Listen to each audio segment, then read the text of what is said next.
Prologue. Otsutsuki Kagaya stood alone on the veranda of her palace, her ethereal figure silhouetted against the setting sun as she gazed off into the distance. Her porcelain skin was smooth and unblemished, and her long, flowing white hair cascaded down her back like a waterfall of ivory moonlight. Her eyes, devoid of pupils, reflected the light like two pools of silver. She breathed in the fresh mountain air, letting the wind play with her hair, lost in thought. With a deep sigh, she turned and made her way towards the grand sliding doors that led inside, her every step graceful and effortless. A wave of her hand caused the large sliding doors to open of their own accord. She glided through the hallways, her flowing white robes trailing behind her like clouds. The palace was empty, as it usually was, except for a handful of servants who dared not speak to her unless she spoke first. She reached her sitting room and sank onto a pile of plush pillows, her hair splaying out around her like a white halo. But despite her regal appearance, a deep sense of unease seemed to weigh on her. "They will come eventually, within 3,000 years," she murmured to herself, her voice low and melancholic. Her delicate eyebrows knitted together in a frown, betraying her inner turmoil. She shook her head, banishing the thoughts that plague her mind. Now was not the time for such musings. Yet, her mind couldn't help but drift to her past mistakes. She remembered her ill-conceived plan to use the Kaminoki, a dangerous weapon, to turn the world into an army against her family. The memories left a bitter taste in her mouth, and she frowned with regret. Looking back, she knew her plan had been foolish, but it had taken her own children pointing out the obvious flaws in her panic-driven idea. After all, Otsutsuki consumed hundreds of Kaminoki from countless worlds, so trying to use the power of just one against their combined might was futile. At the time, however, she had been insistent that it would work and had even grown angry when her children had seemingly opposed her. Her eldest, Hagoromo, only a young boy at the time, had been unfazed by her outburst and had calmly posed a question: how easy would it be to destroy every human on the planet? She had answered without hesitation, utterly confident in her immense power as the avatar of this world's Kaminoki. But it was the looks on her sons' faces that finally made her realize the true magnitude of her madness. If she could destroy an entire race with a single fruit, as weak as she was, it didn't matter what she did. Her family would easily obliterate the planet. The realization had hit her hard. Kagaya smiled slightly, her eyes raised to the sky overhead, her vision unobstructed by the palace. "The verity of the matter is, I harbor no desire for the annihilation of humankind, for they are a singular race, imbued with a plethora of emotions, such as love, hope, and resilience." She reminisced on her extensive voyages with her kin, where she had encountered numerous civilizations before they were destroyed. Eventually, the revulsion she felt had become too overpowering, causing her to flee across the expanse of galaxies.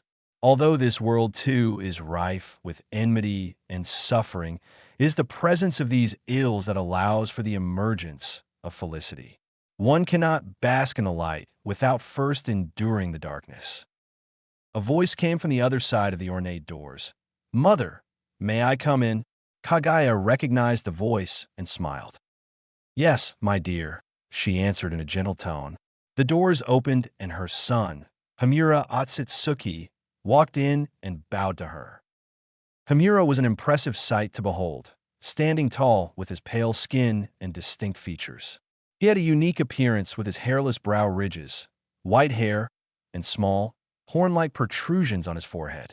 His bangs were short and hung to the left side of his face, while a chin-length lock draped over the right side.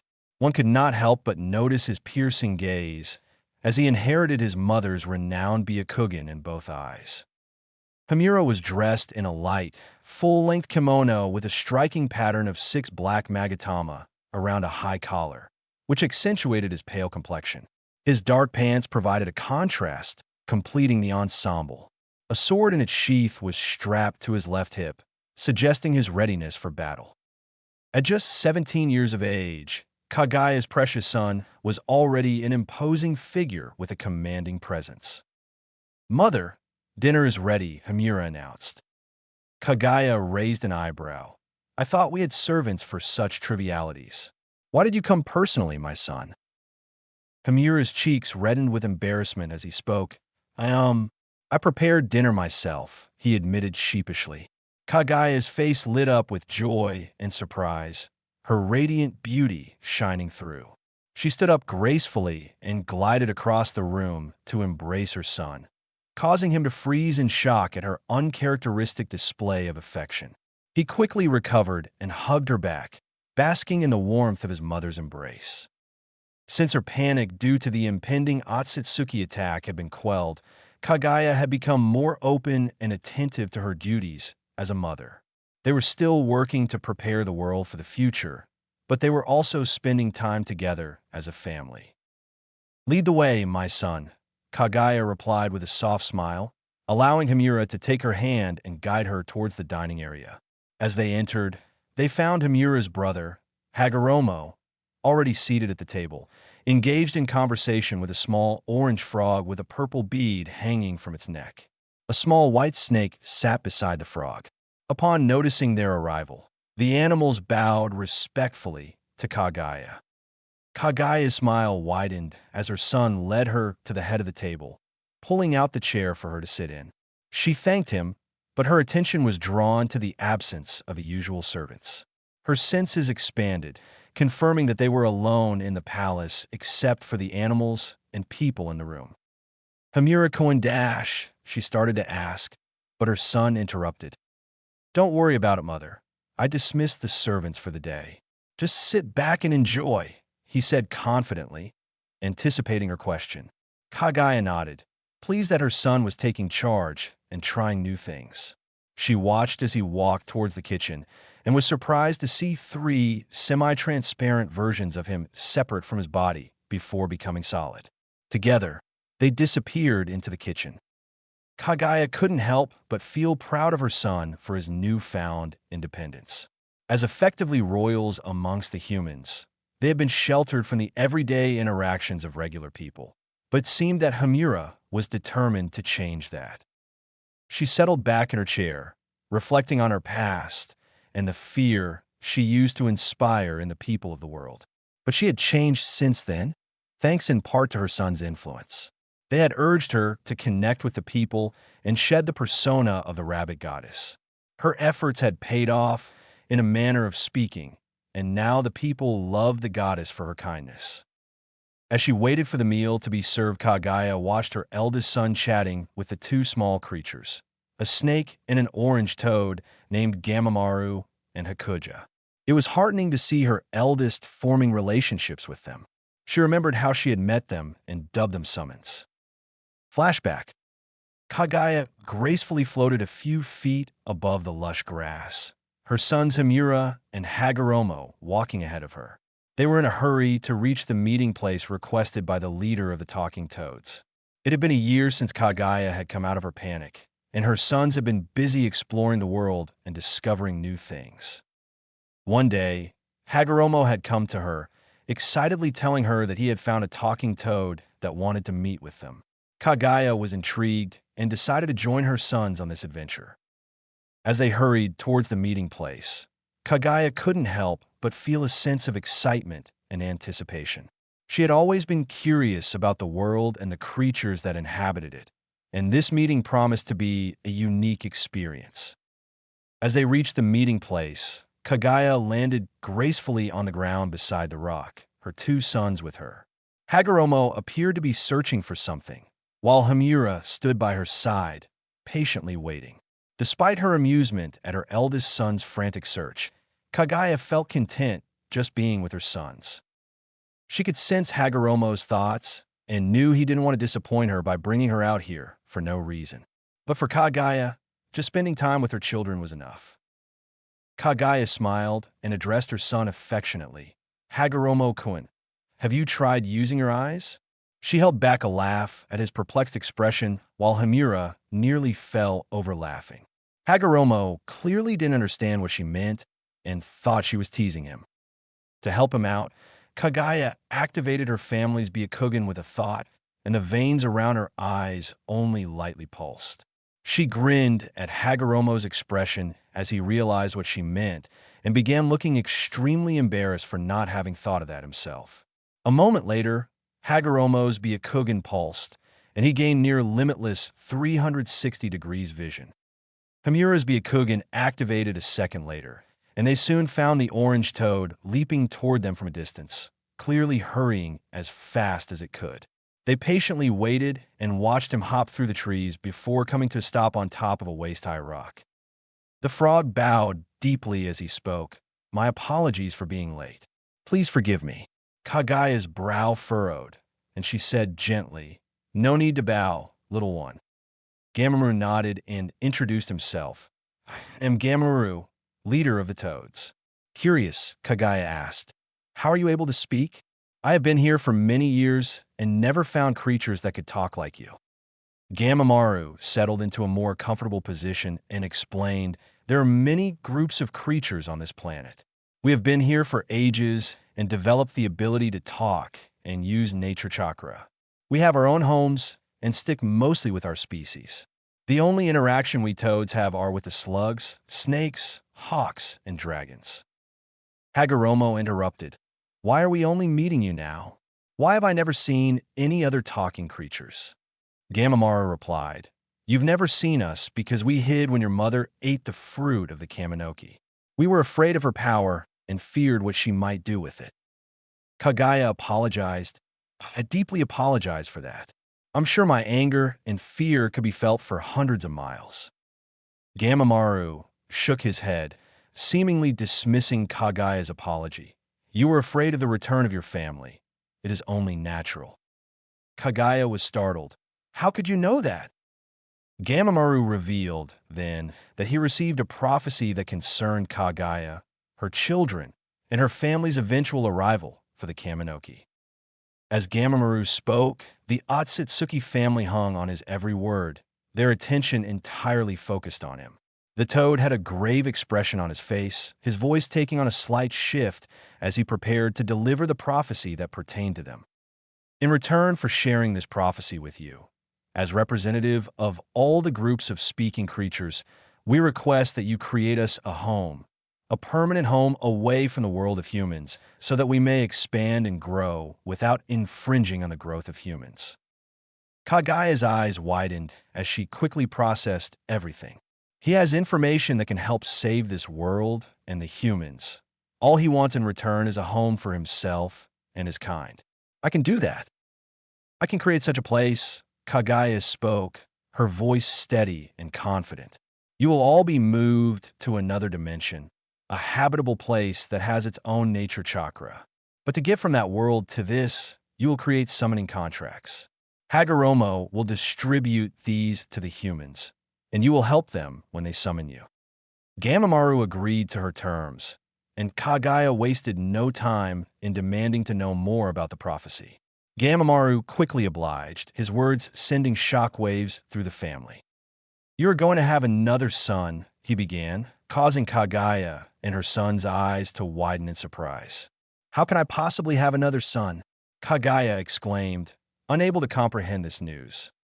"The Kaminoki, as you may know, the god trees are sentient entities. The one on this world wants to survive just as much as you do and is contributing to it. When you ate the fruit, the process of the child being formed began. This boy will be part Otsutsuki and part Kaminoki, the first of his kind." Hamura's and Hagoromo's jaws hung open in disbelief, their expressions reflecting their shock. However, Kagaya managed to compose herself better than her sons, despite the gravity of the situation. "This boy won't be human, and as such will not be born as normal humans are," Gamamaru continued, staring directly into Kagaya's eyes. "Kagaya-sama, do you know how long it takes for a Kaminoki to fully grow?" Kagaya's eyes widened as she realized what he was saying. "High, around 9 Jidos, or around 6,000 human years," she answered, her voice barely above a whisper. Gamamaru nodded solemnly. It won't take the boy that long to form. Around 3,000 years, Gamamaru said, a deep sigh escaping his lips. Kagaya-sama, his birth will kill you. Flashback end. Kagaya allowed herself to drift away into a sea of memories as Hamura, accompanied by his clones, entered the room with plates of delectable food. She gracefully acknowledged his gesture of hospitality with a nod and a smile, her mind still wandering.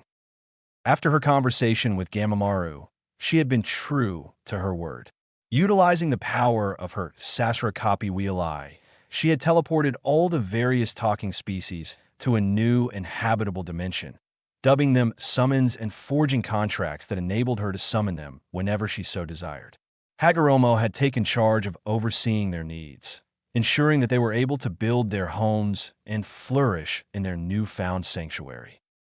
The small toad had chosen a colossal mountain, which they named Mount Mayaboku, and the entire toad clan had settled there, thriving under the watchful eye of their benefactor. As Kagaya nibbled on her food, she winced as an intense pain gripped her stomach, causing her to curl in on herself. This was no ordinary childbirth. The creation of this son had taken an immense toll on her yokai, and the strain was clearly visible on her face. Despite the agony, she knew that she could not give up now. This child was precious to her, and she was willing to endure any amount of pain to bring him into the world.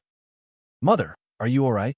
Hamura's voice was laced with concern as he knelt beside her, his hand reaching out to comfort her. The summons and Hagoromo looked on with worry etched on their faces, aware of the gravity of the situation. "I'm sorry, Hamura, but please take me to my room." Kagaya's voice was strained, but determined as she fought to keep her composure. Hamura quickly nodded, his chakra enveloping her as he lifted her up and floated her through the house to her room. He fetched a wet cloth and laid it against her forehead, hoping to ease her discomfort. "I love you, mother," he murmured softly as he held her hand, his eyes brimming with tears. He knew that this was a difficult time for her and remained by her side, unwilling to let her face it alone. Hamura's face was etched with a deep sadness as he thought about the prophecy that he had heard.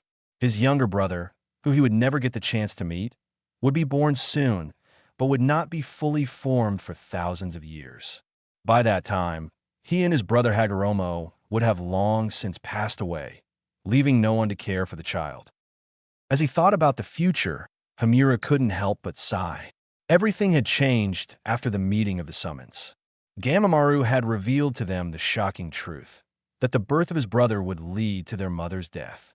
But even more devastating was the fact that her immense power, without her alive to control it, would wreak havoc on the planet and could potentially destroy it. The weight of this knowledge was heavy on Hamura's shoulders, and he knew that they had to act quickly to prevent this catastrophe from happening. But how?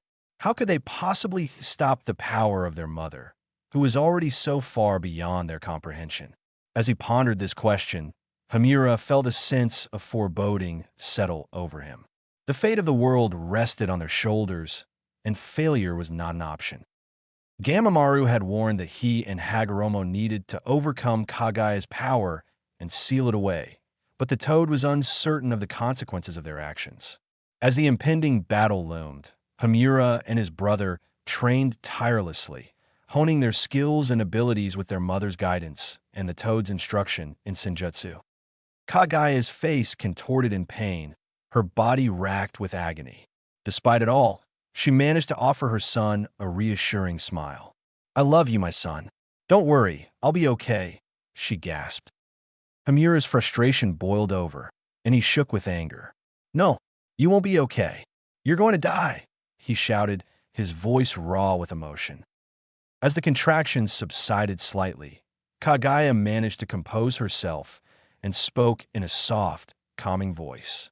"Hamura-kun, my dear, I have accepted my role in the prophecy. I don't want to leave you and your brother, but I am proud of the men you have become. I am confident that you will take care of each other when I am gone." Her grip on the silk blankets tightened, and she took a deep breath before gesturing for Hamura to come closer. Pulling him into a hug, Kagaya said, Thank you for your promise to take care of me after my death. I won't ever forget that, my son. Hamura began crying into her shoulder, holding her tightly as he cried. She rocked him back and forth slowly, comforting him. I don't want to lose you, mother. Hamura sobbed. Kagaya pulled him closer to her. Be strong, my son. Take care of the humans for me, please. Hamura nodded, pulling away and rubbing his eyes. Thank you for dinner, Hamura-kun. I'm sorry for not being able to finish it, Kagaya said with a weak smile. Don't fret about it, mother, I understand. Hamura replied, trying to smile back. He looked at his mother, her once vibrant beauty now faded and weakened by illness. The reality of her impending death hit him hard, and he couldn't bear the thought of losing her. A young man cautiously walked into a grand, elegantly decorated room. It was dimly lit, with the only source of light coming from the flickering candles in the corner. On the vast, luxurious bed lay a woman, her skin pallid and her eyes pupilless. On each side of her head were two brownish horns. I'm here, mother, the young man said worriedly as he approached the bed, noticing the strain in his mother's neck and the sweat pouring down her face. Where is Hamura-kun? She questioned, her voice strained and barely audible. Suddenly, she tensed and thrashed against the bed. The young man quickly rushed to his mother's side and tried to comfort her. All the preparations are finished, cousin, Hamura said as he swiftly entered the room and made his way to the other side of his mother's bed, placing his hand on her hot forehead. He tried to relieve the pain. Over 3 years had passed since Kagaya's initial warning about her impending death. Her sons had been preparing for this moment ever since, training and strengthening their abilities. Now, as they watched their mother's condition deteriorate, they couldn't help but feel a sense of dread. Listen to me, my sons, Hagoromo-kun, Hamura-kun, she started, obviously in great pain. There are many things I need to tell you before I pass on. Both of her sons looked at her intently, Hagoromo holding her hand and Hamura wetting a cloth to put on her forehead. She smiled proudly through the intense pain she was feeling throughout her entire body as she looked at her two beautiful sons. They meant the world to her. Hagoromo, with his spiky, shoulder-length, pale brown hair, a chin-length braided lock hanging in front of his left ear. Both he and his brother had a pair of horn-like protrusions extending from either side of their foreheads and pupilless white eyes, like her. She grimaced as a wave of pain struck her, and she tried to curl inwards on herself. The pain was so intense she was on the edge of screaming. With extreme force of will, she forced the pain back down, focusing on her sons' worried faces. Don't worry, mother, we will not fail, Hagoromo said firmly, his voice thick with emotion.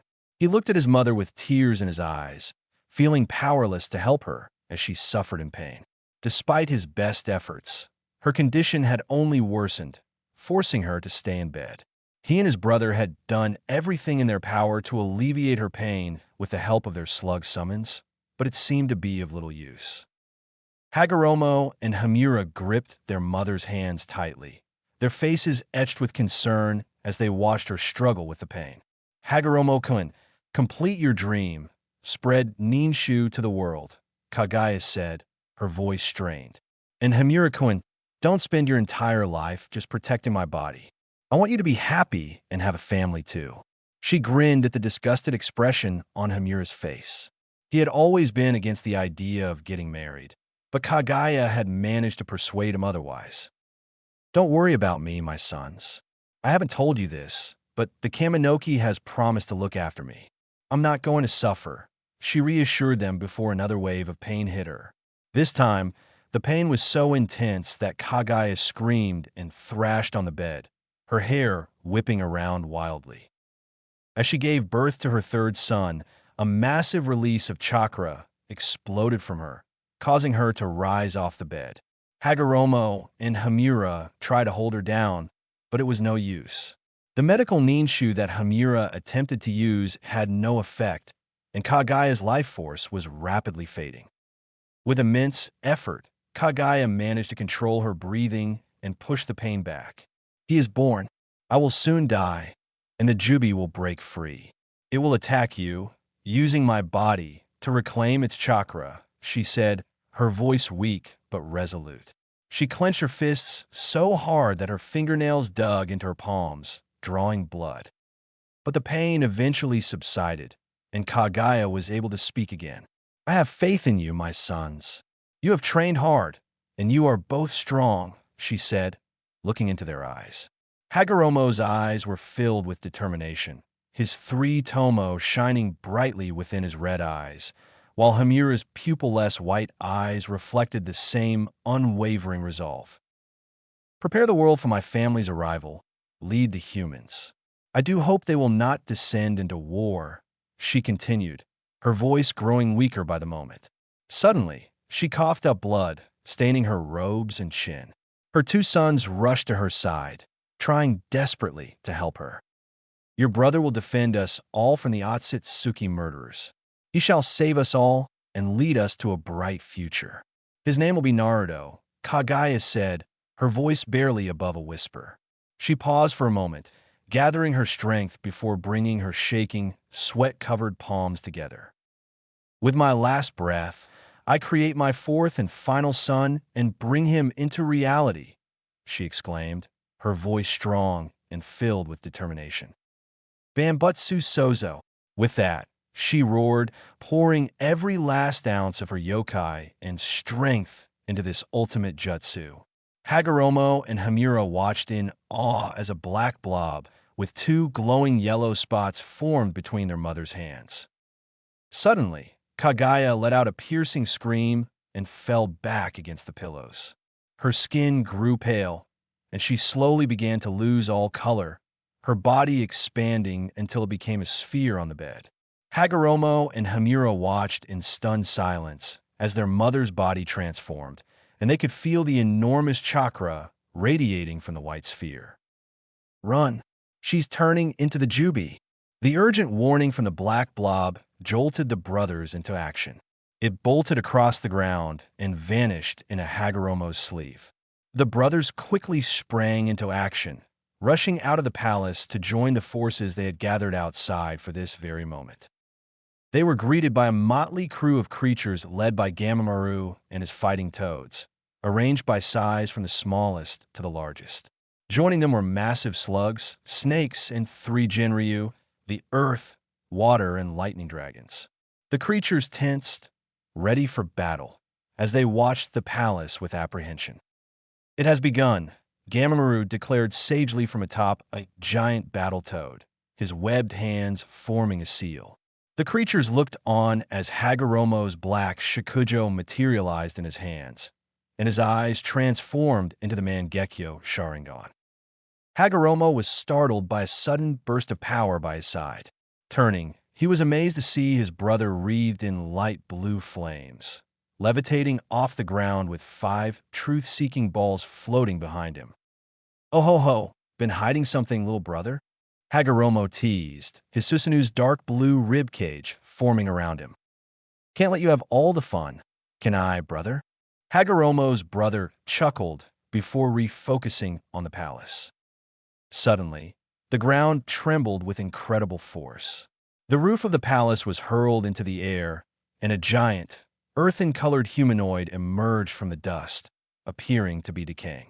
The massive creature was clad in a robe and had numerous spike-like protrusions on its back. May the Kaminoki watch over us, Hamura exclaimed as he and his brother led the charge against the giant creature. The being that had once been their mother rose to its full height, towering over all but the largest summons, and let out a deafening roar. That is the Jubi's first form. You can only defeat it by sealing it. The black blob spoke from within Hagoromo's sleeve. Understood.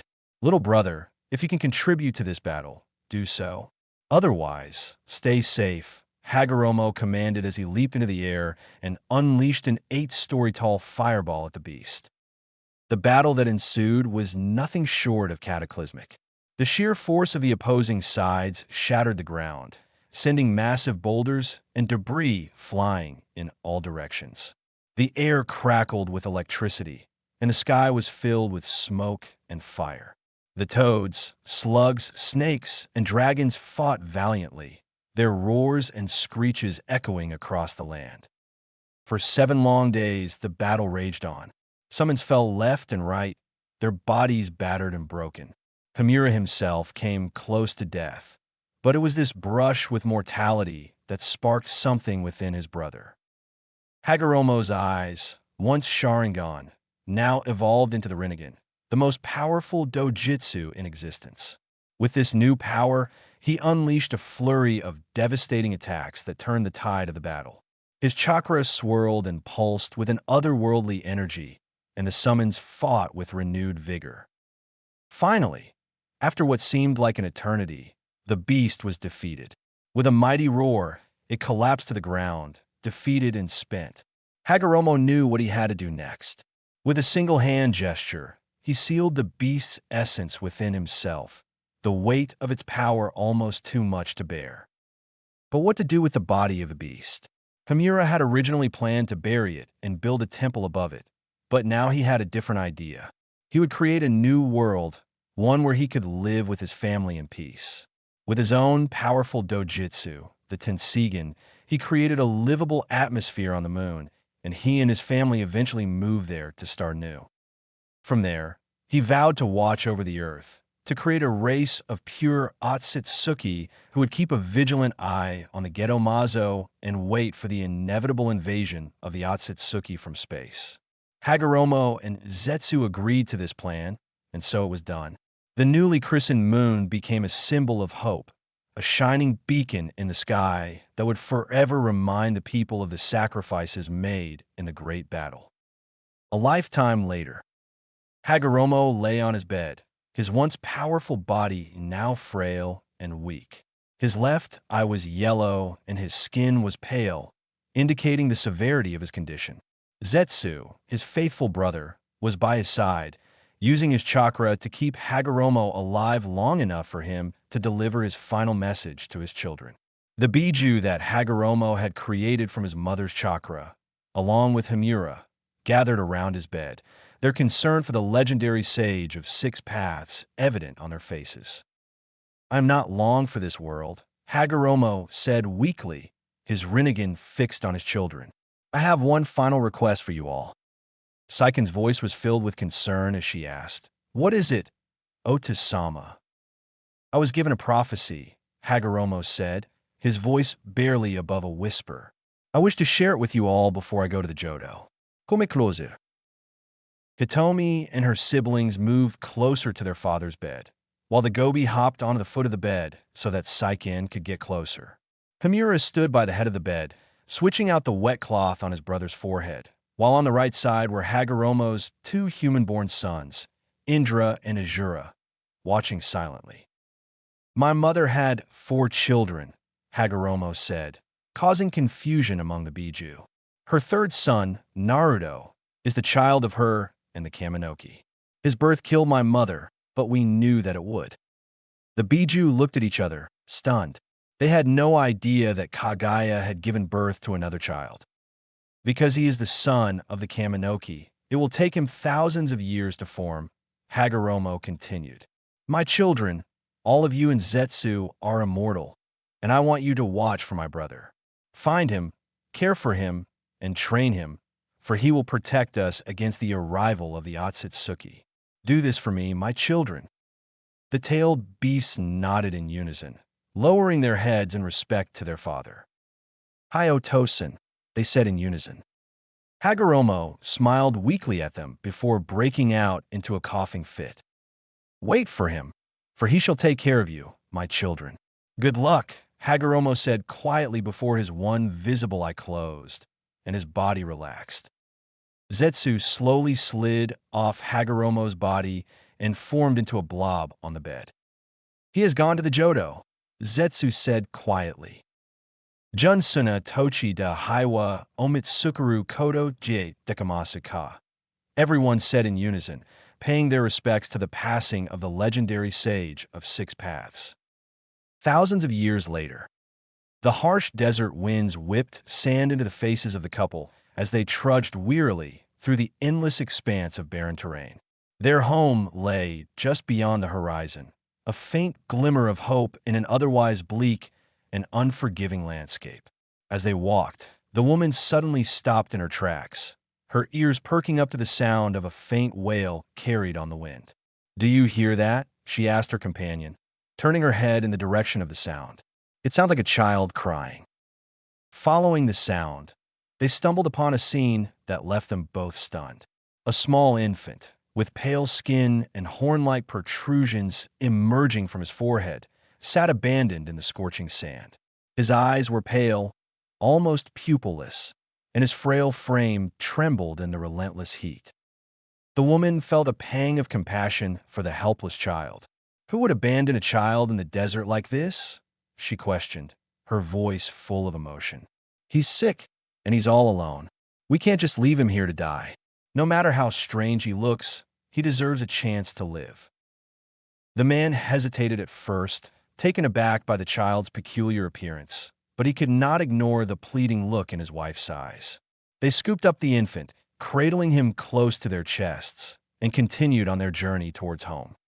As they walked, the couple could not help but wonder about the child's origins. Who would abandon a child with such unusual features? What kind of family would cast him out into the merciless desert, left to die a slow and painful death? Their minds filled with questions, the couple resolved to care for the child as if he were their own. Little did they know, their decision to bring the infant home would set off a chain of events that would forever alter the course of their lives. Chapter 1: Bloody White Sands. A small boy walked down the sandy streets of Suganakure, the buildings made of earth towering over him, blocking the moon and making the shadowy alleyways even darker. The child was unfazed by this. Being used to the gloom, he continued calmly walking. He was around 6 years old, had shaggy longish white hair, pale skin, and 2 small horns coming out of his forehead, one on each side of his forehead. The boy was wearing light brown, deteriorating rags as clothing, covered in dust and sand. White, pale, pupilless eyes took in his surroundings as he left the alleyway. He was searching for food once again. It had been a while since he last ate. He came upon a market of the village not long later, the smell of fresh food leading him. Upon entering the area, they immediately spotted him. "It's the Shiroi Oni, white demon. Get him!" one villager yelled, pointing at him. The young boy frowned, watching as some braver villagers rushed toward him while the majority backed away in fear. The white-haired child stared emotionlessly at the villagers as they approached him, not trying to run. As the villagers got close enough to hit him, brandishing knives and kunai, dark brown vines covered in leaves burst violently out of the surrounding ground. The vines extended menacingly. Swinging through the air, they wrapped themselves around the villagers tightly, squeezing them slowly and painfully. "Oh, let me go, you damn demon!" one of the villagers cried, struggling as hard as he could, trying to cut the strong vines with his knife. The nearby residents looked on in fear at the pale-eyed child, who walked past the restrained villagers to an abandoned stand. Once he reached the food stand, he grabbed several rolls of bread before calmly walking away. "Let us go," a trapped villager yelled at his receding form, drawing his attention back to them. The horned 6-year-old turned and looked over his shoulder, one hand outstretched toward them. The boy looked hesitant, unsure what to do. "Let them go, Naruto. They're morons. Not worth it." The white-haired boy pivoted sharply and saw the owner of the voice, a very tall man who had 2 distinctive red markings on the right side of his face, the only visible part of his head, the rest hidden by his turban-like headgear and by a sheet hanging from it on the left side of his face. He wore the standard attire of a Sunanin, complete with a forehead protector and flak jacket. The now-named child nodded, relaxing his arm and letting it fall to his side. As he did, so the vines holding the 5 villagers loosened and slid back into the sandy ground, disappearing altogether. The entire market plaza was silent as the villagers coughed from having their air supply cut off. Naruto walked away from the area, fading into the gloomy alleyway. The shinobi who had arrived watched the child leave. Exhaling, he turned to the villagers to berate them for antagonizing the child yet again. "Fools! You're lucky I was here, or you would all be dead." Baki thundered. They trembled from his killing intent and the anger in his voice. But it's a demon.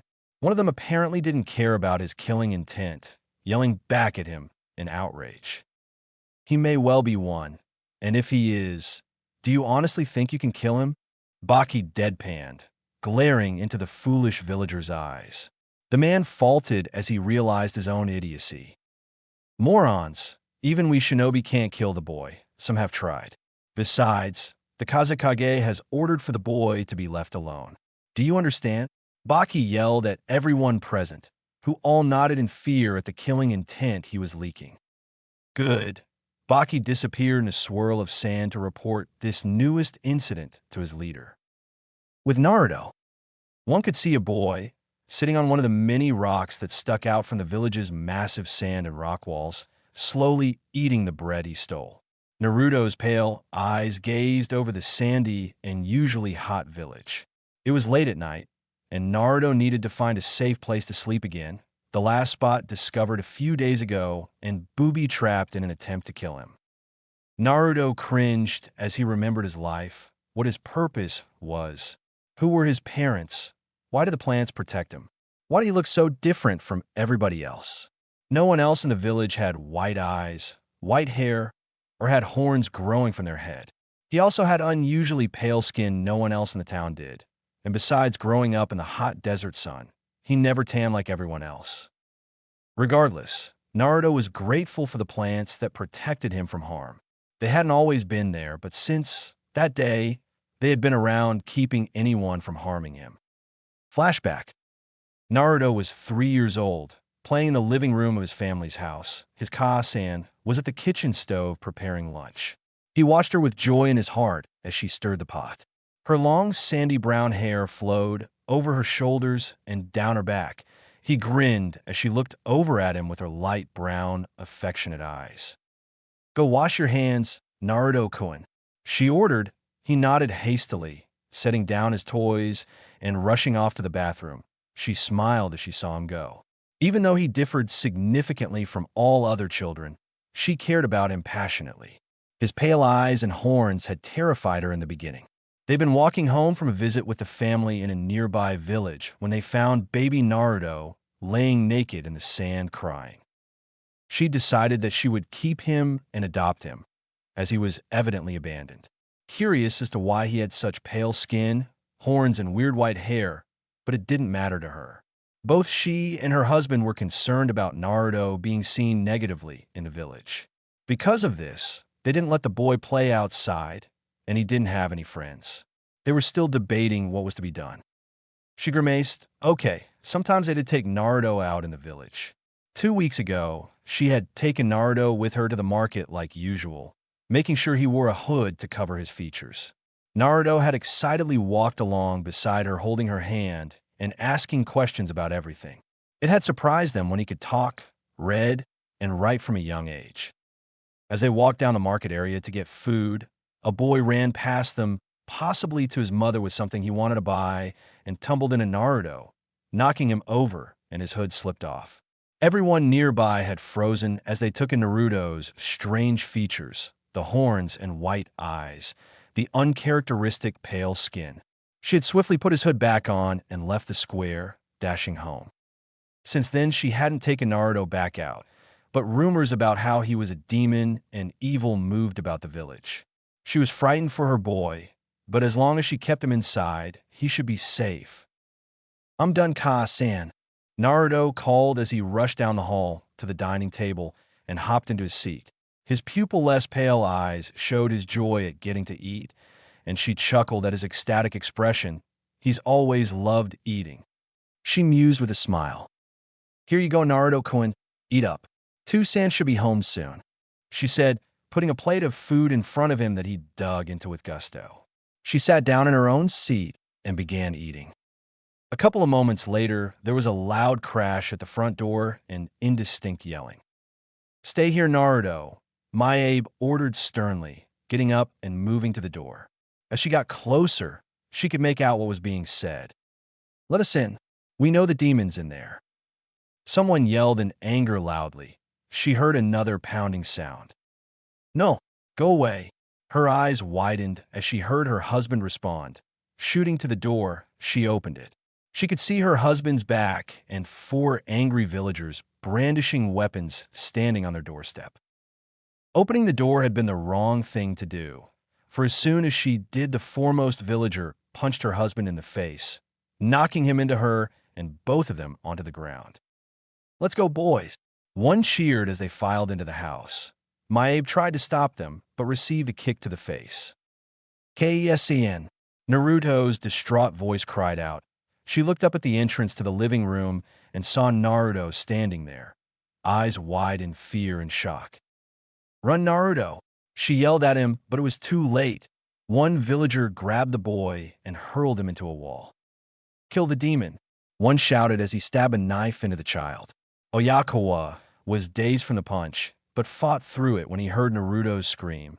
Getting to his feet, he rushed the men, leaping and tackling the one who'd stabbed his son. He noticed from his close proximity that they were all drunk. "What the dash?" the man yelled before his head struck the floor. "Hey, how fucking dare you?" one man yelled. Swinging his short sword, he sliced into Oyakawa's back, who released a yell in pain. The adrenaline still pumping through him to defend his son, he jumped back up, ignoring the pain, and leaped at the man.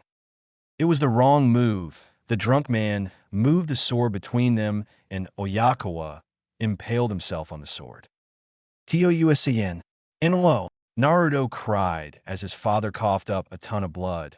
The man who had stabbed him grinned and punched his father away before turning to Maebe, who was shaking uncontrollably. Naruto tried to crawl to his father, his mind not realizing what was happening, the pain in his arm making it hard to think and move. "Naruto!" Naruto turned his head and saw his mother over him. His blank eyes didn't understand what he was seeing for a frozen moment in time. Time seemed to resume as his mother coughed up blood onto his face. It was only then that Naruto processed the sharp metal edge coming from his mother's chest. It was only then that Naruto saw the maniacal grin of the man behind his mother, holding the handle of the sword. "Ha ha! This is what you get for caring for a demon." The man laughed. The 2 of the other men laughed with him. While the last one thought this maybe wasn't a good idea, he suddenly realized they'd just committed murder. "Keikasen." Naruto's eyes were wide and his body frozen in shock. Maebe smiled sadly at him, fighting to stay alive, protecting Naruto with her body. "Run, Naruto-kun, and remember, I will always love you," she whispered, the light leaving her eyes before she collapsed onto Naruto. Naruto was frozen in shock, the blood on his face sliding down into his clothes. "Time to kill the demon," the man with the sword cried, sliding the sword out of his mother with a sickening noise and kicking her dead, lifeless body aside. Naruto's mind shut down, unable to process all of this in his albeit intelligent but still 3-year-old mind. He did nothing, frozen in shock as they approached him and beat him, stabbing him and cutting his skin deeply. They enjoyed his screams, dragging their weapons through his skin. Naruto curled up into a ball as they took to kicking him repeatedly. Suddenly they stopped. The pain dulled and faded away. He could feel someone, their sorrow, they were sorry. Naruto didn't understand, but he felt his bruised and beaten body supported by something soft. Opening his eyes, he found himself in a cocoon made of plants and vines. He watched with wide eyes as barbed vines broke out of the floor and walls. Almost angrily, the plants cut through his attackers and killed them, their screams only lasting for a few moments. Naruto passed out after that, unable to process the death of his family, the death around him, and the excruciating pain in his body. In flashback, Naruto shook his head, finishing the last bite of the bread. He had woken up after that in a cell. The man he came to know as Baki introduced himself. Naruto had been scared, and the plants had responded to his fear, his want to escape. The thick, thorny vines had tried to kill Baki, who had only barely got away, though he gained a thick cut across his chest. After that, the plants had attacked the cell wall, breaking it down rapidly and pulling him through. Naruto had run until he found a park, vanishing inside the shrubs he had hidden for days as he dealt with everything. He'd cried for days. The loneliness he'd felt that day had never gone away. All he could think about was his mother and father dying. But he hadn't been entirely alone. The plants had wrapped around him comfortingly, caring for him, warming him, and providing shelter. That had been 3-ish years ago, and since then he'd learned to survive, get food and shelter for himself. There had been several assassination attempts from villagers and shinobi alike, but the plants had always dispatched them with ease.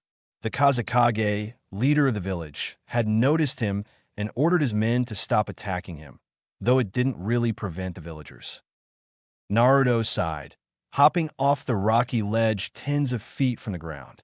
Free-falling for several seconds, he was caught by plants that extended from the dirt, creating a soft landing for the young white-haired boy. Naruto rubbed one vine affectionately, deeply glad for them and the protection they gave him. I wish one day I could understand my life. I don't feel like I fit in here. I don't belong here, Naruto thought as he walked once again through the darkened alleyways. Before long, Naruto reached one of his favorite areas in the whole village, one of the few locations with actual plants. The Suna greenhouse. The first time he'd come upon it, he had immediately broken through the wall with the help of his plants and stayed inside for some time before the shinobi found him. Naruto grimaced. They had not left him alone, continually trying to get him to leave. Several shinobi had died in the attempt. They hadn't used jutsu, though, afraid to damage their precious plants. Eventually, the Kazekage had come and allowed him to stay there when he wished, as long as he didn't harm the plants. Naruto didn't trust the man. He was shifty, and Naruto didn't feel any warmth from him. Regardless, he was going to take up the man's offer once again. Naruto walked through the near-abandoned streets. The few villagers out this late gave him a wide berth, averting their eyes or glaring at him. It didn't matter to Naruto. No one liked him, and he knew that. For some reason, he didn't feel a need to get their approval. Before long, Naruto reached the wall of the greenhouse. Trying to communicate with his plants, he succeeded in creating a couple of vines that lifted him over the barricade, softly depositing him on the soft, lush grass of the greenhouse. Naruto quickly hurried to his favorite spot, the roots of a large tree. Curling in a small ball and attempting to wrap his decaying rags around him, he started to go to sleep. A few moments later, a wooden dome began to form around him before encasing him inside in safety from those that may want to do him harm. A week later, nighttime was once again upon the village, but it had only been a few hours since the sun fell. Naruto honestly preferred the night. It was cooler, and the sun beat mercilessly upon his unprotected skin. The small boy rubbed one of his horns absent-mindedly. It helped calm him down, he'd found. Naruto was sitting on top of the dome-like part of a 3-story building. He believed it was a restaurant. Naruto stared up at the full moon in the sky. He could feel some sort of connection to it. It made him feel better when he saw the moon. Why am I so alone? Who are my real parents? Why did Ka-san and Tu-san have to die? Naruto had so many questions, and he felt it was a recurring theme. All questions and no answers in his life. It bothered him, but at the same time, he was patient. He knew the answers were coming somehow. One day something would reveal them to him. He didn't know how he knew, just did. Naruto's pale eyes latched onto a family walking down the street below him. The mother holding her son and daughter's hand as the father held their daughter's hand. They all looked so happy. I want that happiness. Where's my family? Naruto sighed. Even though Ka-san told me they found me in a desert, abandoned. Why do I feel like I can feel them? More questions. Roar. Naruto turned toward the roar and the explosion that preceded it. His eyes widened as he saw a massive sand creature, covered in blue markings. Its one tail flailing about wildly, crushing nearby buildings with ease. The beast roared something out, but Naruto couldn't understand it. He could hear the screams of nearby villagers and saw the shinobi leap across the rooftops toward the creature. Intrigued, Naruto began toward the beast, his progress much slower than the shinobi, as he had to wait for the plants to form pathways across the roofs. As Naruto ran toward the creature of sand, He watched it create a giant wind sphere and fire it at several buildings, destroying them. As Naruto got closer, the beast suddenly turned to him and stared directly at him. The beast's eyes were wide, and it began cackling madly. "You're finally here?" "Yes, yes, yes." The beast roared out, confusing Naruto and everyone nearby. The apparently crazy monster began to hop around in apparent joy, its tail flying around randomly. Naruto watched as its tail sent a building flying right at him. The ever-protecting plants grew out quickly in mass from the street below and nearby buildings, latching on to the flying two-story building. It took the thick vines several moments before completely stopping the building and dropping it to the ground. Naruto narrowed his eyes at the beast. It had attacked him, and while he didn't care that it was killing the villagers that attacked him, he didn't want it to destroy his greenhouse. Deciding to stop the beast, he threw both hands toward the sand creature. Said sand creature's eyes were wide as he saw that it upset the boy. It hadn't meant to throw a building at him. The next moment, mass amounts of plants grew from between the buildings. Tons of vines that moved through the air menacingly flew toward the sand creature. "Ah, crap," was all the beast got out before being covered in the plants. Feeling his chakra draining, he released his control over his host, shrinking rapidly and returning inside the young red-headed boy that was his host. Naruto watched the beast disappear and recalled his plants, transporting himself quickly to the large crater it had formed. All the nearby shinobi had watched the entire ordeal, wondering what would happen when both the demons of the village met. When they had seen the Shiroi Oni, white demon, arrive, everyone had backed up quickly. The Kazekage stood on a nearby roof, watching in extreme interest. He wouldn't stop the white-haired child if he were to kill his son, something that he was already attempting to do. The pale-eyed boy would actually be doing him a favor. As such, he ordered his men to stay back, knowing if he sent them, Naruto would most likely kill them anyway. To be honest, I'm not particularly interested in fighting the kid anyway. He doesn't kill anyone as long as no one bothers him, and he's a valuable asset to my village. The Kazekage mused. He hoped to someday control the child and make him shinobi. With Naruto, he had just reached the red-headed boy who had black outlines around his eyes. Naruto tilted his head as he watched the boy wake up, his hair shifting, and Naruto noticed the kanji for love on his forehead. The red-headed boy apparently noticed him, his eyes open in shock. It surprised Naruto as sand rose around the boy menacingly before flying toward him. Naruto didn't move, and he wouldn't have been able to dodge fast enough either. Before the sand reached him, a large tree branch that shot out of the ground swatted away it. Naruto narrowed his eyes at the boy, realizing he was the same age as him. It annoyed Naruto that he had attacked him. But maybe he will be my friend, he's like me. Naruto couldn't explain it, but he felt familiar with the child. "What is your name?" Naruto asked, the plants receding as the sand did. "Gaara. Why does mother want me to trust you?" "Who are you?" Gaara asked, shakily getting to his feet and looking back at the strange boy with horns.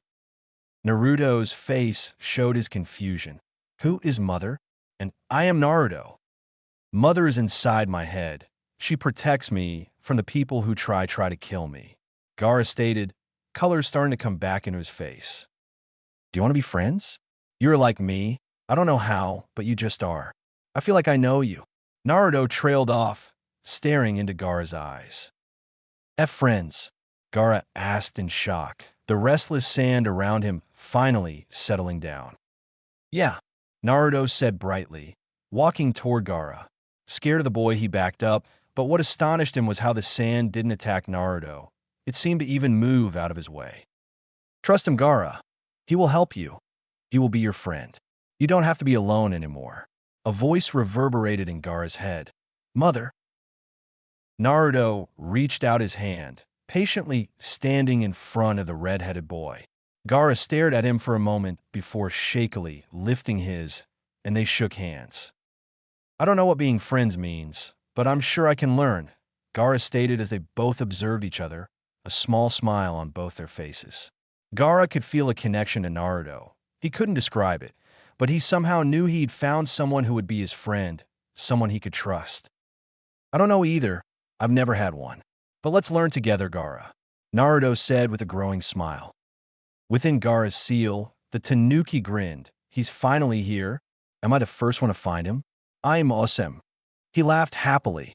Finally, his Aji-san had arrived. I should stop torturing my host. I don't want to escape now. In the real world, Gaara and Naruto were walking together away from the crater. Gaara was leading Naruto to his house, and Naruto was saying that he didn't have to, that he was okay. Gaara was adamant, though, insisting that Naruto should live with him. They had plenty of room after all. The massive Tanuki smiled as he could feel Gaara's determination. He didn't want to lose his new friend. Gaara, I am sorry for how I have treated you. You can sleep now. I will not try to escape anymore. The sand creature knew he had really messed up with his host, and he hoped that he could rebuild it with the boy. Outside the seal, Gaara stopped in shock, staring off into space, which concerned Naruto. Gaara, are you okay? Naruto asked, standing a bit ahead of his new friend. Yeah, just that mother said I could sleep. Gaara's voice conveyed his shock at that. Naruto raised an eyebrow, confused at his friend's statement. She doesn't let you sleep? Naruto asked, visibly upset that his friend couldn't sleep. No, mother has never let me sleep before. Every time I do, she tries to escape. Gaara shook his head and began walking again. Naruto walking beside him as they continued toward Gaara's home. Doesn't sound like a very kind mother to me. Naruto muttered, but Gaara heard him and nodded. Within Gaara's mindscape, the Tanuki cringed. He had a lot to rebuild with the boy. I'm sorry, I just wanted to escape, and Naruto's arrival made me realize that I shouldn't have tortured you. It wasn't your fault. Aye, Gaara said, speeding up as they moved through the streets. There were only a few villagers visible, ones that were coming back to see what happened. Upon seeing both demons together, they turned tail and ran for their lives, scared out of their minds. One demon was more than enough to kill hundreds of people. Both could probably level the village. Gaara, where do you live? Naruto asked, wondering where they were going. The Kazekage mansion, Gaara replied, turning on the street. The next moment, the mansion came into clear view. Naruto's jaw dropped open in shock. Wait, you're the son of the Kazekage? Gaara nodded. I would not call him my father. He's tried to kill me multiple times. Naruto had no response, understanding his friend's emotions and the distinct lack of them. Keeping his peace, he followed his friend up to the front double door. Are you sure me staying here is okay? I will make it okay. Gaara's voice held a level of danger, and Naruto was touched, glad that Gaara would be willing to stand up for him, even though they'd just met. Naruto smiled as they walked inside, the massive doors closing behind them with a resounding clang. For months later, the Kazekage sat at his office desk, the room around him plain, containing only the bare essentials required to complete his job. He worked through the paperwork that directly needed him to read it. The council or secretaries handled a lot of the everyday paperwork. He picked up one sheet from the council. It detailed their thoughts on his son, and the horned boy Gaara had become friends with. The Kazekage had been extremely surprised when Naruto became friends with his son, and it had changed many things in only a few days. At first, he had been against Naruto living in his house, which had resulted in him having to dodge his son's sand as it leaped at him. Naruto had quickly intervened. Resting his hand on Gaara's shoulder, he calmed him down with ease, and Gaara retracted his attack. He had watched in amazement as the white-haired horned boy calmed down his son from his rage, something no one had yet been able to do besides Yashimaru before he had ordered him to kill Gaara. Naruto was able to calm him down and was going to leave, something that Gaara was clearly very against. He'd changed his mind at that moment, and in hindsight he was pleased he did, allowing Naruto to stay. Since then, many things had changed in the last 4 months. Gaara was able to sleep for some reason, and his usual insanity was not present. While Naruto was a strange one, he found him to be very intelligent and observant. Though Naruto clearly didn't like him for his attacks on his son. Temari and Kankuro, his 2 other children, had been deathly afraid of Naruto in the beginning, flat out avoiding him as much as possible. Temari had told him that she was scared of Naruto, but surprisingly Gaara had been the one to encourage them to get to know Naruto. They were all slowly becoming friends, and he was glad that he now had a way to keep Naruto under his control. Naruto's incredible control over the plants reminded him of the first Hokage's Mo-Katan, but different, and he had a sneaking suspicion of why Naruto's eyes were pupilless. Shaking his head, he turned his attention back to the sheet in his hand. The council had suggested that Naruto, once he was old enough, be entered in the academy along with his children. It also expressed their confusion at what exactly Naruto was, but they had mostly agreed that it didn't really matter as long as they could harness Naruto's power for the village. The Sand Village was after all one of the weakest of the Great Five. With Naruto sat cross-legged in the living room of his new home. In front of him was a wooden go board. It was being supported on the side in front of him by plants, while on the other side where Gaara sat it was being propped by sand. Naruto had come up with this game of sorts for them, as it taught them both strategy and control of their abilities. They wouldn't actually touch the pieces on the board and would instead try to use their respective powers to move the pieces on a tiny area without breaking the board. Interesting move, Naruto commented in his usual calm, near melodic voice. He manipulated a plant vine to wrap around a piece before moving it to retaliate to his friend's strategy. Naruto himself wasn't entirely sure why he'd come up with such a tedious way for them both to play. He felt this need to get stronger and train, that he was going to need power in the future. I can feel the answers coming, they're getting close, Naruto thought. On the nearby couch sat Gaara's two siblings. Temari was oblivious to the world, buried deep within the scroll on wind that she was reading. Kankuro, on the other hand, was watching them both with deep interest, mainly Naruto. Kankuro had been extremely afraid of Naruto in the beginning, seeing that Naruto's powers were eerily similar to his younger brother's sand defense. But he had come to like Naruto, and they got along pretty well. Kankuro, being older, had begun teaching both of them how to throw shuriken. I have to thank Naruto again for becoming friends with Gaara. Since he did, I have actually been able to have a relationship with my brother, Kankuro thought, watching as the two boys concentrated on their board game. Naruto looked very different from how he did when they first met him. He had moderately shaggy white hair, which was somewhat long. His bangs were short and hung to the left side of his face with a chin-length lock which hung from the right side of his face, and his two horns parted his hair somewhat. Naruto's pale eyes had creeped him out in the beginning, but he'd gotten over it. Naruto also had ashen skin which never tanned no matter how much sun he got. He has the hairstyle of Himura Otsutsuki and Tonari Otsutsuki combined, but still the same facial structure as Naruto, minus whisker marks. Naruto's clothes had also changed from the rags that he had worn 4 months ago. Gaara had insisted that Naruto wore proper clothes. Naruto had nothing wrong with that, and both had gone shopping, taking a good deal of money with them from the house the second day after Naruto came to the mansion. Kankuro and Temari had feared Naruto and Gaara back then and were just happy they were out of the house.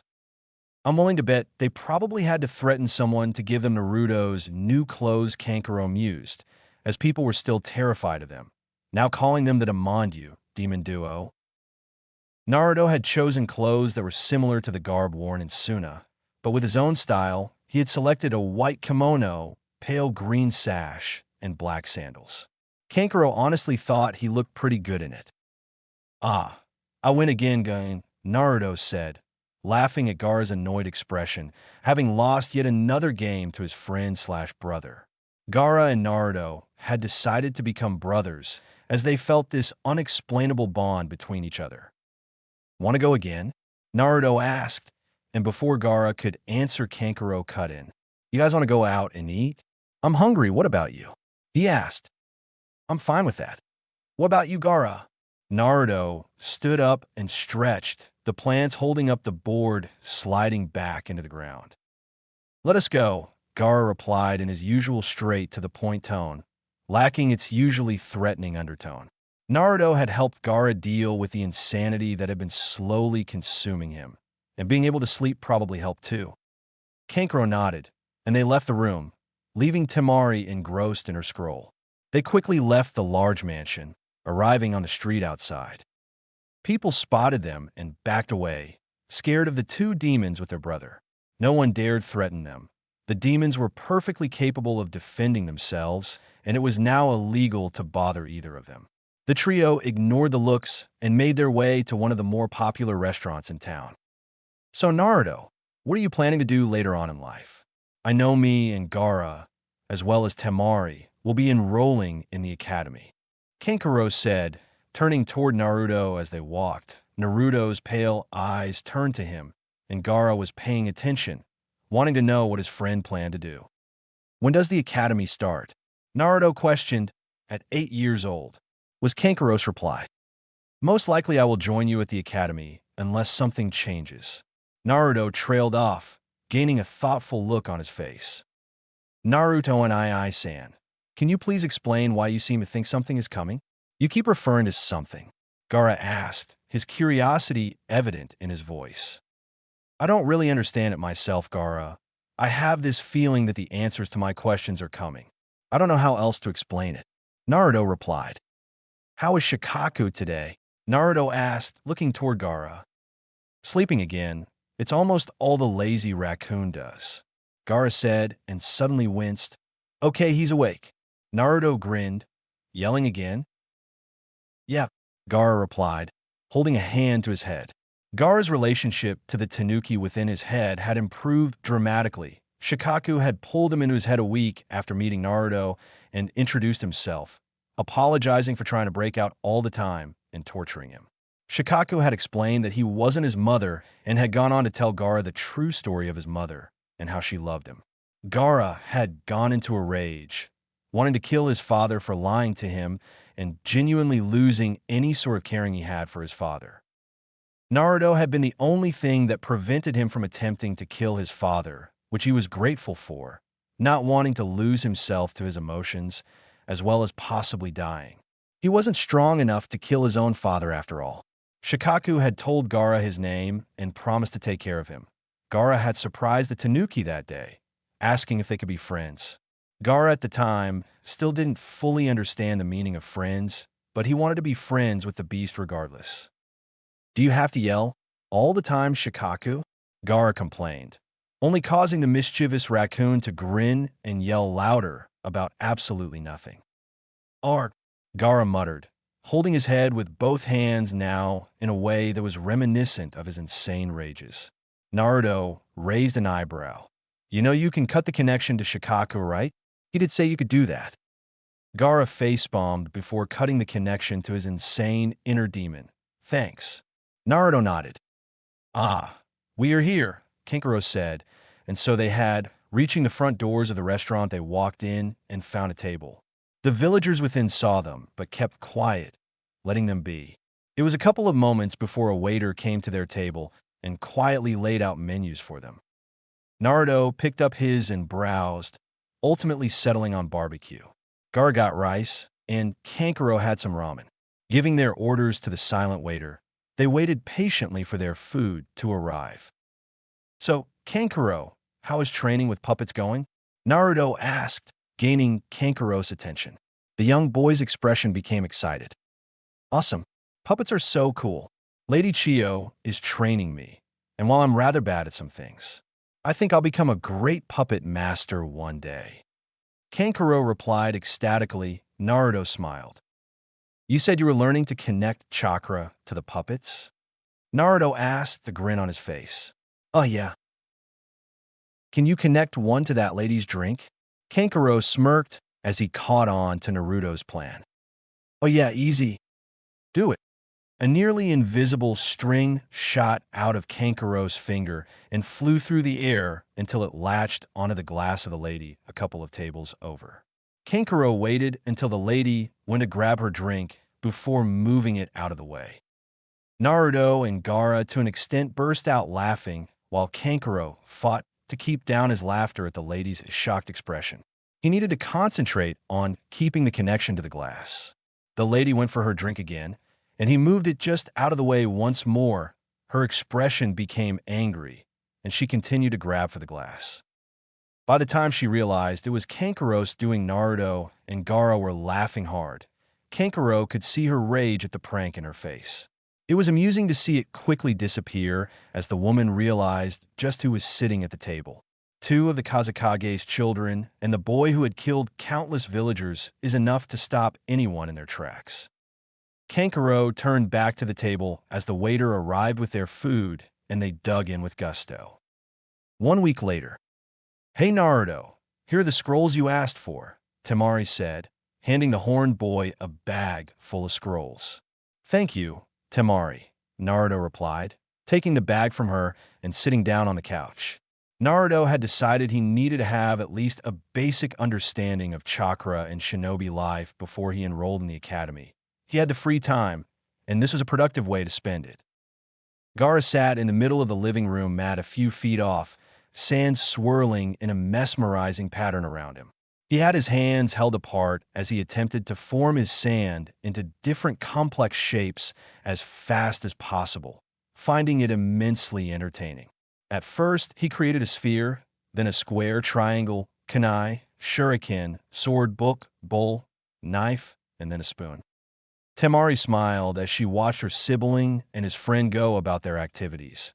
Gaara working hard to get a better understanding of his sand, and Naruto reading intently. "You two don't mind if I invite a friend over, do you?"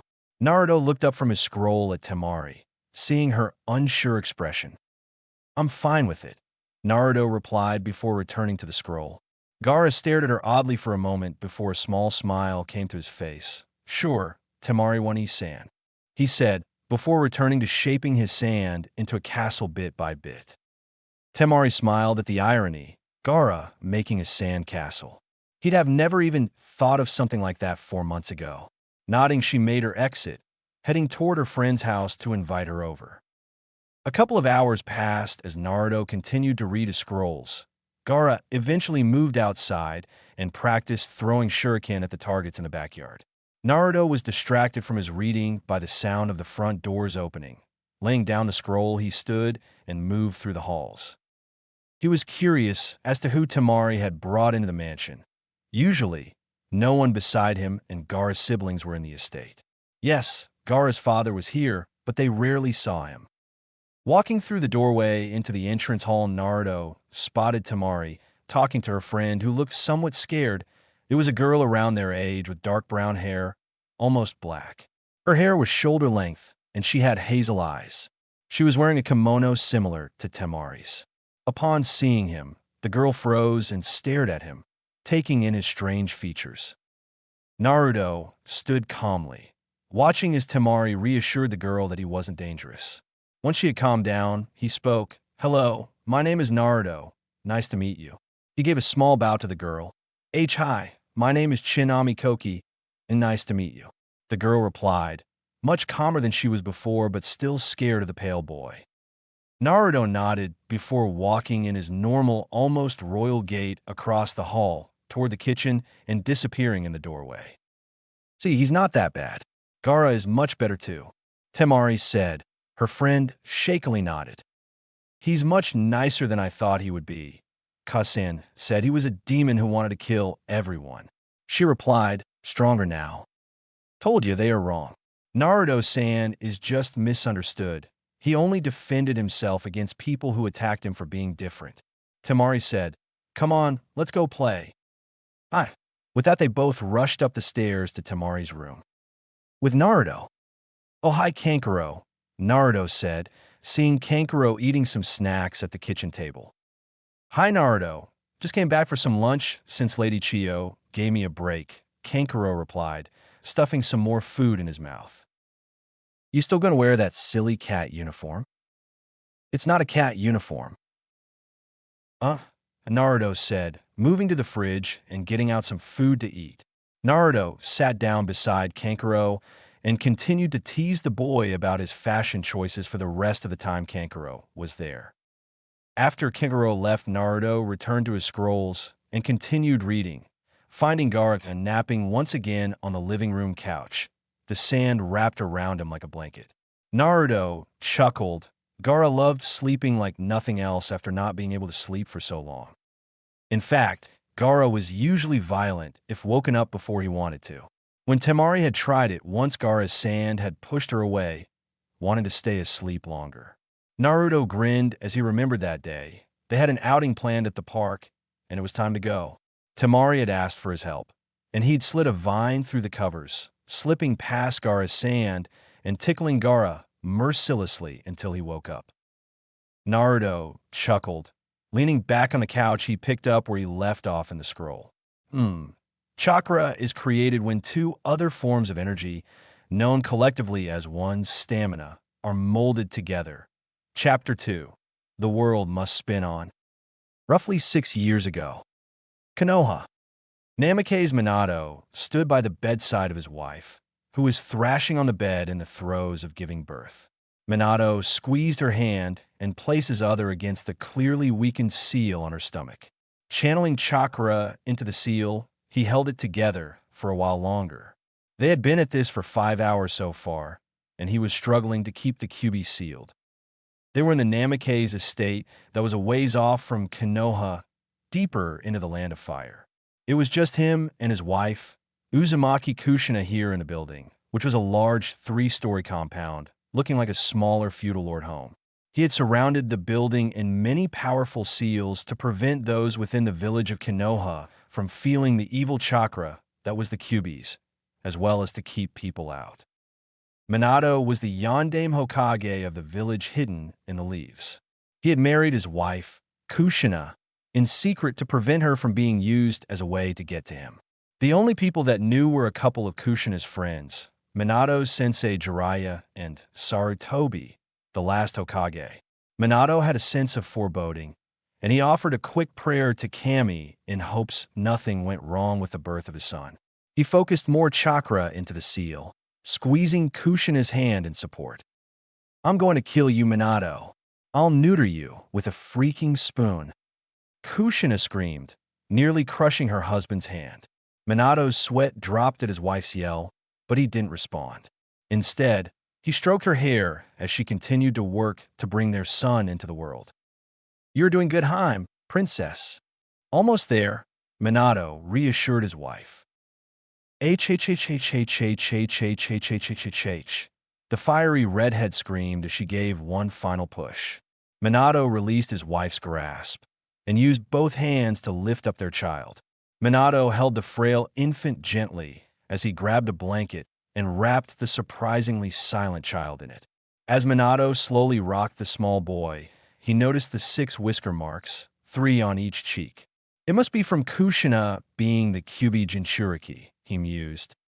"Please, give him here," Kushina rasped. Exhausted as she was, she still wanted to hold her child. Minato paused his thoughts and carefully handed their baby to his wife. He noticed that the infant had yet to open his eyes, which concerned him. "His name will be Nakata, like we decided," Kushina said, much more firmly now that she cradled her child in her arms. The newly named Nakata cooed and snuggled closer to her, causing her to hold him tighter. Kushina and Minato took this time to observe their newborn child and smiled at their baby boy. He had the 6 whisker marks, beautiful tan skin, and crimson spiked hair, the color of his mother's hair and the style of his father's. When the boy finally opened his eyes, his parents were amazed at their bright violet coloring. Kushina smiled brightly.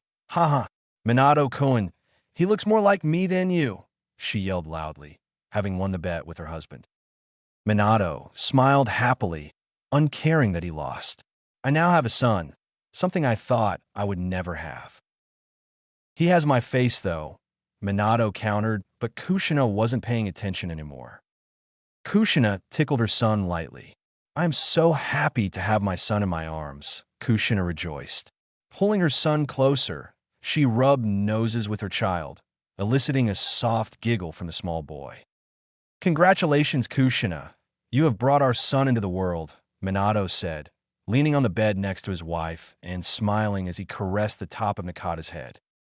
Minato turned and looked at Kushina, who could only be described as a red-headed beauty with long, smooth crimson red hair going all the way to her waist and violet eyes.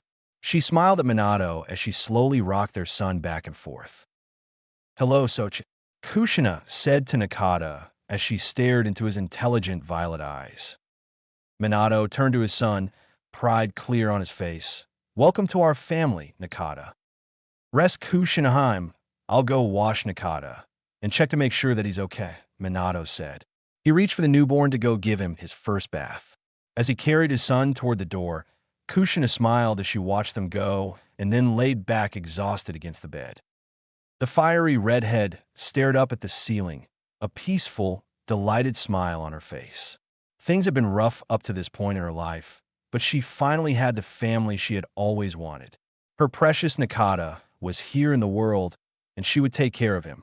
He will not have to go through the suffering I had to in my life, she thought with determination, the memories coming back to her. She didn't remember as much as she'd like about her family, the Uzumakis. She was sent to Konoha to be the new Jinchuriki as Mito got older. Her clan had been wiped out a couple of years after her coming to the village hidden in the leaves, and she was still afraid she was the only one left. She had felt so alone those days, the last of her clan. She'd been kidnapped by IWA Jounin one night. Apparently, they wanted to learn the secrets to the Uzumaki's incredible life force. Minato had rescued her. That had been the beginning of their relationship many years ago, though it was kept secret for her safety. I finally have my son, and he looks so much like me. I'm so going to spoil him, going to buy him treats and toys. Kushina thought happily, slowly relaxing her tensed muscles, the exhaustion setting in. She was ripped out of her thoughts as she heard a tremendous crash. Not a second later, the wall to her room was blown through by a large mass of fast-moving yellow that flew across the room and into the other wall. She realized it was Minato, who was tightly holding on to their air and bleeding from his mouth. You're a disgrace for a Hokage, Minato. Kushina whipped her head toward the voice and glared at the newcomer. He wore a large straw hat with a bell on the right side. It was tilted over his face, and she couldn't see his eyes. Overlaying the lower part of his face were two metal plates that came together in the middle of his face. He was wearing a dark green jacket with a high collar. His right sleeve went past his hand, while the left sleeve was cut high at the shoulder. His neck was clothed in the same metallic-looking material that concealed his face, which covered his collarbone and visible arm, except for the fingers. He was wearing a black shirt that was wrapped in bandages around his waist and a tan pair of pants with tight-fitting black boots. I should have known you would be here, Minato gasped out as he rose to his feet, still tightly gripping his son. Chiriko. Kushina's eyes widened in realization. Glad to see you remember me, brother, Chiriko said with hatred in his voice. You still blame me for Kasan's death, don't you? Minato said, not really asking a question. Chiriko's head shot up, his eyes burning with hatred. They spun and swiftly evolved into the Mangekyo Sharingan. I'm going to kill you, Minato and I, and kill everything you care about. Chiriko roared as he shot toward his brother, who'd activated his own Mangekyo Sharingan. In a massive burst of chakra, Minato's eyes had taken the form of 4 stars attached by a black ring around his pupil. Minato quickly realized he was at a disadvantage. So milliseconds before Chiriko reached him, he flashed to the marker on Kushina. Just as he was about to hand her their son, he felt a blade against his neck. There was a standstill for a moment, Minato trying to figure out what to do. What the blonde Hokage was not expecting was to be suddenly punched in the face by his wife, dropping their son in her lap, and sent flying across the room once again. Oh, is this your brat Minato? Chiriko asked rhetorically as he grabbed up the silent child. Minato's head shot up, ignoring the pain and ringing as Chiriko held his child roughly. He noticed that Kushina had a faraway look in her eyes and didn't seem to be processing anything around her. Damn it, he put her under a Sharingan Jinjutsu. That's why she punched me. I need to get Nakata out of here. Minato thought desperately. But before he could do anything, his brother gained an evil look on his face. In a very swift movement, Chiriko re-summoned his katana and sliced off Nakata's arm, who loosed a horrible, heart-wrenching scream as he was roughly dropped back on the bed, blood spewing out of his shoulder and onto the bed and Kushina's legs. What does it feel in Iaisen? Chiriko yelled. The look of both hatred for his brother and sweet revenge was in his eyes. Minato flashed to Kushina again, grabbed Nakata, and flashed away again. Minato's hideout. Minato appeared elsewhere in another bright flash of yellow light. He was greatly distressed, but made sure to keep a clear head. He had to for his family. Acting fast, he ripped off the sleeve of his Hokage robe and quickly tied it around what remained of Nakata's arm, in an attempt to lessen the bleeding. I have to stop my brother, but I need to take care of Nakata first. Even if he kills Kushina, it's what she would want me to do, Minato thought grimly as he ran toward the supplies in his hideout. Nakata's screams tortured him. The sight of seeing his son in such pain was horrendous, and he was continually fighting to keep his emotions under control. Minato grabbed medical supplies from a nearby cabinet, quickly opened a bandage, and wrapped it around Nakata's arm. He then forced a blood pill down Nakata's throat to help with the blood loss. Using what basic healing jutsu he knew, he tried to lessen the bleeding. With Kushina, Chiriko turned to Kushina, releasing her from his Jinjutsu. He wanted to see the pain and suffering in her eyes, to savor it. She gasped as reality set back in. Realizing she had been put under by the man in front of her, she attempted to form a chain. It flew toward the man, but he merely sidestepped it. "Nice try," he said smugly. Grabbing her face, he stared into her violet anger-filled eyes. The next moment, they were both inside her mindscape. "Quite impressive that you were suppressing the QB and giving birth at the same time," Chiriko said with respect as he watched the mental avatar of Kushina on the ground sweating as hundreds of chains from her back kept the QB pinned to the large platform he was on. "But I have need of the fox," he said, locking eyes with the giant fox who was growling at him. He put it under a Jinjutsu. The QB's eyes changed to a different shade of red and gained 3 tomo. "No, you can't do this. Why would you do this to your brother?" Kushina yelled as she panted, trying to hold down the Biju, who was trying harder to escape than before. "My mother was all that mattered to me. Minato didn't do his duty and defend her. He deserves to suffer," Chiriko said emotionlessly. The next moment, they were both back in the room. Chiriko had his hand on Kushina's stomach, his hand glowing with chakra as he slowly started pulling out the demon fox. "Ah!" Kushina screamed as she slammed down into the bed, unable to control herself. She felt like every cell in her body was dying. Chiriko smirked. In one great effort, he fully pulled the Biju out and threw the massive chakra across the room. As soon as the red, bubbling chakra left his hand, it started expanding rapidly, blowing through the walls of the house and sending the roof flying. A couple seconds later, the QB stood in what remained of the left side of the house. It merely stood there waiting for orders from Chiriko. Chiriko smirked as he walked out of the rubble, the ribcage of a blackish-blue Susanoo forming around him. "Let's burn down everything Minato holds dear, shall we?" Chiriko said to himself as he leapt atop the remains of Minato's home. With a silent order, the QB let loose a massive roar and shot through the forest, bowling over trees as it went toward the village. "I will have my revenge," Chiriko yelled, his Susanoo forming into the full skeleton. A moment later, he raised the fist of the Susanoo and punched the roof of the building below him, collapsing it all and destroying what remained of his brother's home before launching off after the QB. With Minato appeared above the collapsed house rubble in a bright yellow flash. Quickly taking in his surroundings, he realized that his house had been crushed. He had teleported to his wife's seal, so that meant she was under him. "Kushina!" Minato yelled frantically, empowering his limbs with chakra. He lifted a large piece of a wall and chucked it dozens of feet away. He pushed another large block of rubble and could see red hair peeking out through the rocks. Activating his Sharingan, he was able to see her chakra network through the stones, though it was painfully weak. Rage filled his eyes, and he created his signature jutsu in one hand. Rinnegan! Minato roared as he struck the rubble, holding his wife down, and sent it flying through the air out into the trees.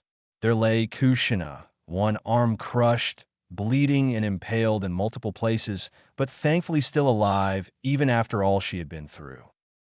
Minato fell to his knees as he cleared the last of the rubble and slowly pulled his wife away from the crushed building. Kushinaheim, speak to me. Please, please talk to me. Minato nearly shouted. He was trying so hard to keep a level head. Everything was falling apart around him. Minato, cough, he stole the QB. Ichi's cough, using it to attack. Village, Kushina said weakly, as she stared up at her husband through half-opened eyes. Minato, you have to stop the fox. Take care of our son. Okay, she said as firmly as she could as Minato held her hand to his face and caressed her hair. Goodbye, Minato. See you on the other side, she said, fighting off death for a little while longer. Neither of them noticed a darkness flit across the clearing and merge with Kushina's shadow on the ground. I will take care of him. I promise, Minato said, tears pouring out his eyes. Go, my love, save the village, she said with a small smile. Minato was forced to watch the light leave her eyes, to feel her go limp in his arms. No, Minato roared in anguish to the sky, his eyes evolving to his Mangekyo Sharingan.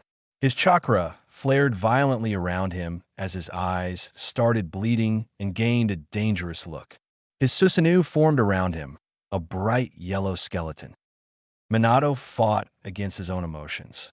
It wouldn't do to go full Susanoo on the QB and damage the village. At the moment, though, he was having a hard time caring about whether or not the world knew he had Sharingan. He dispelled the Susanoo and picked up his dead wife. In a bright flash of yellow light, he disappeared and reappeared in his hideout. Nakata lay in a corner on a bed, still crying from the pain of missing an arm. Minato grimaced and lay his wife down on the bed next to his boy. As he checked the bandages, he missed noticing the shadow leaving Kushina's body and merging with Nakata's. Minato carefully took off the bandages and was relieved to see that the bleeding had somewhat stopped. Apparently, Nakata had inherited his mother's accelerated healing rate. Minato grimaced as he realized what he would have to do. The QB would have to be sealed, which could only be done after he beat his brother. He'd have to seal him inside Nakata with the Reaper Death Seal. I'm so sorry, Nakata. I don't know what to do. I have to seal the QB, and I won't be here for you after my death. The ground rumbled as another building in the village was destroyed by the QB. Minato winced. I don't have a choice. I have to do this. You will regain your arm from this Nakata. I'm so sorry. I hope you and Kushina can forgive me, Minato said in anger, pain, and grief at the situation he was in. Nakata looked directly up at him, his violet eyes already containing pain within them. Minato sighed heavily, and moving around, he began preparing for his battle. He had to win. If he were going to accomplish one thing before he died, it would be to win this battle with his brother, so he could seal the QB. I don't have time to prepare things for Nakata. Every moment I wait, more people die. Screaming expletives, Minato punched a literal hole through the wall of his hideout, his emotions threatening to break out again. Who's there? North entrance of Konoha, a few moments before. It was a warm, calm summer night in the hidden village of the Leaf. Lights were seen all around the village as the people went about their lives unaware of what was about to happen. The QB plowed through the forest, ready to unleash its fury upon the unsuspecting village. A moment later, it reached the walls and rammed into them. They stood the first assault barely. The huge beast roared powerfully before head-butting the walls again and breaking through, starting its destruction of the village.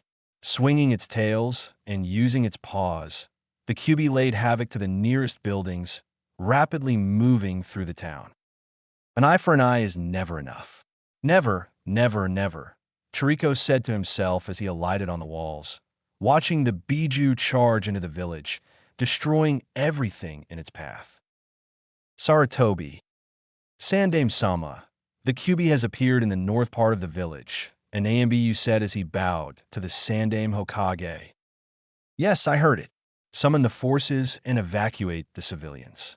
We must push it out of the village and wait for the fourth, the retired Hokage said resolutely, strapping on another piece of his armor. Where on earth did the Biju come from? Minato Namikaze appeared on the top of the Hokage monument, having finished his preparations to fight the Kyuubi. Looking around, he quickly spotted the colossal, rampaging fox. Minato suddenly sensed danger close by and quickly ducked and spun about in an attempt to kick out the feet of the person he knew was his brother. Chiriko backflipped, his sleeve and jacket whipping through the wind as he landed a few feet away from his brother, wearing an evil grin on his masked face. Minato said nothing as he shot forward. Dodging a swing from his brother, he attempted to stab him in the chest with one of his kunai. Both of their Mangekyo was flaring, but for the first time, Minato noticed that Chiriko's Mangekyo was different from how he remembered it. Minato dodged his brother's fireball that flew across the carved Hokage images before crashing into the side of the first head. He has an eternal Mangekyo Sharingan. How in Kami's name did he get that? Minato wondered. Apparently, his shock showed on his face. Notice my eyes have you in his... Chiriko asked mockingly. Raising his straw hat, his distinctly different eyes flared and rotated at high speeds before slowing to a stop. 3 Chokutomo attached to each other in a circle, each having a black line connecting it to the edge of his eyes. Like them? I have gained the eternal light, something you will never have. Chiriko roared in triumph as he shot forward with his sword. It glowed and hummed with chakra as he attempted to slice his brother down the middle. Minato flashed away to one of his kunai on top of the third's head. He narrowed his eyes at his brother as the memories of how one got the EMS came back to him. You stole 2 Sans eyes, didn't you? Minato said flatly. It was the only logical explanation. Yes, and it was surprisingly easy. Chiriko yelled as he went through the hand signs for a jutsu. Katon, Goka Mes Shitsu, Fire Release, Great Fire Destruction. Minato's eyes widened as Chiriko released as a massive stream of white-hot flames. There was only one thing to counter it, and by the time Minato decided on it, his body was already doing it. Katon, Goka Mes Shitsu, he roared out as his flames clashed against Chiriko in a brilliant display of carnage and anarchy. They pushed against each other for a few moments before Minato disappeared in a flash of light. Chiriko's eyes widened a second before he felt a kunai pierce his chest, just barely missing his heart. He marked me with his seal. When? Chiriko thought as he coughed up blood, his mask sliding back to the sides of his face. Looking up, he saw Minato standing a few feet away. But what shocked him most was what his brother was holding. You shouldn't have that. That should be mine. Chiriko roared. Minato was holding a large gunbai. It had been something Chiriko had tried to locate after killing their father, but he'd never been able to find it. Now he knew why. Minato simply grimaced. Futon, Gunbai Giruto Abu. Futon, Gunbai Great Wave. Minato yelled as he swung the gunbai at his brother with all his strength. From the gunbai came a great wave of slicing air that flew toward Chiriko. Chiriko's eyes widened, and his Susanoo began to form around him quickly. He only got as far as the ribcage before the blast hit and sent him flying out across the village. An instant later, in a flash of light, Minato appeared flying through the air alongside him. Chiriko's eyes darted to his brother, but before he could react, they both disappeared in another flash of brilliant yellow light. Just then, an apartment complex was sent flying through the air by one of the tails of the Kyuubi. Miles from Konoha, near the ocean, Minato and Chiriko tumbled to the ground near a 3-pronged kunai buried to the hilt in a tree. They had both landed near the ocean on the coast of the Land of Fire. Diminato, Chiriko roared, the black flames of Amaterasu covering the ground as he got to his feet and his eyesight darting toward his brother. Minato's Sharingan saw the attack coming, and his Susanoo formed around him. The rib cage of his yellow Susanoo took the brunt of the flames. Minato's eyes burned and began to bleed, but he ignored it. Jumping behind the trees and out of his brother's eyesight, he released the Susanoo and dropped the flames to the ground where they continued to burn. Minato burst through the trees and attempted to nail his brother with his personally invented Rinnegan. Chiriko saw the attack coming and back-flipped out of danger, ignoring the pain coming from his chest. Chiriko hit the ground and stumbled as he almost collapsed from having one of his main arteries cut. Blood was pouring down his shirt. No, I'm so close. Chiriko raged. His chakra flared as his purplish-black Susanoo formed around him, quickly evolving. See the true power of the eternal light. Compurita Bodhi Susanoo. Complete body Susanoo. Chiriko roared out as his Susanoo grew to a massive height. It resembled a Tengu with outer armor. On its left side, it had a long katana in a sheath that his right Susanoo hand was gripping the handle of. I will not lose to you, brother. Minato roared, his eyes flaring and bleeding profusely. While spinning violently, his yellow rib cage formed and quickly grew to a slightly shorter height than his brother's, glowing an ethereal golden color. Minato's Susanoo looked similar to his brother's, but his weapon was a large chain whip. With a roar, Chiriko drew his massive, fiery purple katana. Slashing it through the air, he sent a crescent curve of purple chakra at his brother. Minato brought his massive hands up at the level of the slash, Chiriko smirking and thinking that Minato had no way to deal with this attack. Minato proved him wrong when two massive Rinnegan formed in his hands, slamming into the chakra slash. Kurama Rinnegan! Minato yelled out as he obliterated his brother's attack before launching himself across the terrain toward his brother's Susanoo. Pulling one hand back, he swung for his brother's face. So focused on nailing his target with his giant Rinnegan, Minato didn't see Chiriko bring the sword around and cut halfway through his own Susanoo's torso. His eyes pulsed in pain, and it felt like every cell in his body was screaming. This pain of using the Susanoo is getting worse, like father said it would, Minato grimaced. Bringing around his other Susanoo hand, he hit the other side of his brother's Susanoo face. Then both of their Susanoos dispelled from the strain and damage they had sustained. Minato fell to the ground and hit hard. Chiriko flew through the air from the after effects of Minato's Rinnegan. A few moments later, Minato pulled himself to his feet, moving toward where his brother had crashed. Must have run off. Not like him. Minato mused at not finding him there. He then popped his dislocated shoulder back in with a sickening crack and winced at the pain before taking a deep breath and disappearing in a flash. Moments before, with a sigh, Hiruzen ran forward and jumped out of his home office window and onto a nearby roof, looking around to get a better view of the village. He didn't even need to see the Kyuubi before he began heading toward its direction. The sheer evil presence of its chakra was so powerful that any ninja would be able to find the source with their eyes closed. As soon as he approached the great beast, the Kyuubi actually turned its head toward him, as if sensing his presence. What was even worse? My God, could it be? The Kyuubi's eyes held the Sharingan. How was that even possible? Kuchios no Jutsu. Come forth, great monkey king Enma. Not taking any risks, Hiruzen bit his thumb and summoned forth his greatest ally and weapon, Enma. Appearing through a small cloud of smoke, Enma's eyes widened when he saw the great demon ravaging the village in front of them.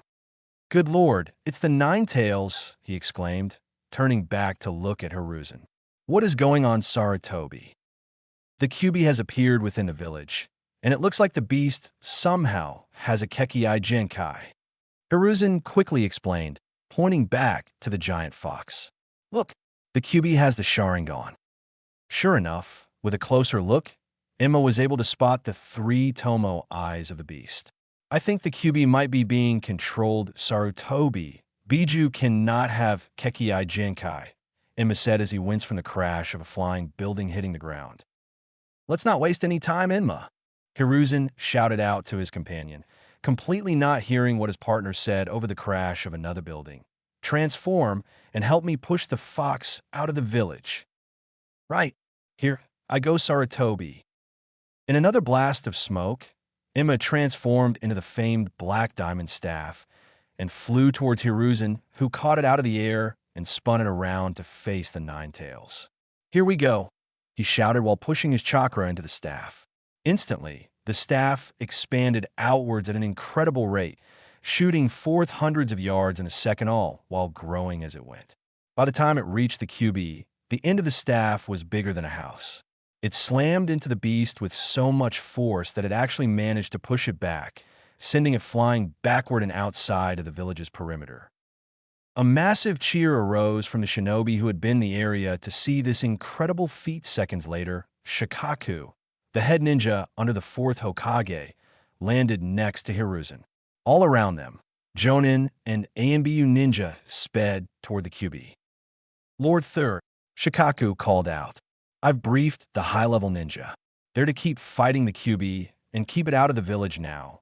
But the fourth Hokage is nowhere to be found." Present. Kuchiyose no Jutsu. Minato yelled as he dropped on top of the QB with his summon Gamma Bunta and pinning the QB onto the ground. The ninja surrounding the QB let up a cheer, and Sarutobi sighed in relief. "Try to hold him down as long as you can. Teleporting something this big requires preparation," Minato said, rapidly going through hand seals. "Are you crazy? I'm not a miracle worker. Hurry!" Gamma Bunta shouted in response. The giant toad kicked back one of the flailing tails the QB had been attempting to whack him off with. Suddenly, both Minato and QB disappeared in a massive, bright, blinding light that made all the surrounding ninja cover their eyes. Gamma Bunta dispelled a moment later. Large clearing outside Namake's estate. Minato and the QB appeared outside the remains of his home. Not far away lay Nakata, wrapped in a cloth as he rested on a pedestal. Standing next to him was a man with pale white skin and straight red hair that covered the right side of his face, obscuring his eye. His only visible eye was a shocking violet color. He wore a black cloak with red clouds and a high collar, covering the rest of his body. The man observed the QB, then turned to Minato. "Everything is prepared for the sealing, Hokage-sama. Konan-chan is taking your message to the third." Minato nodded. "Thank you, Nagato. I don't think I would be able to do this otherwise." Minato suddenly collapsed on the ground in pain, his eyes bleeding. As a result, he lost control of the QB, who shook its massive head as the Sharingan in its eyes faded. The QB looked around in confusion before resting its slitted eyes on Minato. Anger filled its eyes before the QB's claw streaked toward the blonde-haired man. Minato smirked. "Going to die anyway, who cares how blind I am?" With that thought, his Susanoo formed in a burst of yellow light, and grabbing the giant fox's paw, he threw the QB off balance, causing it to crash to the ground. Minato attempted to grab the fox's face to take back control of him with his Sharingan, but instead his Susanoo faded away, exhaustion setting in. The QB noticed his moment of weakness and swung a tail around, intending to flatten the blonde man. His tail suddenly stopped in midair, as purple chakra chains suddenly grabbed it. The next moment, even more chains burst out of the ground and wrapped themselves around the QB, binding him to the terrain with ease. The fox beast growled and tried to stand but was unable. "Thank you, Nagato." Again, Minato said, attempting to stand. Unable to do so, he found himself caught by a man with orange hair. The man smiled at him kindly. "Come, Hokage-sama, let's finish this, eh?" Minato nodded and, with the orange-haired man's help, limped over to the pedestal. "Start the sealing, and I will direct the creation of the seal. We will also deliver the key to your sensei afterward," Nagato said, sitting down cross-legged by the seal. Fuin Jutsu, Shiki Fujin, Sealing Jutsu, Reaper, Death Seal. Minato strained out, having finished the seals and dropping down next to the pedestal. The spectral image of the Shinigami appeared behind him, and he directed the arm of the death god to pull the restrained, but struggling, QB into Nakata. Pain coursed through his body, and he almost fell over, but was supported by the orange-haired man. Nagato's hands glowed blue as he held them over Nakata, his one visible eye staring at the slowly forming seal on Nakata's stomach. As Minato strained against the pain, he suddenly felt a warmth from his back. Looking behind him, he saw the man who had introduced himself as Yahiko holding a glowing green palm to his back. Nodding in thanks, Minato returned to his task of pulling the Kyuubi into his son. Flashback. "Who's there?" Minato yelled.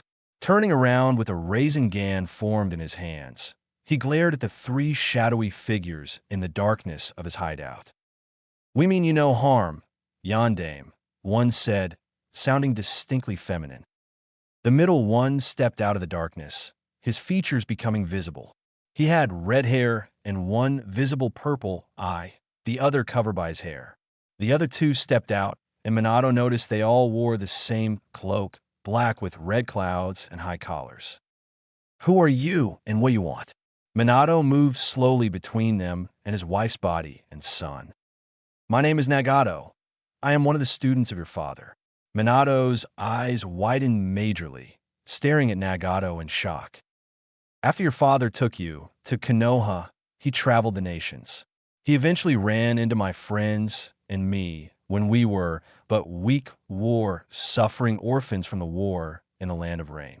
At this, the man with spiky orange hair spoke up. "Your father found us, trained us, and took care of us. He helped us to bring peace to our land, and with your father's help, we were able to defeat the tyrant that was Amagekyure's ruler, Hanzo of the Salamanders." The purple-haired woman with a paper flower in her hair spoke up next. "But your father was getting older and no longer in his prime. The battle with Hanzo, even with our help, took much out of him. That is when your brother struck. He attacked your father out of the dark and stole his eyes before killing him. We were entirely unable to stop him." She trailed off, the sadness and regret clear in her voice. All three of their faces showed their pain at losing their sensei. "But Madara told us about you and how you had become strong in Konoha.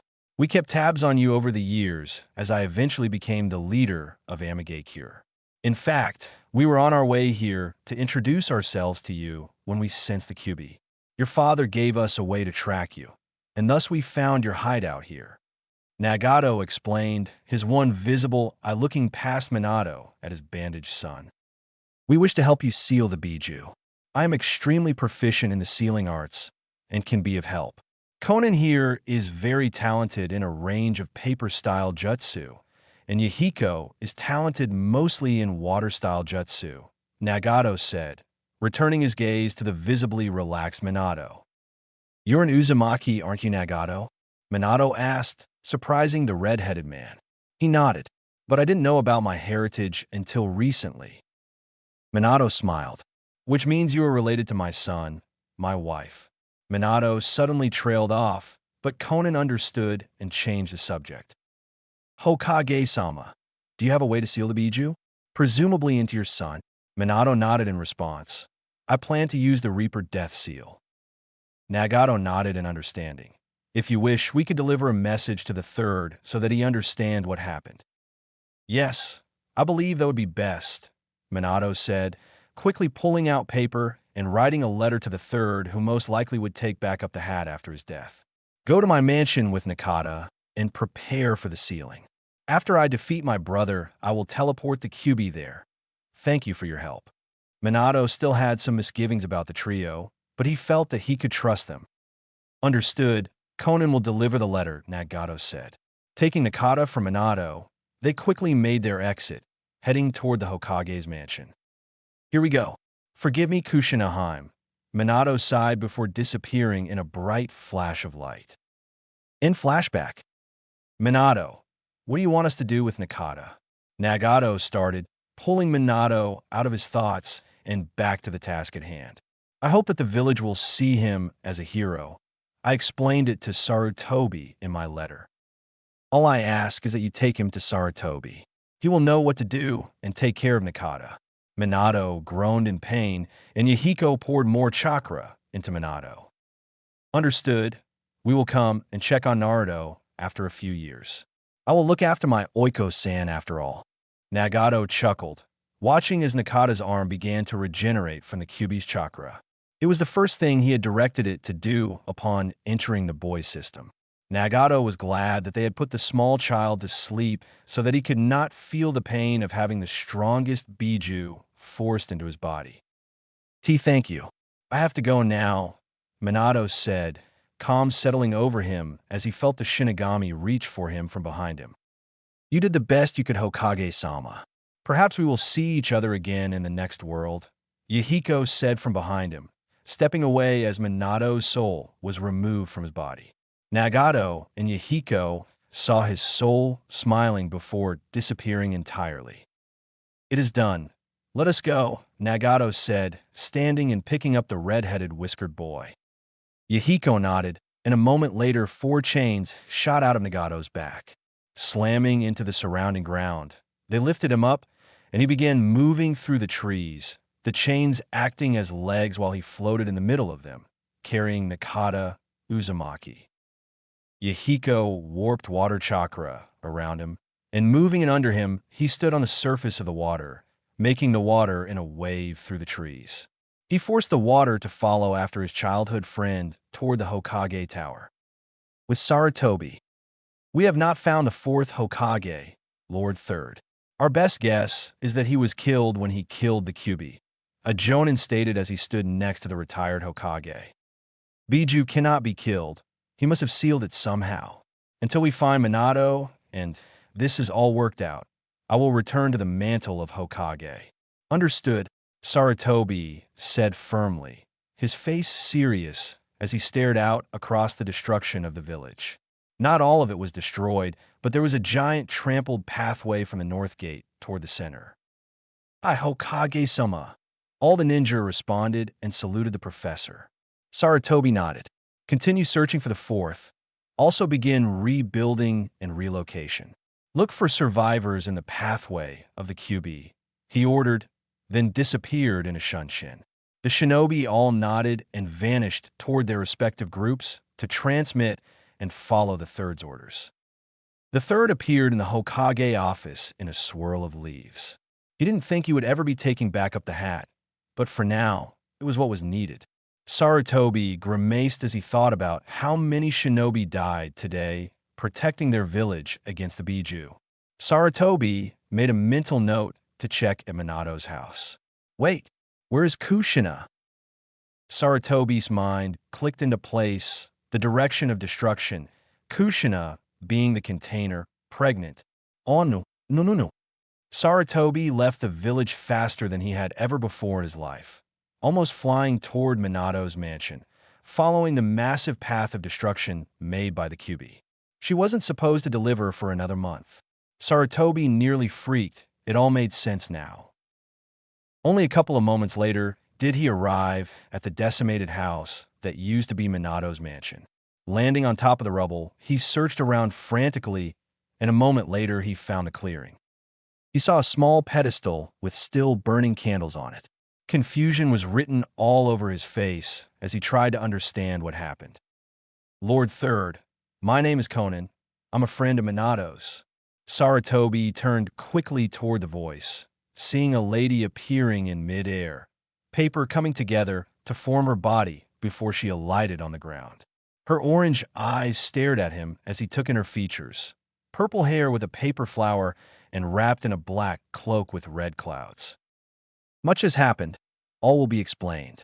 Kushina Uzumaki and Minato Namikaze's bodies have been delivered to the Hokage Tower. Sarutobi sighed deeply. They are both dead then. Conan picked up on his thoughts. Minato wrote you a letter before his death, which is also at the Hokage Tower. We arrived there just after you left, Conan explained. Sarutobi nodded and disappeared in a leaf shunshin toward his tower. Conan faded into paper and fluttered away. A few moments later, Sarutobi appeared within his office, the room different from how he had left it. On the 2 couches laid the bodies of Kushina and Minato. Kushina looked in terrible shape, and Sarutobi could easily tell that both were no more. Sarutobi was suddenly turned toward his desk at the sound of a baby crying. Sitting on his desk was a small basket, and within was a red-headed infant, 3 whisker marks on each side of his face. Picking up the child, he noticed a scroll with a Namikaze crest sitting by the basket. Sarutobi carefully held the boy and opened the scroll. Hello, Sarutobi. I regret to inform you that by the time you read this, I will be dead. As you knew, Kushina was pregnant with our son, but things went wrong. I have never told you or anyone else this, but I have a brother, and I do know who my father is. I lived with him and my mother for 6 years before coming to Konoha. After Kushina gave birth to our son, my brother attacked, wanting revenge for our mother. My brother Chiriko believes that I let our mother die in an attack from IWA Shinobi years ago, which I didn't. Regardless, Chiriko blames me for her death and has hated me ever since. My brother cut off Nakata's arm, and as I was trying to stop the bleeding, he pulled the Kyuubi out of Kushina. Now I know this isn't usually possible. You see, our father was Madara Uchiha, and both my brother Chiriko and I possessed the Sharingan. At this, Sarutobi nearly dropped the scroll and baby Nakata in shock. Getting control of himself, he set the baby boy back into the basket and continued reading. I kept my Sharingan a secret for many reasons. It is likely that Nakata will also possess the Sharingan. Sarutobi, I want you to take care of my son. I want the villagers to see him as the hero he is for containing the Kyuubi. When Nakata becomes Chunin, I want his heritage explained to him and his inheritance given to him. While the mansion was destroyed, the basement still remains. I would also request that you rebuild the estate for Nakata to use one day. I am genuinely sorry for hiding things from you, Sarutobi-senpai. I hope that you can forgive me. All I ask is that you care for Nakata and make sure he has a good life. He must be known as Nakata Uzumaki until he is strong enough to defend himself. If his heritage is not kept a secret, then my brother will come back for him. Last thing, 3 students of my father are helping me with sealing the Kyuubi. The one named Nagato, is the new leader of Amigakure, and he is an Uzumaki.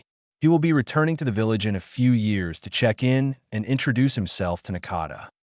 That is all. Minato Namikaze Uchiha. Sarutobi did drop the scroll at this point, shock clearly on his face as he processed everything that he had read. Turning back to the boy, he smiled. I promise Minato, Kushina, that I will look after your son. Chapter 3. Answers. Again, Naruto.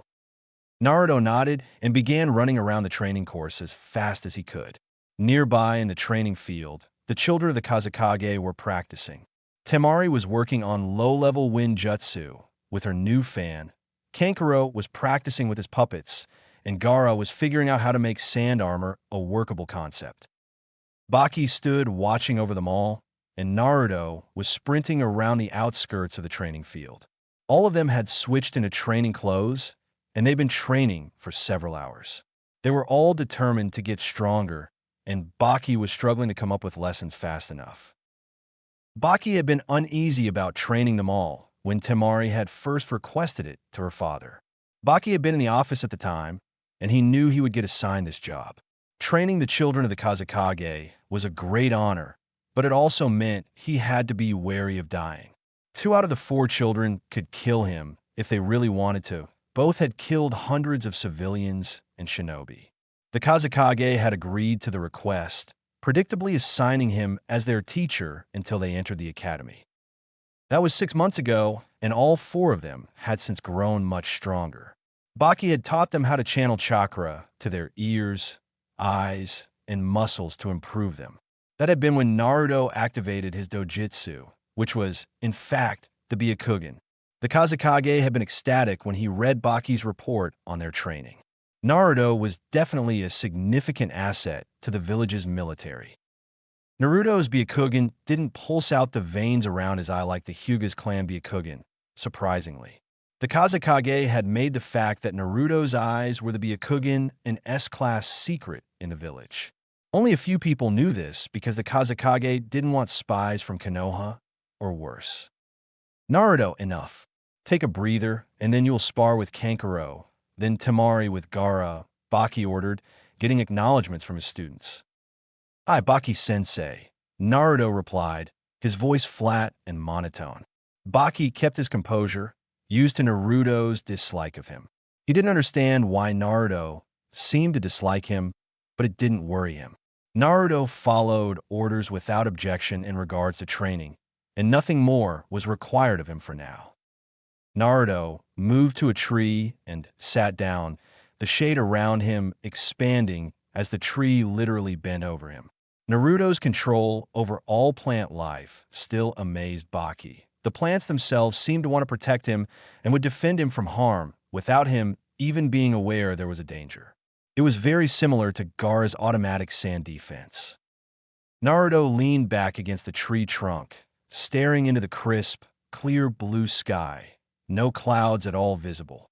He closed his eyes and let his dojutsu rest. He practically always had it on because it didn't strain him, and being able to see everywhere was very useful.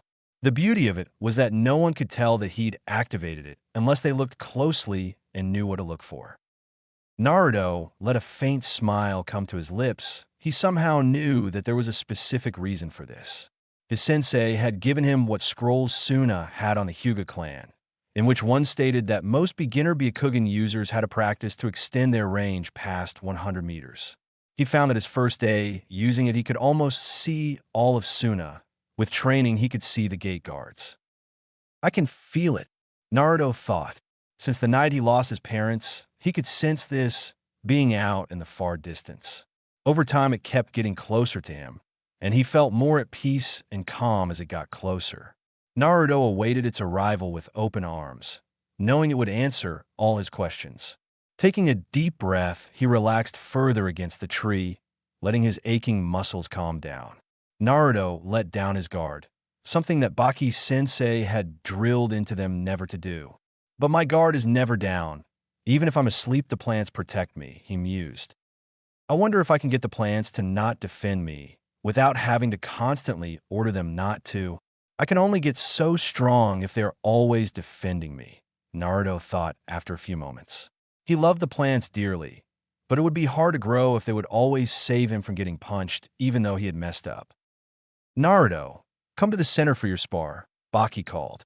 Naruto opened his eyes, his dojutsu activating in a pulse of chakra. His vision became shades of gray, expanding and enabling him to see everything around him.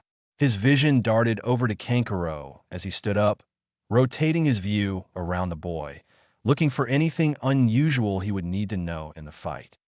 He kept his face blank as he noticed that the Kankuro standing in front of him was a puppet, Kankuro hiding inside the bandages on the puppet's back. It would seem Kankuro has learned a new technique, Naruto thought as he stopped in the starting spot and waited for the spar to begin. At the edge of the sparring area sat Gaara and his sister on a bench of sand. Hajime.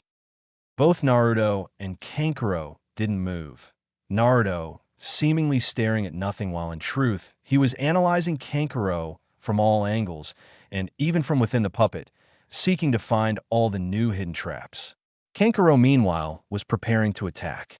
He wasn't good at this technique yet, and most likely he would need to separate from his puppet as soon as the fight got going. It was, after all, very hard to see what was happening when inside a cocoon of bandages. Naruto did something that confused his opponent and the onlookers.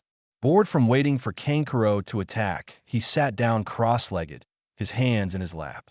The next moment, he closed his eyes, looking like he was meditating. Kankuro scowled. Moving his puppet forward, he threw kunai at Naruto. Naruto visibly concentrated, his face scrunching up, but he didn't move. Temari and Baki became concerned that the kunai would hit the pale, white-haired boy. The kunai flew closer, and the plants did not appear as they usually did. Naruto relaxed, his eyes still closed. He pushed himself off the ground onto one hand, dodging every kunai, one just barely missing his arm he was using to support himself. I forgot that he can see everything. He could see that coming even with his eyes closed. Kankuro thought in annoyance. Dodge this then. Kankuro gave up on tricking Naruto with his puppets, knowing he had figured it out already. Jumping off his puppet's back, he manipulated it into firing hundreds of Senbon. They weren't all entirely accurate, but most would hit Naruto. He was still learning this after all. Naruto's eyes were still closed as he watched the incoming attack, deciding that practicing more skills would be beneficial to his development. He went through hand seals, backing up to gain more time for the incoming Senbon attack. I could have the plants defend me, but I am determined to learn other skills. Futon, De Tapa, Wind Style, great breakthrough, Naruto called out, taking a deep breath before expelling a moderate-sized gust of wind. Baki's eyes widened at the size of the technique. After all, Naruto was only around 6 years old. He shouldn't be able to perform that technique to such a large extent. But then again, I'm comparing him to human standards, and we aren't sure he's human, Baki mused. They had previously tried to get blood samples to test. Every attempt had been futile, and several people had lost their lives. On the training field, Naruto's jutsu blew the Senbon away before continuing on toward Kankuro, who leaped as far out of the way as possible with his puppet.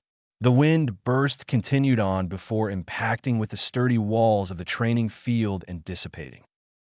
Kankuro turned back to Naruto to ask him how he did that when he found Naruto in front of him, his hair whipping around his face and horns. Naruto's fist was on a crash course with his face, and he was woefully unable to dodge. The impact sent him flying backward a couple of yards. "Winner, Naruto," Baki called out, stopping the match. Naruto walked over to Kankuro and offered his hand, helping him up. "That was amazing, Naruto. I'm not even mad that I lost," Kankuro said, picking his discarded puppet up. "Not like I would have one anyway if he had used the plants," Kankuro mused. Those plants were freaking strong. He'd seen them from the mansion when they restrained the demon Gaara had turned into. "Please clear the field, you two. It's Gaara's and Temari's turn," Baki said. Both nodded before moving to the sidelines. Naruto raised an eyebrow at Gaara's bench that fell apart in his sand and followed him. "Well, can't let him do me up now, can I?" Naruto thought, pointing both open palms at the ground. Kankuro watched as a large couch formed out of soft plants and vines in a matter of moments. Naruto smirked and sat down, gesturing for him to follow, which he did. "You two in your competition with your powers." Kankuro shook his head, turning to his two siblings standing in the middle, talking to Baki. "Well, I can't let go do better than me, can I?" Naruto returned. Kankuro just chuckled, focusing on the match that was just starting. "Hajime." Temari immediately went on the offensive. Pulling her fan off her back, she swung it as hard as she could, creating a decently sized force of wind. Gaara narrowed his eyes at the attack. It wasn't a powerful attack, but would still hurt if he allowed it to hit. He knew from experience how much it would hurt. Naruto had convinced him to go through training without his sand on some days, and Naruto wouldn't use his plants on those days. In spars, Gaara had gotten hurt for the first time in his life, and it had been a new experience. Gaara found he preferred not getting hurt when possible. Gaara's sand thrust up out of the ground, swirling around him. The cutting air from his sister impacted into it harshly, but it never stood a chance against the yokai reinforced sand. Temari grimaced, trying to think of a way to defeat her brother. Her face lit up a moment later. A shinobi must use all options available to them. That's what Baki-sensei taught us. With that in mind, Temari shot off as fast as she could, which was decently fast for her age. Gaara raised an eyebrow at her direct attack, his arms crossed. He hadn't moved since the start. His sand lurched up in a fist shape toward Temari. His eyes widened when his sister didn't dodge or retaliate, just continued running head-on at his sand. Gaara pulled back the sand before it hit his sister, not wanting to severely injure or even kill her. He did not have absolute control over his sand, and there had been a lot of force in that attack. Temari smirked as she saw her plan was working. Yanking off her fan in one quick swing, she fired another burst of wind at her sibling. Futon, Kazakiri no Jutsu, wind release, wind cutter technique, Temari cried, unleashing the most powerful attack she had so far at her younger brother. Gaara's eyes narrowed, realizing she was taking advantage of the fact she was his sister and he cared about her. Gaara growled as the sand swirled around him fiercely before encasing him in a sand dome. The wind attack clashed harmlessly against the sand, and Temari frowned. Gaara's sand was still much faster than her wind. Her attacks wouldn't be enough to cut through. Temari tried to move and found both her legs stuck. Looking down, she found sand creeping up her legs. "I win, Temari Wanisin," Gaara stated, the sand wrapped around him falling to the ground. Temari sighed. "I give up." "Winner, Gaara," Baki yelled out, a tad unnecessarily. Gaara nodded before retracting all his sand to the surrounding ground. Naruto walked up a moment later, staring at the sand that was in a rough circle around Gaara. "What are you looking at, Naruto and I?" Gaara questioned. "Gaara, how long can you hold one shape with your sand?" Naruto inquired, his pale eyes shifting to Gaara's face. While Naruto directly looking at someone was unneeded as he could see them from anywhere, he did it out of respect and proper manners. "A couple of hours. I haven't tried longer than that," Gaara responded, confused. "Could you perhaps form some sort of container out of your sand to hold the rest of it? To carry it around with you?" Naruto mused, a thinking expression on his face. Gaara's eyes widened slightly in an understanding of what his friend suggested. Concentrating, he focused on a large gourd, as it made the most sense to him to carry all his sand in something like that. A few moments later, the sand swirled together and formed a large gourd in front of him. He directed the rest of his sand inside the sand gourd, creating a cork to go in the top once everything was inside. "That works," Naruto commented. Gaara nodded. "I'll need to get gear of some kind to attach it to my back." "I can help with that," Baki commented. Gaara only nodded in response to his sensei. Next day, Gaara and Naruto walked down the street of Sunagakure, heading toward a restaurant. The villagers ignored them, glared, or moved out of the way. It didn't matter to either of them. They had each other as friends, and the rest of the world approval was unneeded. "Gaara and I, do you think there's a place out there where people like us can go and not be judged? Not be feared?" Naruto abruptly asked, surprising his friend. Gaara didn't immediately answer, taking a few moments to think about it as they strolled down the street. Gaara now carried around the large gourd. He had a wide leather band from his left shoulder to his right hip with which he had attached the sand gourd to his back. "I'm not sure, Naruto and I've never heard of such a place," Gaara responded eventually. "If there isn't, would you want to help me create it?" Naruto asked, a small level of childishness coming into his voice. They were, after all, almost 6 years old, and even with everything they'd gone through, they were still children. Gaara smiled widely. One of the things he had only started doing after meeting Naruto. There was just something about Naruto that made him happy. "Of course, Naruto and I would love to," Gaara replied sincerely. "Awesome. It'll be a village, away from all those who hate people who are different. A place where those that want a place to fit in can come to. A place they won't be judged and hated, but loved and cared for," Naruto declared excitedly. "I promise I'm going to make such a place one day." Naruto's eyes shone with determination to bring about his new goal. "I will do my best to help you reach your goal, Naruto-san," Gaara said calmly. Upon reaching the door to the restaurant, he pushed it open and waited for Naruto to walk through. Naruto thanked him, and they sat down at a table. "Gaara, it's getting close. I can feel it almost here now. Maybe it will help me complete my goal," Naruto said. Gaara nodded. He was also curious as to what it was that Naruto could feel coming. He'd expressed at one point that he thought it was perhaps his parents, then become depressed for a while, wondering why they would have abandoned him in the desert. Gaara turned as the waiter stopped at their table. Both Naruto and Gaara shared a look at the anger and hatred they could feel coming from the server. He apparently didn't like them, and after they ordered, the man quickly left. "I wonder why he hates us." The woman from last week said, "I killed her daughter," Naruto commented almost absent-mindedly. While Naruto wouldn't resort to killing as his first solution, he had killed many villagers that had attacked him. Gaara nodded, being on the same boat as Naruto and having killed many villagers and assassins that had attempted to take his life. Naruto turned back to Gaara, coming out of his musings. Read something interesting recently. It's news from a few years ago, but I only just found a scroll about it. Gaara perked up, interested in what Naruto had to share. Apparently, the strongest Biju, the Kyuubi, attacked the Leaf Village. It says that the fourth Hokage killed the fox at the cost of his own life. But something confuses me. According to Shikaku, Biju can't be killed. Naruto thought out loud.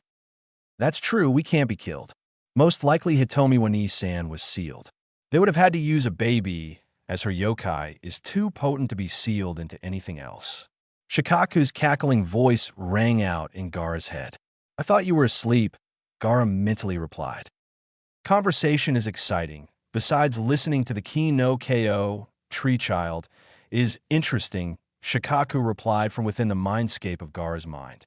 When Gaara focused back on the real world, he found Naruto patiently looking at him. What did he say? He confirmed what you said. Biju cannot be killed. They have to be sealed. Apparently, the Kyuubi would have to be sealed within a baby, as she can't be sealed into anything else, Gaara replied, enjoying Naruto's shocked expression. Wait, the Kyuubi is a she? Gaara nodded. Huh. Naruto seemed to regain his faraway look. Gaara knew he was either thinking or looking at something that only he could see with his dojutsu. Gaara could seldom tell when Naruto had it activated. He hardly looked different with it on. A few moments later, the waiter returned carrying the food, setting it down and glaring at them as he backed away before leaving.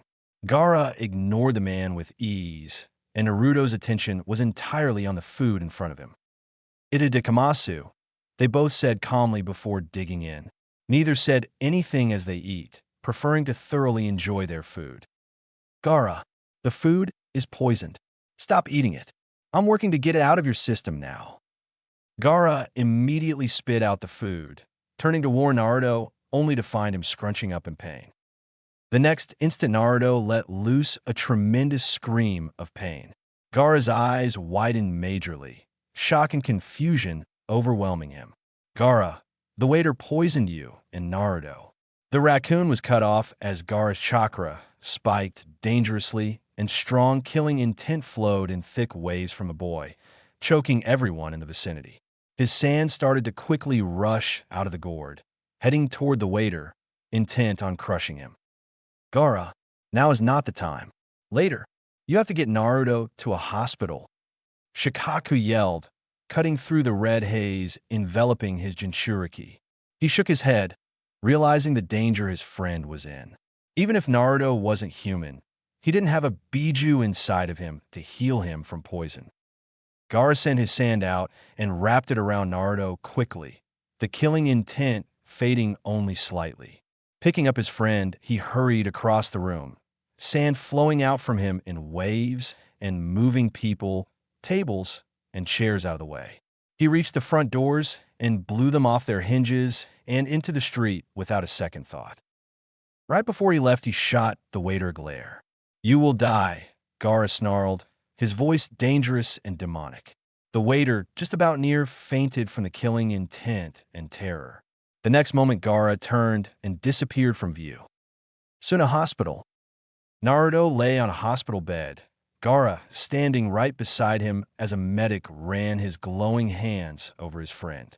Naruto looked terrible, even paler than usual, his muscles strained and sweating profusely. Gaara was fighting hard to keep his emotions under control, wanting to kill everything and anything. They dared to hurt my brother. Gaara's rage fought to control him, but he kept it under control. He needed to be here and watch over Naruto. Also in the room were his two siblings, his sensei Baki and the Kazekage. Both his siblings were close by, looking on in concern at Naruto, while Baki and his father waited for the medic to report. Kazekage-sama, I regret to inform you that there is not much I can tell you about the boy. While I found that he was given a poison strong enough to kill an elephant in a couple of minutes, the rest of his body is actually being blocked from my jutsu, the medic said in obvious confusion. I don't even know how that's possible, he muttered. Irrelevant. Can the antidote be made? The Kazekage demanded sternly. I don't want to lose such a valuable asset to the village.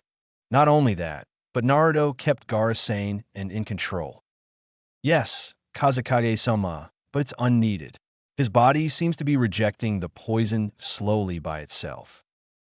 Make the antidote anyway. I don't want to take any chances, he ordered. The doc nodded before grabbing a syringe from a nearby cart. Gaara's eyes widened as the doctor brought the needle toward his friend's arm. No, wait. Gaara yelled, but it was too late. Vines shot out of the floor around the bed and the walls. Lashing through the air, they slammed into the medic, throwing the shocked man across the room and into the wall. Gaara and the others in the room watched as the vines moved back and forth around Naruto menacingly, daring anyone else to try to reach the white-haired boy. Baki, check on Yakugo. Carefully, the Kazekage instructed. Baki nodded, slowly moving toward the moaning medic. He had already been hurt by those vines before, and he didn't want to experience that again. The vines seemed to settle a moment later, wrapping themselves around Naruto. They lifted him off the bed before forming a cocoon that floated between the ceiling and floor, attached to the nearby surfaces like a spider web. Stay back. Naruto isn't awake, which means the vines will attack anyone who gets close to him, Gaara warned, already knowing that the vines only truly cared about protecting Naruto. Will he be okay? Temari asked shakily. Gaara nodded. He will. With Naruto. Naruto slowly opened his eyes, pupil-less, orbs taking in his surroundings. Sitting up, Naruto looked around. Above him was a beautiful sunset sky, an exotic shading of orange, red, and yellow hues. On the ground, he was surrounded by plants of all types, trees of every kind, and green, thick, luscious grass. Think Garden of Eden type place. Naruto got to his feet, confused as to where he was and how he got here. I've never been to such a place, but why does it feel so right? Naruto struggled to find the words to describe how he was feeling. The leaves behind him rustled, making him turn around quickly. Coming through the trees was a beautiful lady, the plants moving out of her way as she walked. Her incredibly long, white hair trailed on the ground behind her. She had pale skin with delicate facial features. Her eyes were white like his, and her eyebrows were cut very short and round, a red shade of lipstick on her lips. She had 2 brown horns that stuck out from her head. Naruto's eyes were suddenly drawn to the 3rd eye in the middle of her forehead. It was red and had rings in it, as well as 9 tomo. She slowed to a stop in front of him, gazing upon him kindly, and for some reason, he felt such warmth as he looked at her. He noticed that she wore a high-collared hime kimono which had tomo running down the center and edges of the gown, adorned with intricate gold and purple lines. Hello, Naruto. Her voice was elegant and melodic. Naruto's pale eyes met with hers, and they stared at each other for a few moments. Who are you? Naruto stammered out. The answers were almost here. He could feel it. The beautiful woman smiled slightly sadly at him. My name is Kagaya Otsutsuki, and I am your mother.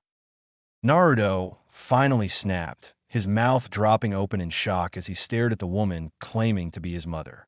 Abruptly, his emotions changed, going from shock to anger. Where were you? He yelled at her, the plants around him moving agitatedly. Kagaya frowned. I was with your father, Musuko. She sighed, seeing him still angry. I knew he would be upset. Naruto, I have a lot to explain to you. All of your questions will be answered. Her eyes teared up slightly. But Naruto, I did not stay away because I wanted to. I love you so much, Naruto. It has taken 6 years before I could finally talk to you. Naruto's anger faded, and he began to tear up and cry. He knew that she was right. He could feel that she was his mother, and her saying it only confirmed it. And as she says she loves me, she didn't stay away because she doesn't want me, Naruto thought joyfully. Kagaya fell to her knees and stretched out her arms toward her son. Naruto ran into her embrace, and they hugged, crying in happiness and relief. I love you so much, Masuko. I'm never going to let you go. Kagaya purred into his ear, holding him tightly in her embrace. I love you too, mother. I could feel you coming. I'm so glad you are here, Naruto cried, soaking her elegant robes. But Kagaya didn't care about her dresses. The plants around them slowly formed a surface that was comfortable to lay on, and they did, Kagaya laying down and pulling her crying son with her. Naruto cried and cried in happiness, and then sadness, then happiness again, telling her how he was so glad to see her over and over again. She continued to reassure him that she was never leaving. I'm so glad to finally get to see my baby, Kagaya thought. Later, Kagaya rested against the plants, cradling the sleeping Naruto in her arms. She felt so calm, so at peace to finally be holding her son in her arms. She knew the life he had gone through thus far, and she was proud of him, of his want to get stronger and make a place for those that are scorned. She knew the challenges Naruto would eventually face, but that wasn't now. Kagaya felt the change in the air, the warmth of the plants changing ever so slightly. She felt a connection form within her mind. The next moment, she felt meaning and thoughts being communicated to her. Yes, I agree with you, dear.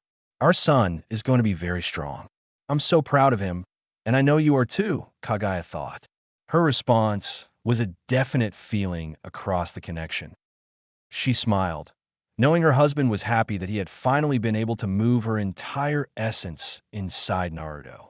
Her husband had found Naruto's aura on Earth 3 years ago when Naruto lost his adoptive parents, for that was the first time Naruto flared his chakra. It had taken so long to find Naruto because her husband didn't deal well with deserts and his connection to the world wasn't as good in them. He had immediately moved a significant amount of power to the desert to protect their son, while he focused on establishing a connection between their son and her. The process took 3 years overall because she contained such a massive amount of power. It was much harder for him to transmit her into their son when their son was in the desert, a place that lacked plant life. Kagaya felt the mental prodding from her husband and sighed. But he looked so adorable sleeping. He's not going to be a young child for much longer, you know.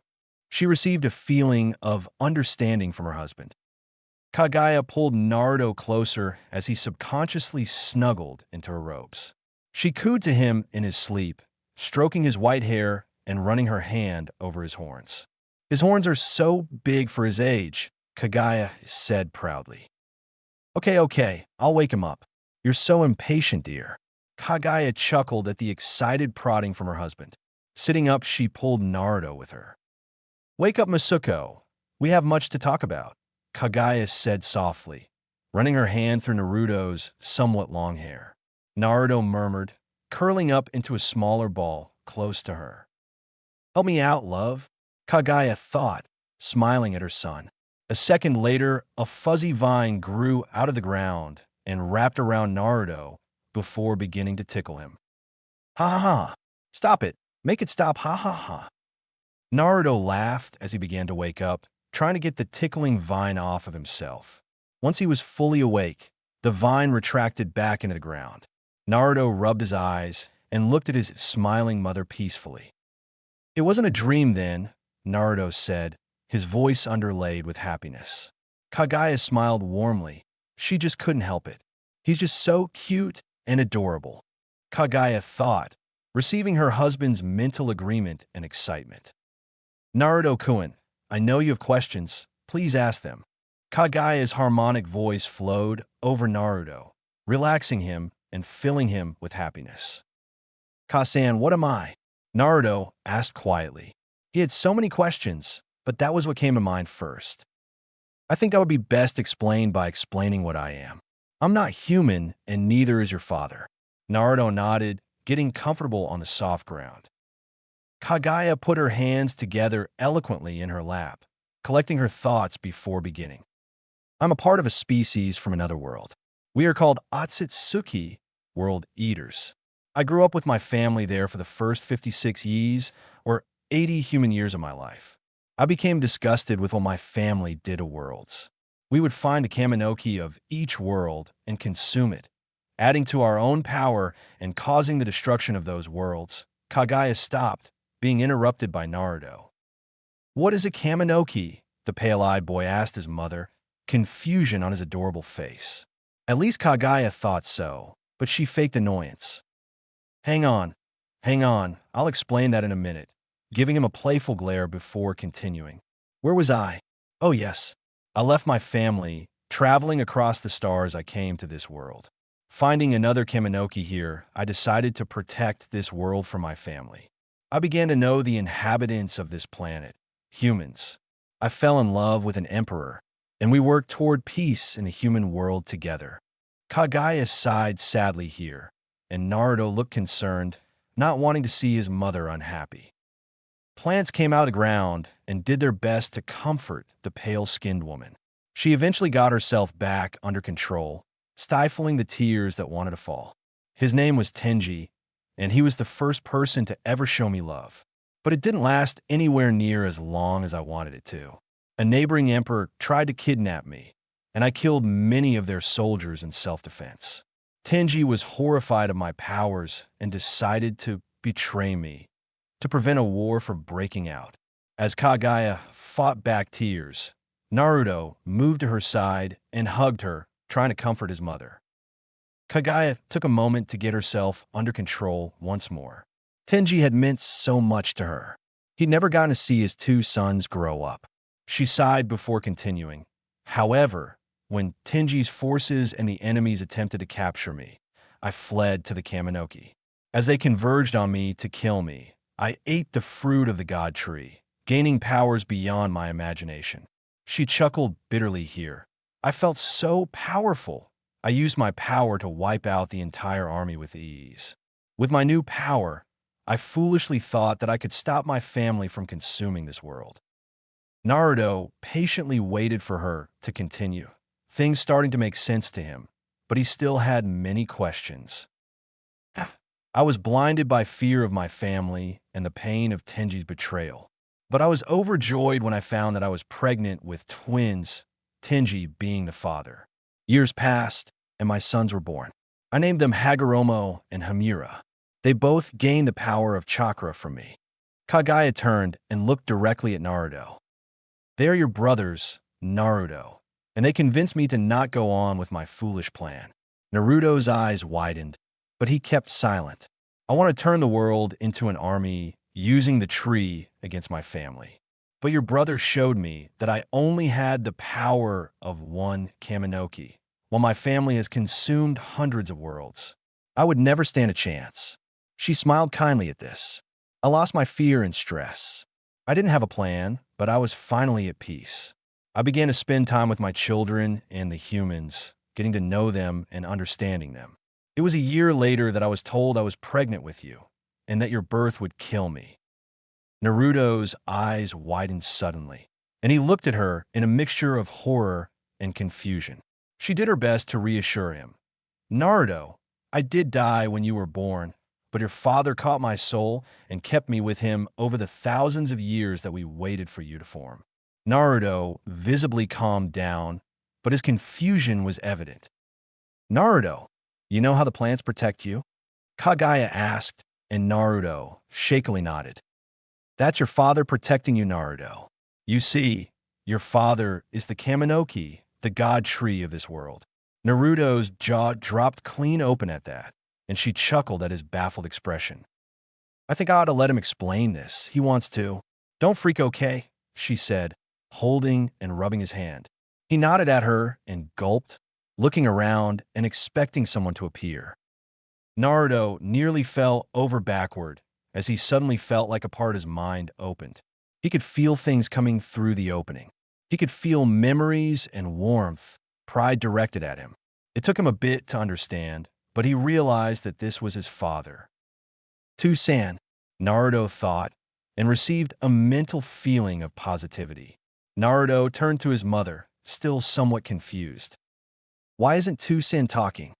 Naruto asked, his head tilted to the side cutely, his mother fighting the urge to squeal at her adorable son.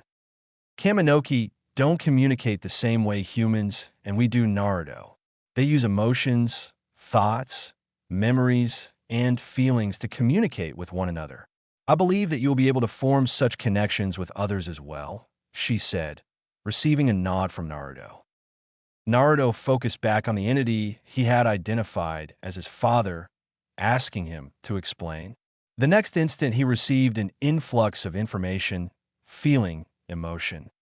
Naruto's face took on a steady look of shock as he processed all the memories. My father is named Asatsuri. He is the god tree of this world, Naruto thought in awe. He could feel the power his father possessed. He watched the glimpses of memories, his father and his mother watching over the human race, waiting for him to eventually form together. He smiled as he saw his mother and father joke and talk together. He watched his parents separate his father's power and spread it over the world. He watched them give bloodlines to the humans, preparing them for the eventual coming of the Otsutsuki. Naruto frowned as he watched the memories of the humans abusing their gifts, using it for war and destruction. Naruto gathered his thoughts as the influx of memories came to a stop, his father's warmth and love for him permeating him. A lot of my questions have been answered. I understand what I am now. I'm not human. I'm Otsutsuki in Kaminoki, Naruto said, more to himself than his mother. But she nodded anyway and smiled at him, loving his thinking expression. Naruto suddenly looked up, staring into her eyes with intensity. You and Tusan aren't going to leave me, are you? Naruto asked, fear and hope, suspicion and want in his voice. He was uncertain. No, Naruto-kun, we're never going to leave you. Asut-kun has moved me and my power within you. It was going to take a couple more months, but it sped up when you were in danger. Kagaya smiled warmly at her son, reaching out and hugging him. We are never going to leave you, Masuko. Naruto smiled brightly, grinning in joy as he hugged his mother back strongly. Thank you for coming for me, mother. Thank you for loving me, Naruto said. In his mind, he was communicating the same feeling and thankfulness to his father through the link, receiving a sense of affection in return.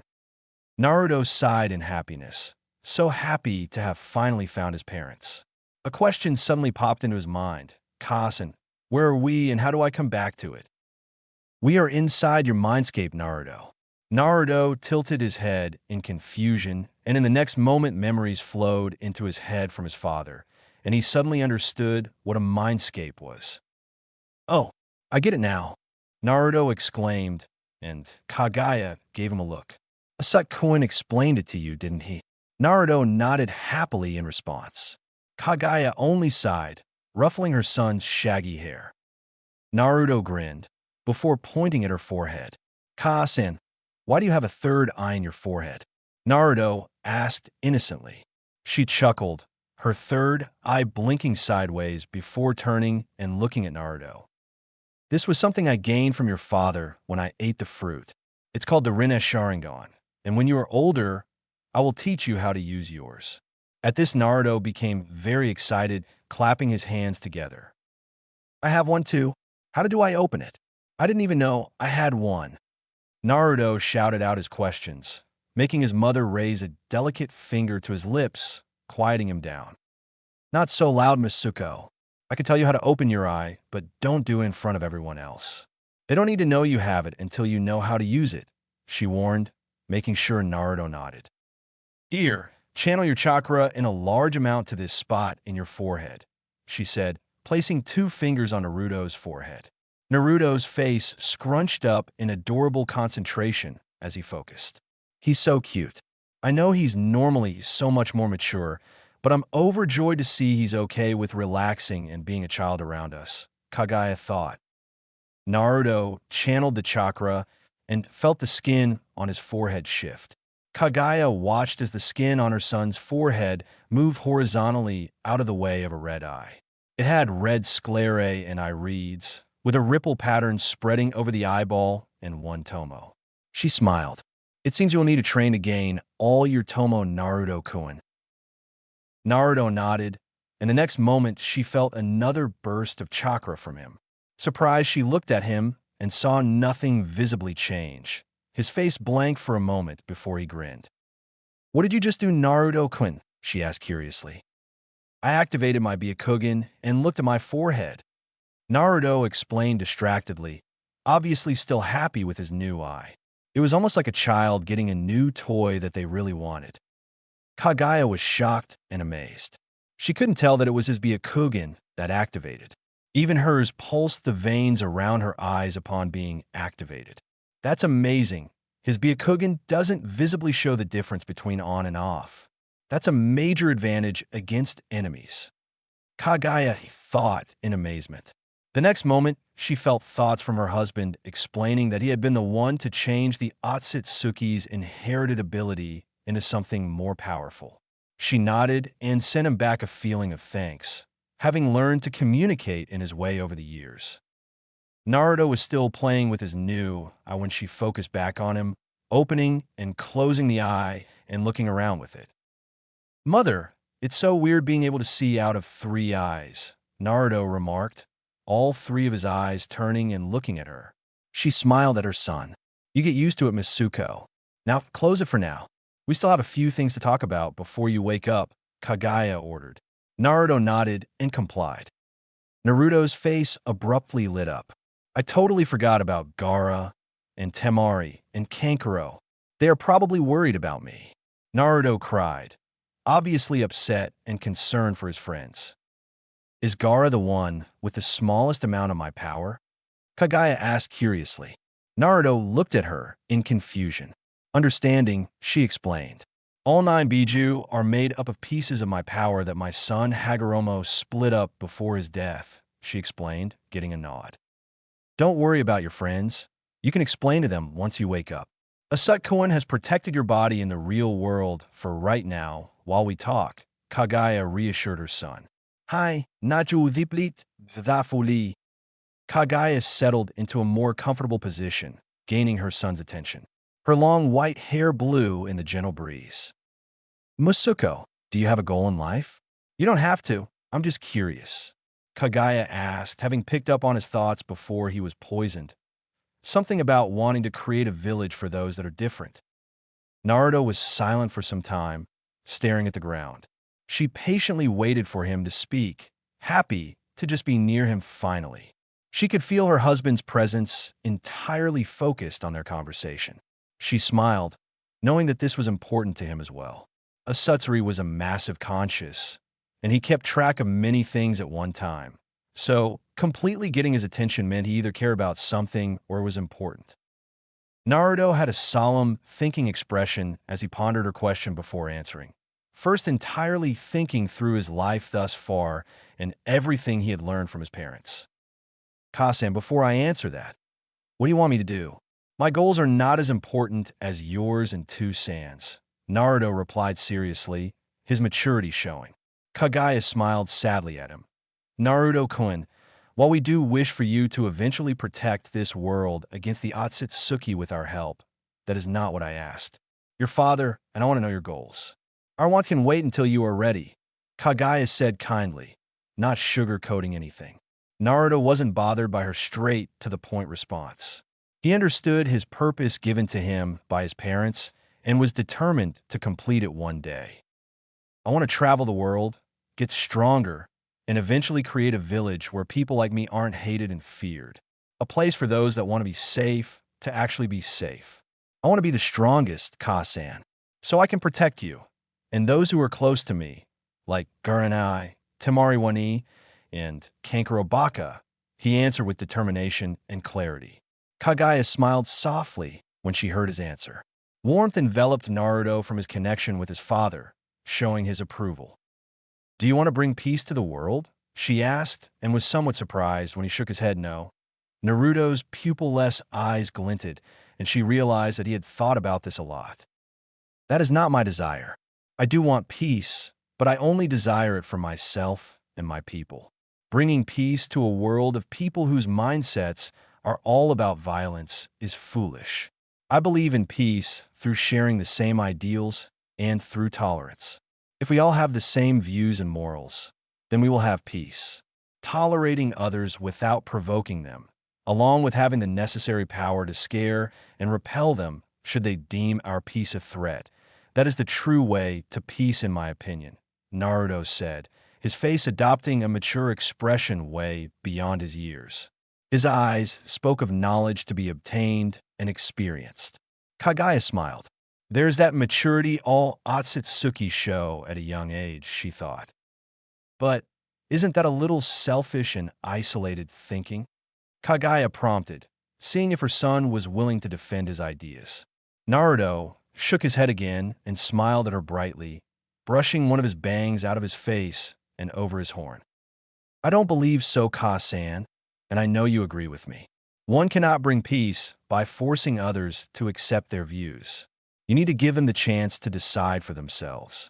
If they truly desire peace, then they will consider what you're saying, and they will surely take a look at the peace you have created.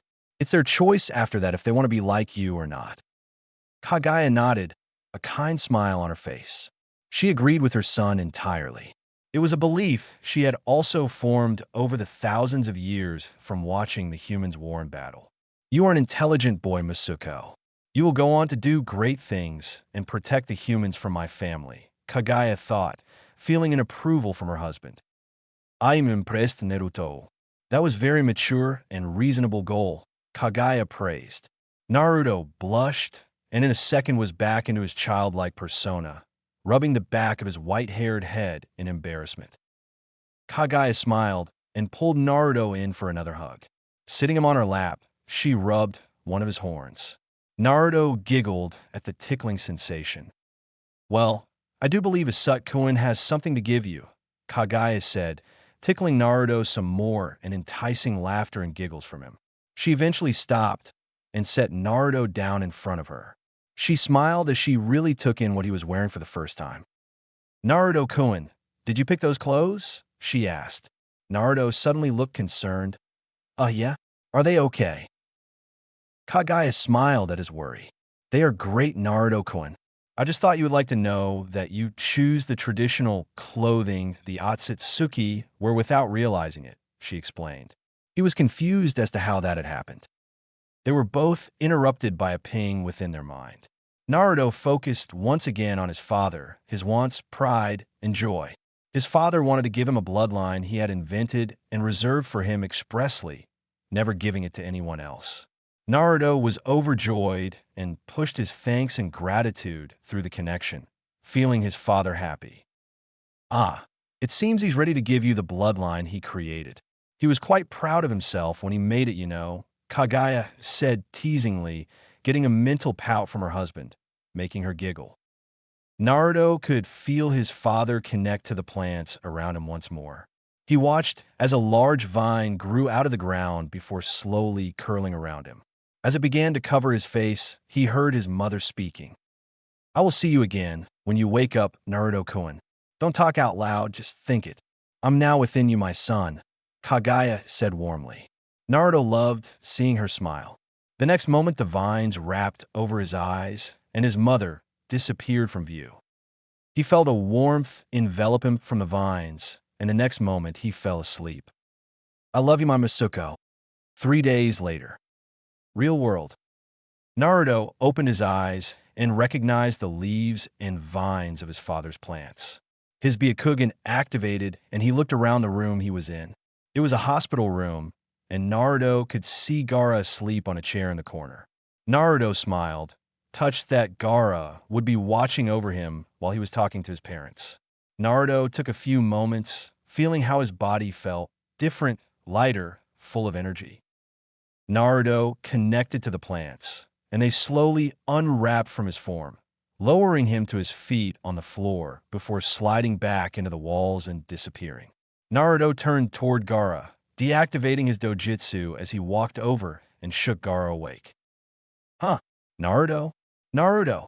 Gaara jumped up in an uncharacteristic display of happiness and hugged him.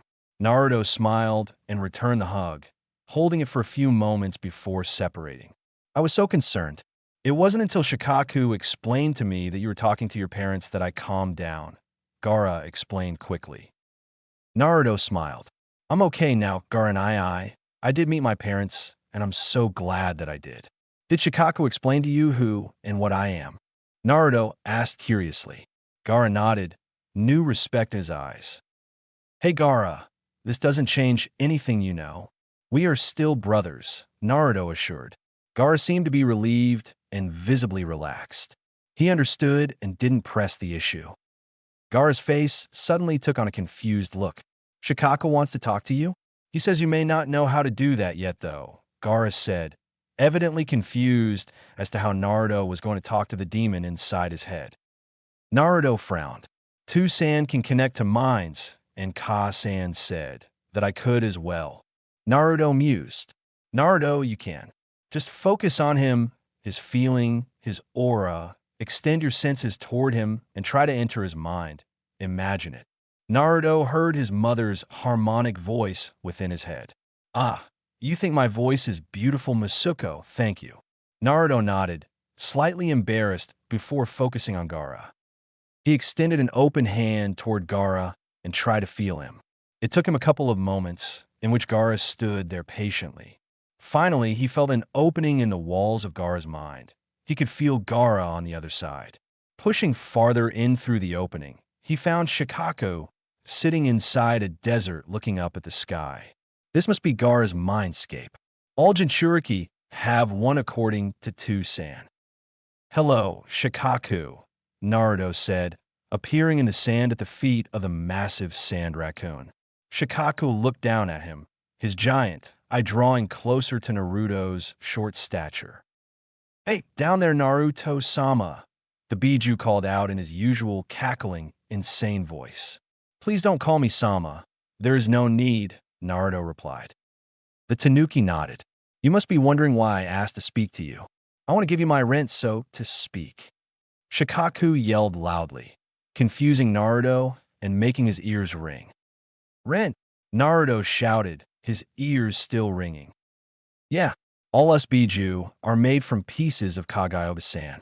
When we learned she was still alive, and Kaminoki-sama had her with him, we all began creating reserves of yokai equal to what we had to give back to her upon your arrival, the crazy raccoon dog explained, his voice near deafening.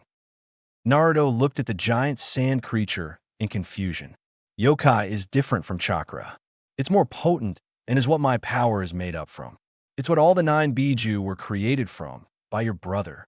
Kagaya's voice rang out in Naruto's mind, and he nodded. What do I need to do then? Naruto asked, no clue. I know Kagayoba-san has a way to absorb chakra.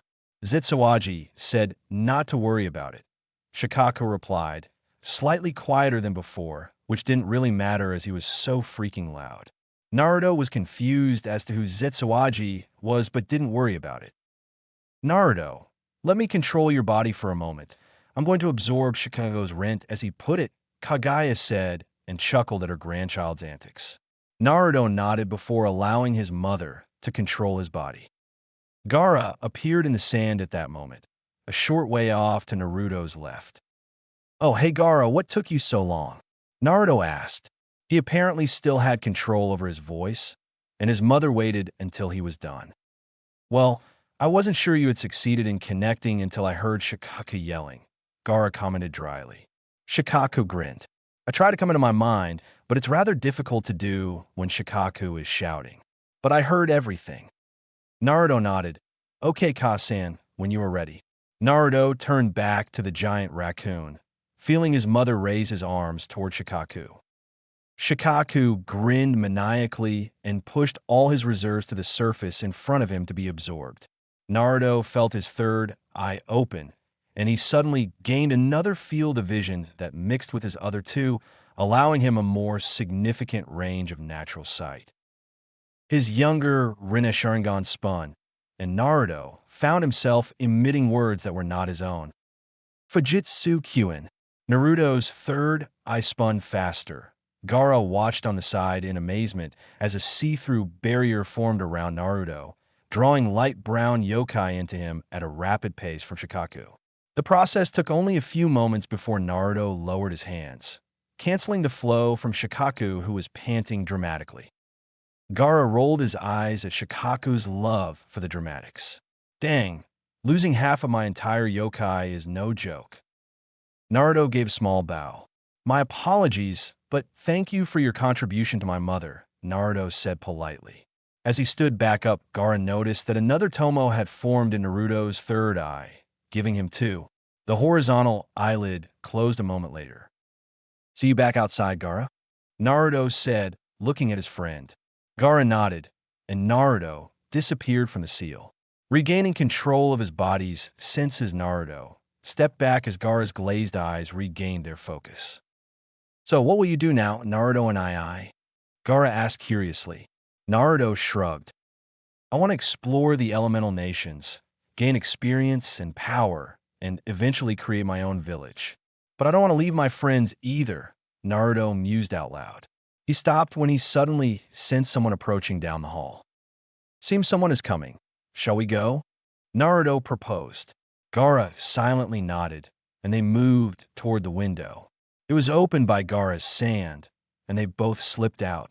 As they fell, they were both caught by their own protections and deposited on the ground before they took off at a run toward the Kazekage mansion. The medic stepped into the room to check on the demon's condition and dropped his clipboard when he found the place entirely empty. Quickly turning around, he ran off to report to the Kazekage that Naruto was now awake.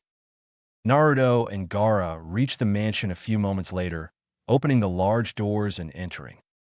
Gaara? Is it you? Temari's voice echoed out of the living room doorway before Temari herself stepped through. Naruto!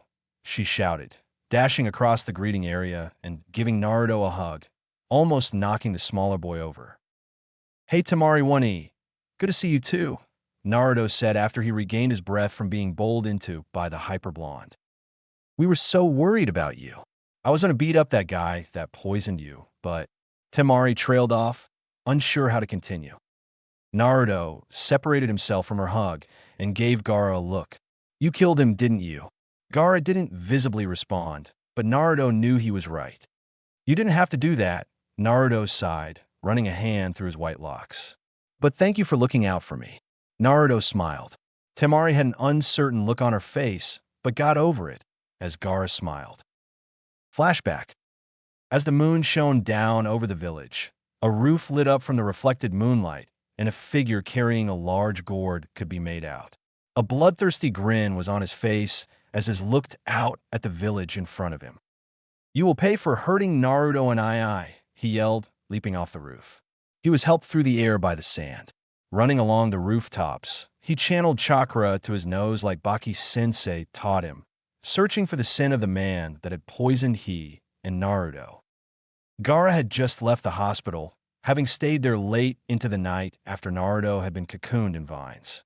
Once he was sure that Naruto was okay, he'd left by the window to find the man who had dared try to kill his brother. It took Gaara a couple of hours with the help of Shikaku to find the man. The man had quite the head start as Gaara had told him almost 7 hours earlier that he was going to come back and kill him. Gaara finally locked onto his scent and followed it into a darker part of the village. Dropping down to the street, he slowly walked toward the battered hotel he knew the man was in. A few villagers saw his bloodthirsty eyes and maniacal smile and quickly hightailed it out of there. As he walked, 2 drunk men noticed him. Hey kid, hand us your money and you won't get hurt, one laughed, downing more sake from a bottle and holding a blade in his other hand. Gaara ignored him, intent on his prey. The man didn't like being ignored and threw his knife at Gaara. It didn't get even close to him before being grabbed in midair by the sand. Gaara's savage green eyes turned toward the man. Looking over his shoulder, he raised his right hand toward the men, his grin becoming more and more insane. Within the seal, Shikaku tried to calm the boy down, but gave it up as a lost cause. He didn't really care if the idiots died. Morons deserved it anyway for picking a fight with Gaara. Gaara yelled, his sand slithering quickly across the ground before wrapping around the men faster than they could react. Gaara's eyes grew more full, more bloodthirsty, more insane. Yes, they will all pay. Sabaka Q, sand coffin. Gaara snarled demonically, his sand compressing down on the struggling and now screaming men. Sabaka Soso, sand burial. Gaara's eyes stretched as he closed his hand.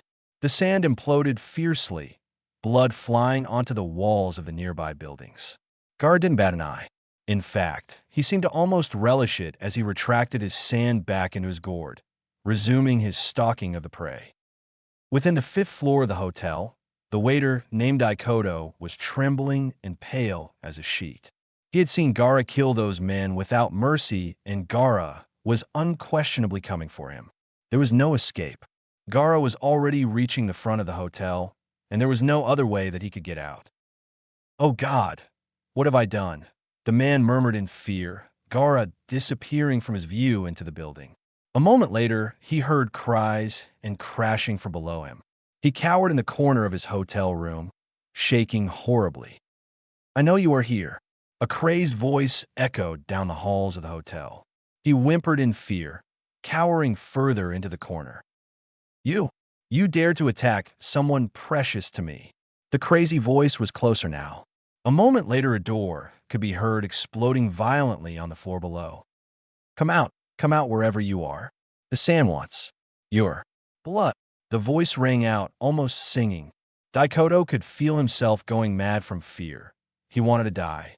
The killing intent saturating the air was nearly as strong as the Ichibi's, and it was wholly directed at him. He could literally feel himself going insane. "Found you!" a demonic voice cried out gleefully. The next moment his door was shattered to pieces. Standing in the hall was the bloodthirsty Gaara, staring at him with wide, bloodshot eyes. Daikoto was foaming at the mouth, pressed as far as he could against the wall. Daikoto suddenly decided to throw himself from the window, uncaring if he died or not, just wanting to escape the pressure, the killing intent weighing down on him, making him watch his own death over and over again. "You will not escape me," Gaara cried, his sand shooting across the hotel room, covering the walls and reaching Daikoto as he attempted to get the window open frantically. He screamed as the sand wrapped around him, pulling him away from the window and back toward Gaara, who had his palm extended toward him. "Sabaku Soso, sand burial." Gaara closed his palm, a massive grin on his face as the sand crushed down on the screaming form of Daikoto.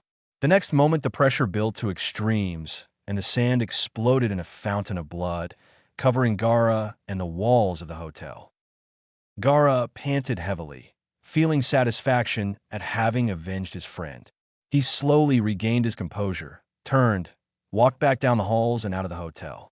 "Gaara, when you go home and get a new change of clothes, we need to talk." The uncharacteristically serious voice of Shikaku sounded in his head. Gaara nodded and continued making his way home. In flashback, Naruto and Gaara were now sitting in the living room, both sitting cross-legged and making the ram seal. Temari sat on a nearby couch, watching the two motionless boys sit on the carpet with their eyes closed. They had been doing this for almost a half hour after Naruto came back, saying hi to Kankuro and explaining what happened when he got poisoned. He also said that all his questions had been answered while he was in the coma, Temari thought, though when Kankuro had asked him what he meant, he declined to explain further. Directly after that, both boys moved into the living room and sat down and had been there since. Temari was bored and was just about to get up and find something else to do when Naruto and Gaara stirred at the exact same time, which was slightly creepy. "You didn't explain how that will work out, you know," Gaara suddenly said, confusing Temari greatly. She became only more confused by Naruto's answer. "I'm still working out a solution. I need time to think," Naruto replied, slowly walking away, his white kimono fluttering lightly. Gaara nodded in response. "Gaara, what the heck was that about?"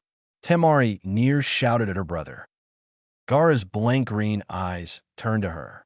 "Naruto and Ai has finally found the truth to his life and is deciding what to do with his life from now on," Gaara replied cryptically. "Wait, does this mean he is leaving?" Temari asked, shocked. Gaara shrugged. "Perhaps. He doesn't know yet." Temari shook her head. "What was that thing you two just did for the past 30 minutes? Gaara stood and walked past her toward the entrance.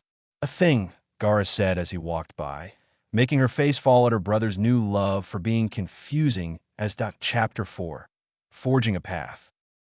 The hot, blistering sun of the desert shone on Suna, beating down mercilessly upon the residents' heads. One white-haired boy was not at all bothered by this, though. While he didn't like the bright sun, preferring the moon, the warmth was nice.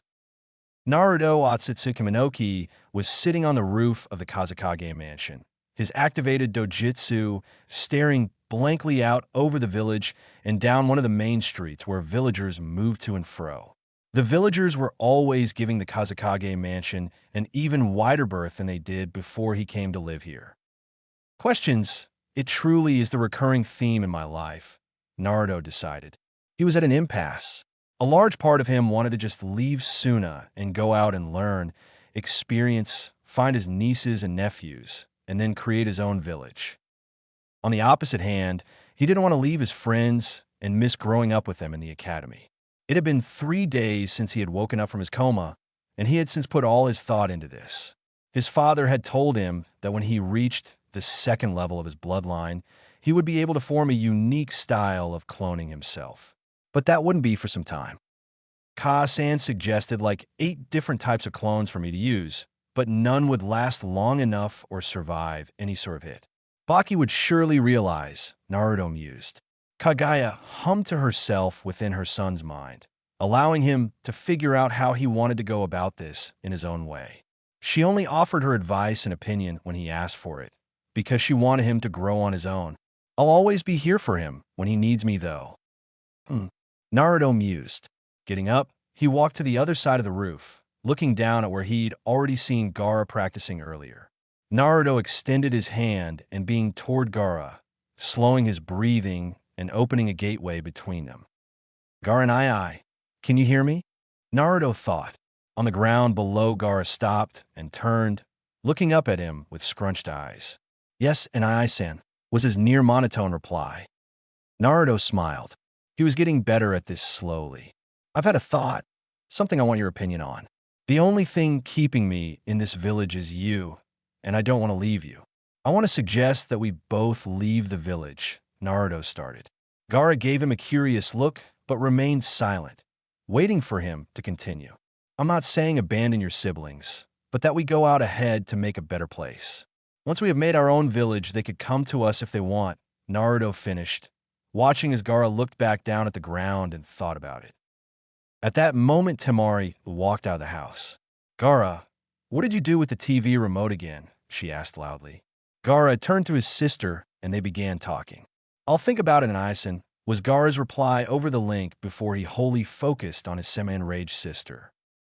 Naruto nodded, turning back to the village and forcing his vision to zoom across it, seeing everything.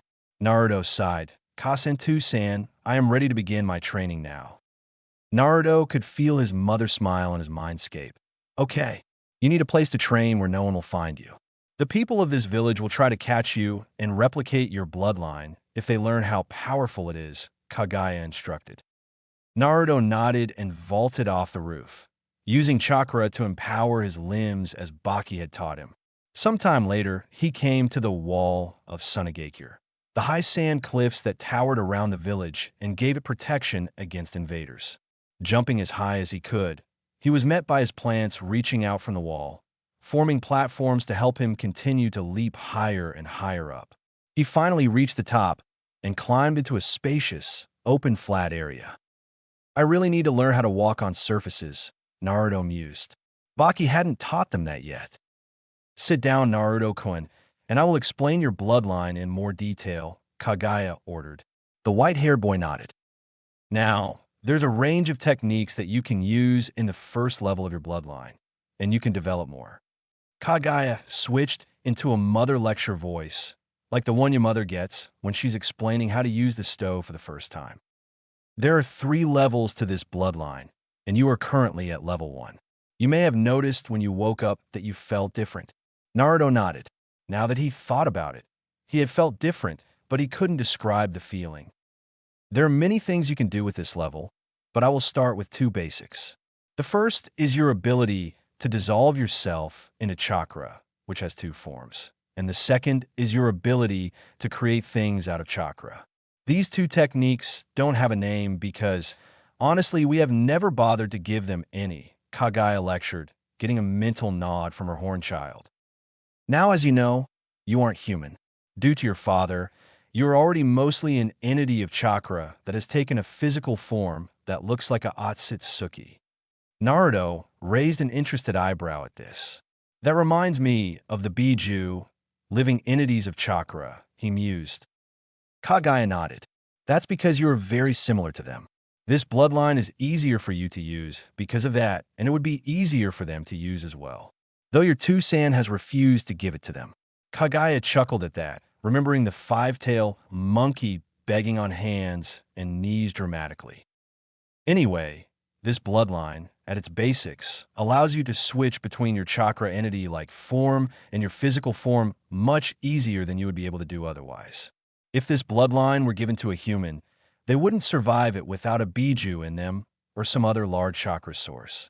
They would also go through intense pain when they moved to the second level, as well as releasing a chakra pulse large enough to alert the entire elemental nations. Kagaya continued on in her lecture, Naruto quietly absorbing what his mother was teaching him. So, one of the abilities you gain distinctly from this bloodline is your ability to construct objects out of your chakra. This is helped along by the extreme control over chakra that you attain from this bloodline. In fact, you will never have to do chakra control exercises no matter how much chakra you have, Kagaya explained, feeling Naruto's excitement. Naruto had already gone through some intense chakra control on Ibaki just to be able to use any jutsu, and he didn't like it. He'd found he had enormous reserves for his age. Though once he awakens his Rinnegan, that wouldn't have mattered anyway, Kagaya mused. Using this ability, you can create almost anything out of your chakra, whether it be clothes, weapons, or things you can throw, as long as you know what the object looks like. Kagaya continued. This skill was inspired by the Rinnegan's creation of all things technique, but you won't be able to create living beings or the actual materials of objects like the Rinnegan can. Also, if you master your bloodline, you can use it in replacement of the normal ninjutsu and jinjutsu that shinobi use. Instead, you will use moves that utilize chakra in its purest form and control to achieve similar effects. This bloodline allows you to do massive amounts of damage and not use up nearly any chakra at all.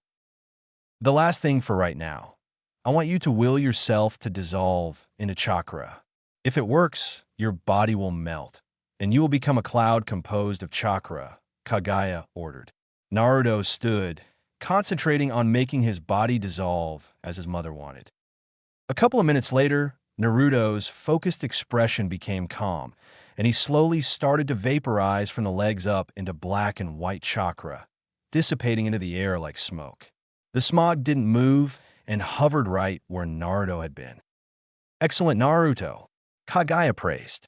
Okay, now attempt to rematerialize, she ordered, carefully watching Naruto's body from the inside. This technique is extremely useful as it teleports a person away by dissolving their body into chakra. While effective and useful, it has a nasty side effect if done wrong. There is a chance to lose parts of one's body. But Kagaya was confident that her son would figure out. He was already brilliant. She still wanted to have some fun at his expense, though. A moment later, the smoke started condensing into a roughly humanoid form the size of Naruto. Once it solidified, Kagaya broke out laughing at what she could see. Naruto's head was coming out of his left shoulder, while his left arm was coming out of his neck. His right leg was coming out of his spine, and his right arm out of his left leg socket. Basically, it didn't really work. Hey, what happened to me? Naruto freaked out as he tried to move, which just resulted in him falling down on his face, arm, elbow. Oh, that was priceless. Ha ha. Kagaya nearly rolled around on the floor of the mindscape, just barely keeping her dignity. She was unable to contain her laughter at Naruto's expense, who was quite stuck and doing his best to send his mother a mental glare from his awkward position. It's okay, Naruto-kun. It will take a while to get this right, Kagaya chuckled. Channeling her potent yokai through Naruto's body, she took temporary control of him and dissolved his body back into smoke. A moment later, he reformed correctly. Naruto breathed deeply for a couple of moments. That was so weird, but really cool. Naruto yelled excitedly. Kagaya just smiled at her son, enjoying another one of his childish outbursts. Naruto was about to try it again when Kagaya stopped him. Naruto-kun, wait on that for now. I want to teach you the other form of this ability. Naruto stopped concentrating on dissolving himself and stood straight, waiting for his mother to continue. Naruto, focus on two strands. These two strands rotate around each other over and over again. Feel the motion and allow your feeling to flow. This is the secret to the bloodline. Your father invented it, so it's mostly used by feelings. You will get better at the first form once you understand this. Kaguya lectured, getting a nod from her pale-eyed, horned son. Naruto relaxed his body, closing his pale eyes as he imagined two strands rotating around each other. He felt like he was falling for a moment.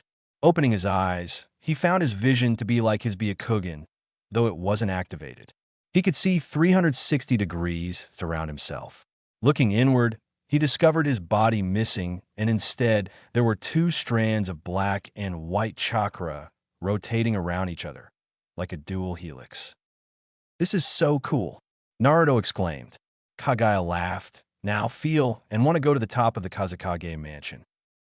Naruto did so, and he was amazed to find himself flying through the air at high speeds, the two strands rotating around each other faster as he flew through the air. He reached the top of the mansion a moment later and settled on its surface, his body reforming between the two strands before they were fully absorbed into him.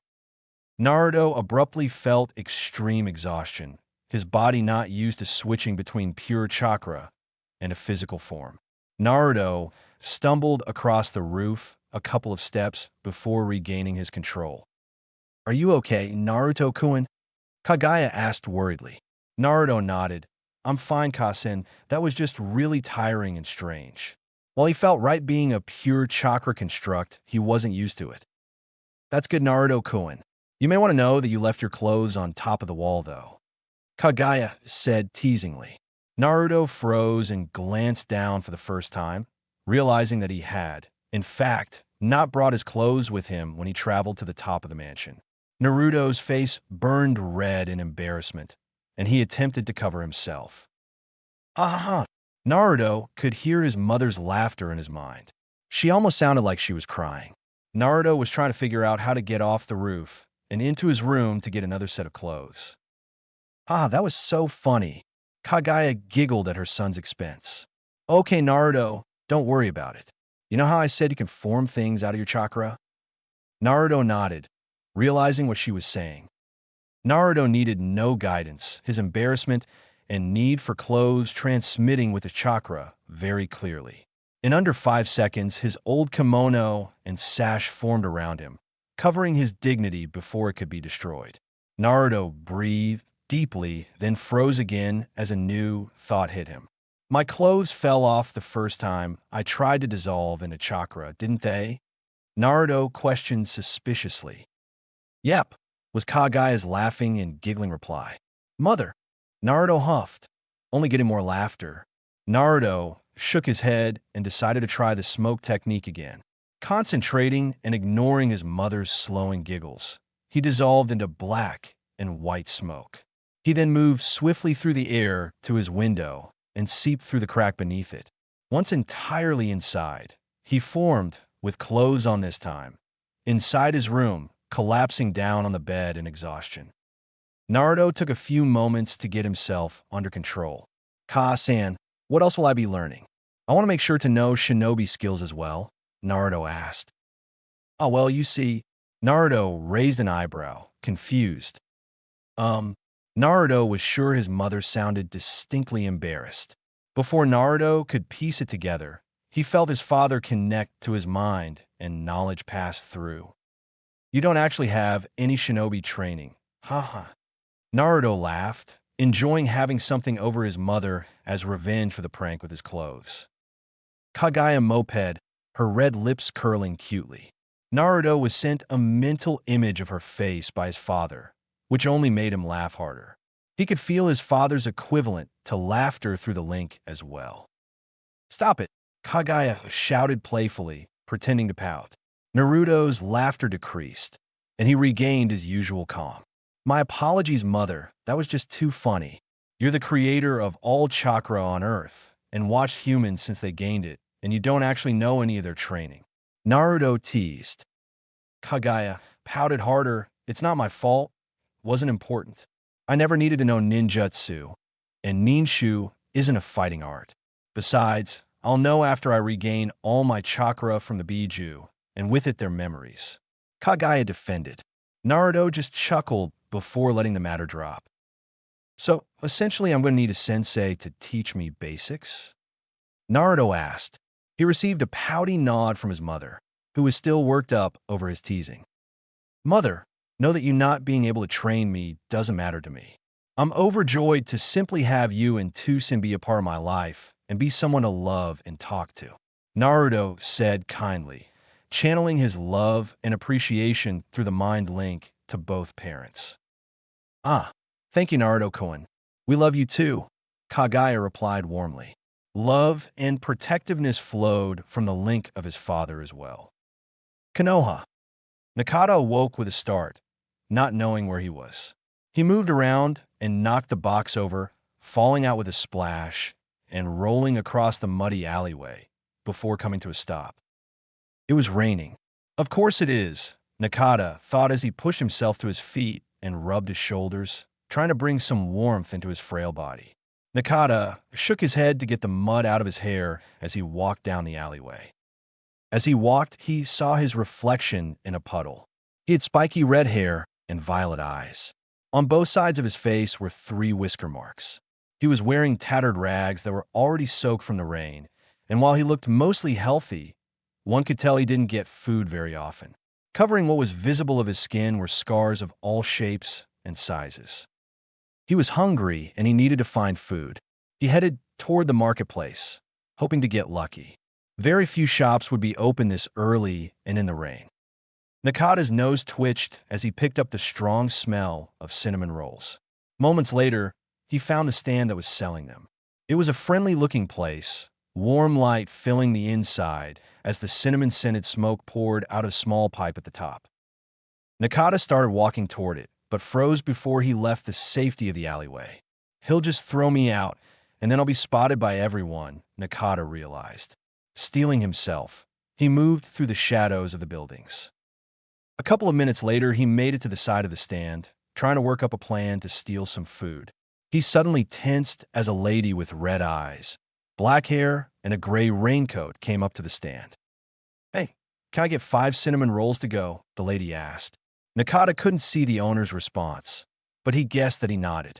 Nakata knew that he needed to take advantage of the man's distraction to snatch some food. Slowly, he crawled backward and out of the sight of the red-eyed lady. For a moment he thought she'd spotted him, but she turned her attention elsewhere. A man with a cigarette in his mouth had just walked up to her. They started talking. Nakata ignored their conversation as it didn't matter to him what they were saying. He slipped inside the back of the stall and crawled under the tables, spying the fresh cinnamon rolls on a tray. The owner was walking back to the front counter to hand the lady her order. Now, Nakata thought. Darting out from under the counter, he grabbed 2 rolls, but the lady with the red eyes spotted him. Sir, she said to the baker while pointing at Nakata. Turning as quickly as he could, Nakata rushed out of the stall. But the owner turned just fast enough to see him running and recognize his whiskers. It's the demon brat, the owner roared, seizing a slicing knife off his counter and taking off after the demon. The lady's eyes hardened, and she started to run around the side of the building. The cigarette man beside her also took up pursuit of the boy. Both of their eyes hardened with hatred for the demon thief. Nakata shot down the street, just finishing stuffing the second roll down his throat. He looked over his shoulder to see the shop owner in hot pursuit, yelling at nearby villagers to help him catch the demon. Nakata's eyes widened when he noticed the lady in the gray raincoat jumping across the rooftops. The cigarette man following just behind her. It's Shinobi, Nakata thought in terror. He started to get even more scared when the lady started going through hand seals. Nakata tried to pour out more speed, but he was already so tired. Suddenly his world went black, and he crashed to the pavement. He struggled to open his eyes, but was unable to tell if his eyes were open or closed. Everything was so dark. Suddenly, he was bound to a tree in the middle of the street. The woman and man, shinobi, were standing in front of him while the shop owner and several villagers were running toward him. "No, let me go, please." Nakata shouted at them, trying his best to break out, but to no avail. The red-eyed woman gained a dangerous glint in her eye. Pulling out a kunai, she stabbed Nakata in the shoulder. Nakata screamed as she twisted it and kicked him hard in the stomach.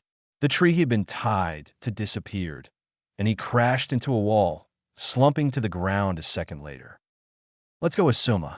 Let the villagers give the demon what he deserves," the woman said with repugnance.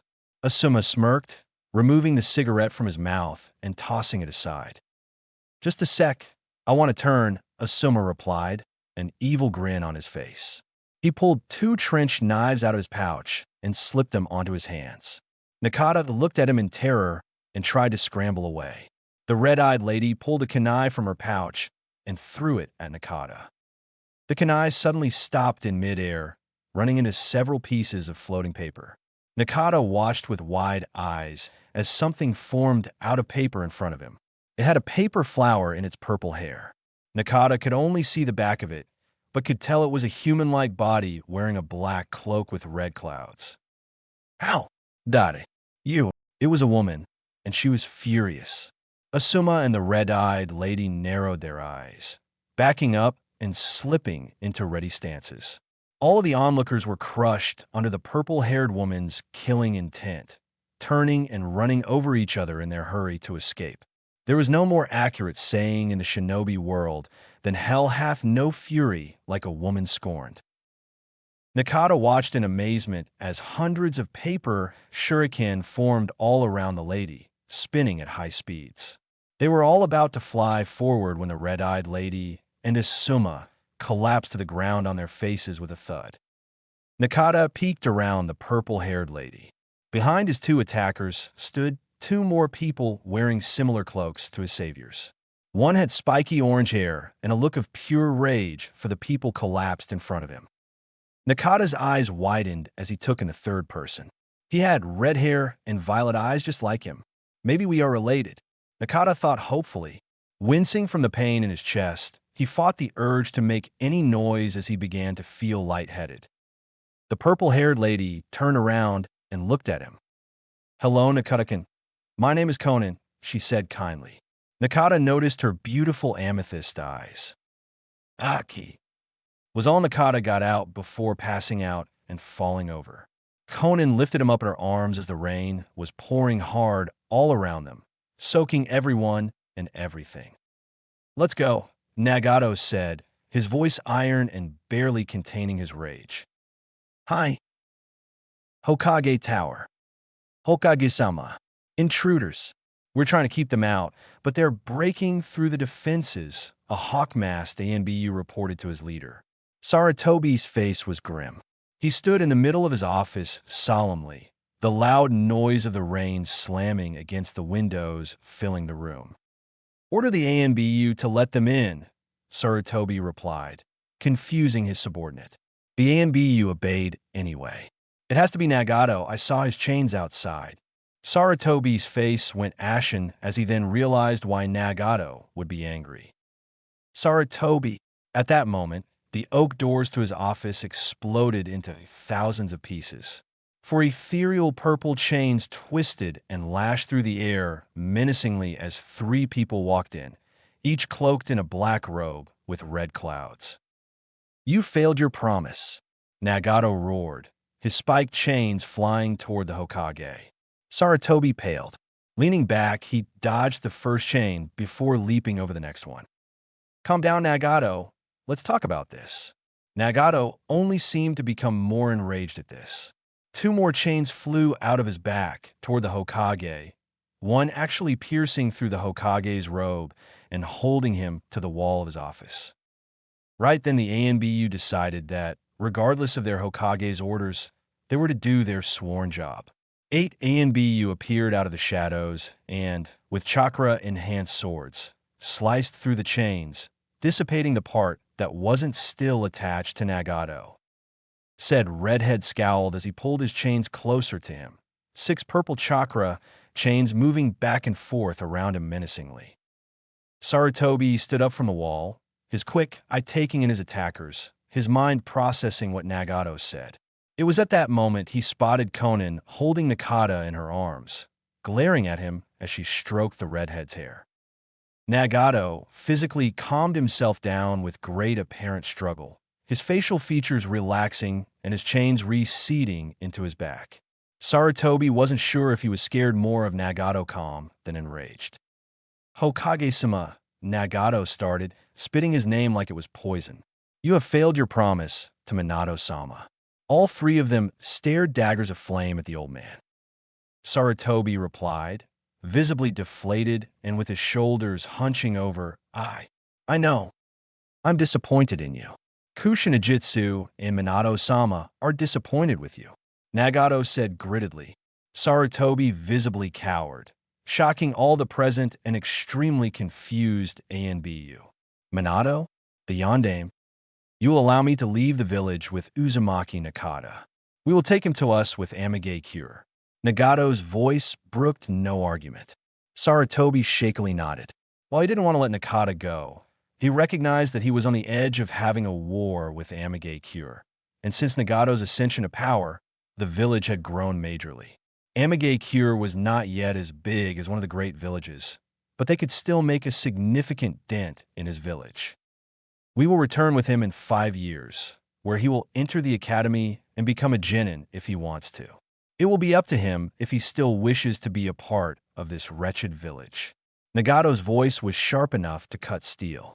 The Hokage only nodded shakily while standing to his feet, the 8 ANBU still positioned between him and Nagato. You have no more right to Uzumaki Nakata. You have failed your promise, broken your oath, and left my cousin to the wolves, Nagato declared, turning and leaving. Konan spat in his direction and followed after the enraged redhead, carrying the Kyubi Jinchuriki in her arms. The last person stabbing in the room was the man with orange hair. These two are your shinobi, and were assaulting an innocent and defenseless child. They used kunai, jinjutsu, and ninjutsu against a 6-year-old. I expect them to be punished accordingly. Yahiko's voice carried a threatening undertone. Raising his hands, in a puff of smoke 2 people appeared on the floor in front of him. Sarutobi's eyes widened as he recognized the 2 unconscious people, Kurenai Yuhi, rising Genjutsu specialist, and his son, Asuma Sarutobi. Hiruzen sighed and watched as the orange-haired man glared at him as he disappeared in a swirl of water a moment later. What are your orders, Hokage-sama? Take them both to Ibiki, Hiruzen replied heavily, collapsing in his office chair.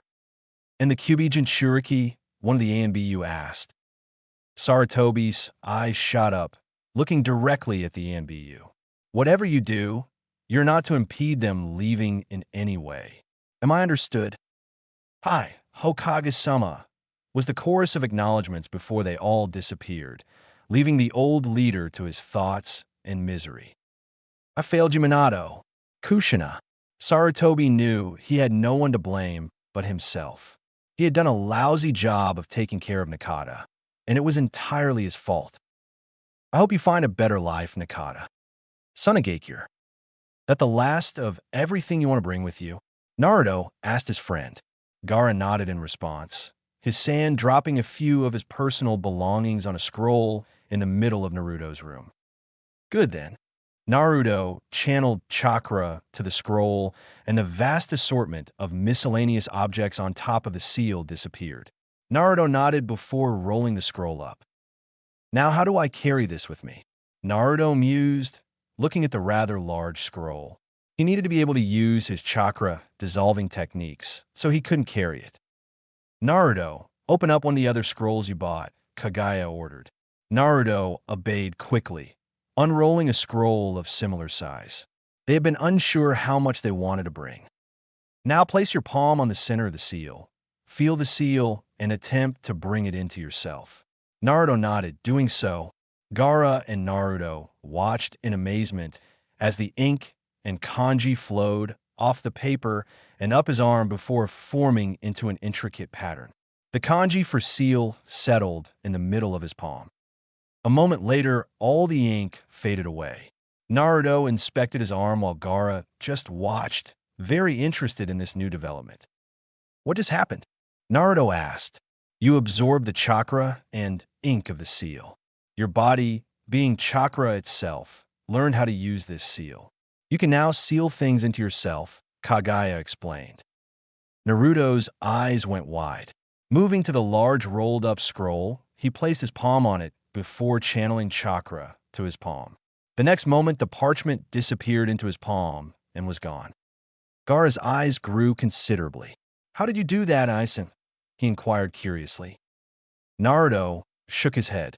Apparently, my new bloodline allows my body to adapt to and absorb seals. Interesting, Naruto replied, getting a surprised look from Gaara. Are you ready, Gaara? Hi. Tonight, then.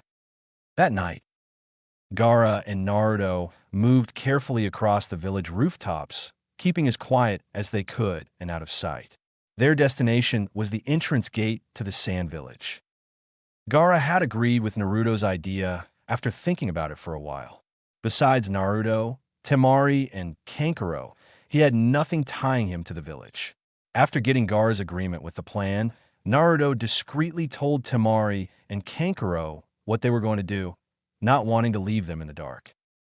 Gaara was concerned about his father's spies, so Naruto used his mind link with Temari and Kankuro to explain it to them.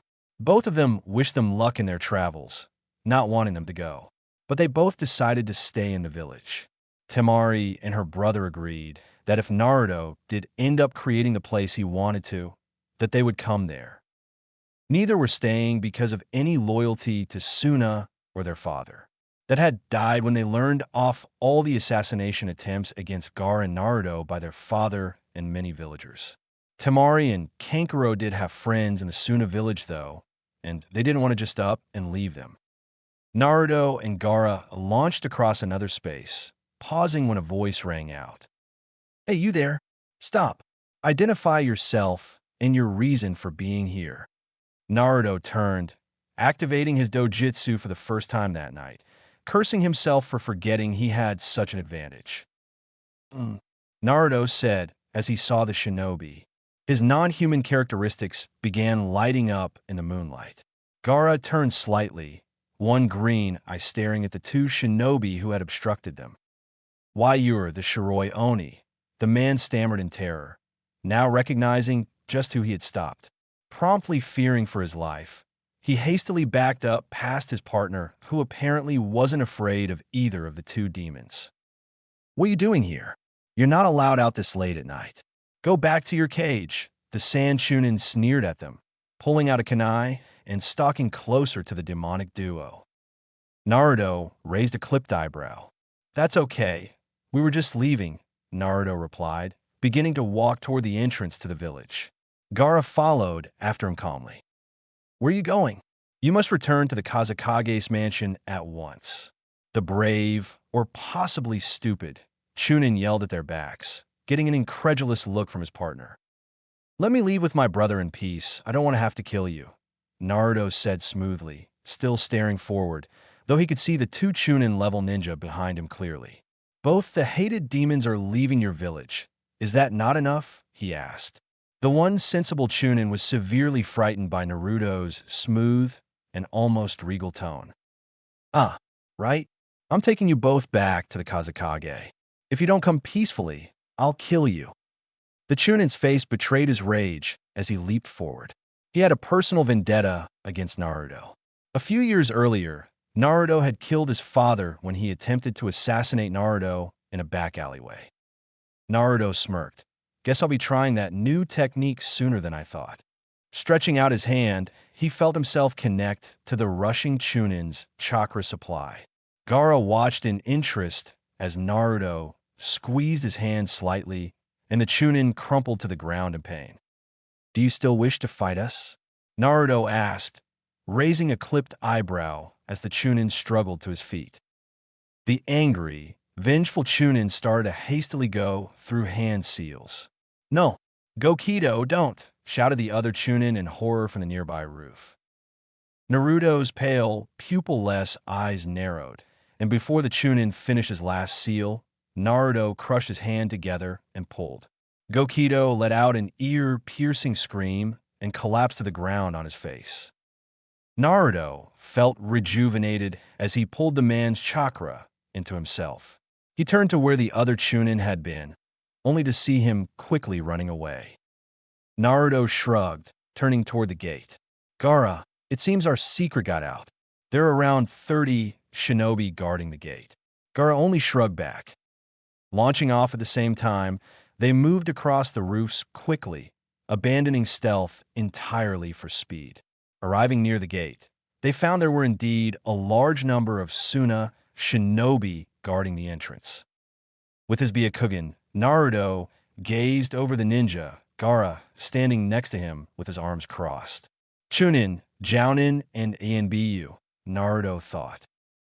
Do you want to deal with them, or should I? Gaara asked emotionlessly, though his semi-bloodshot eyes gave away his desire to annihilate. Naruto smirked. How about us both? Gaara showed no visible reaction, but dropped to the street below. Naruto followed after, his white robes fluttering in the air as he fell. This is your one chance to move out of our way, Naruto warned, glaring at them all. Something moved in the corner of his vision. Gaara, your father is coming. Let's make this quick. Gaara's grin grew massively, throwing himself forward as sand poured violently out of his gourd and from the ground around him. Naruto dissolved into a double helix of black and white chakra and flew toward the shinobi on the left. One of the Anbu dodged his quick attack, but the Chunin behind him was not so fortunate. When Naruto's helix form hit the Chunin, it drilled into him, creating a large hole in his chest before passing through and taking a shocked Jounin by surprise. Gaara was also wreaking havoc, having plenty of experience fighting Chunin to Anbu-level ninja that had been sent to assassinate him over his lifespan. He swirled his sand through the air, creating a sizable hammer-like shape. He swung it around before batting several ninjas out of the way and into a wall. Sand shuriken, Gaara cried, causing sand to form into tens of shuriken round him. The next moment, they all flew forward rapidly, nailing the slower Chunin while the rest dodged. Gaara growled. He needed to kill them all quickly before his father arrived. Neither he nor Naruto was strong enough yet to take on the Kazekage.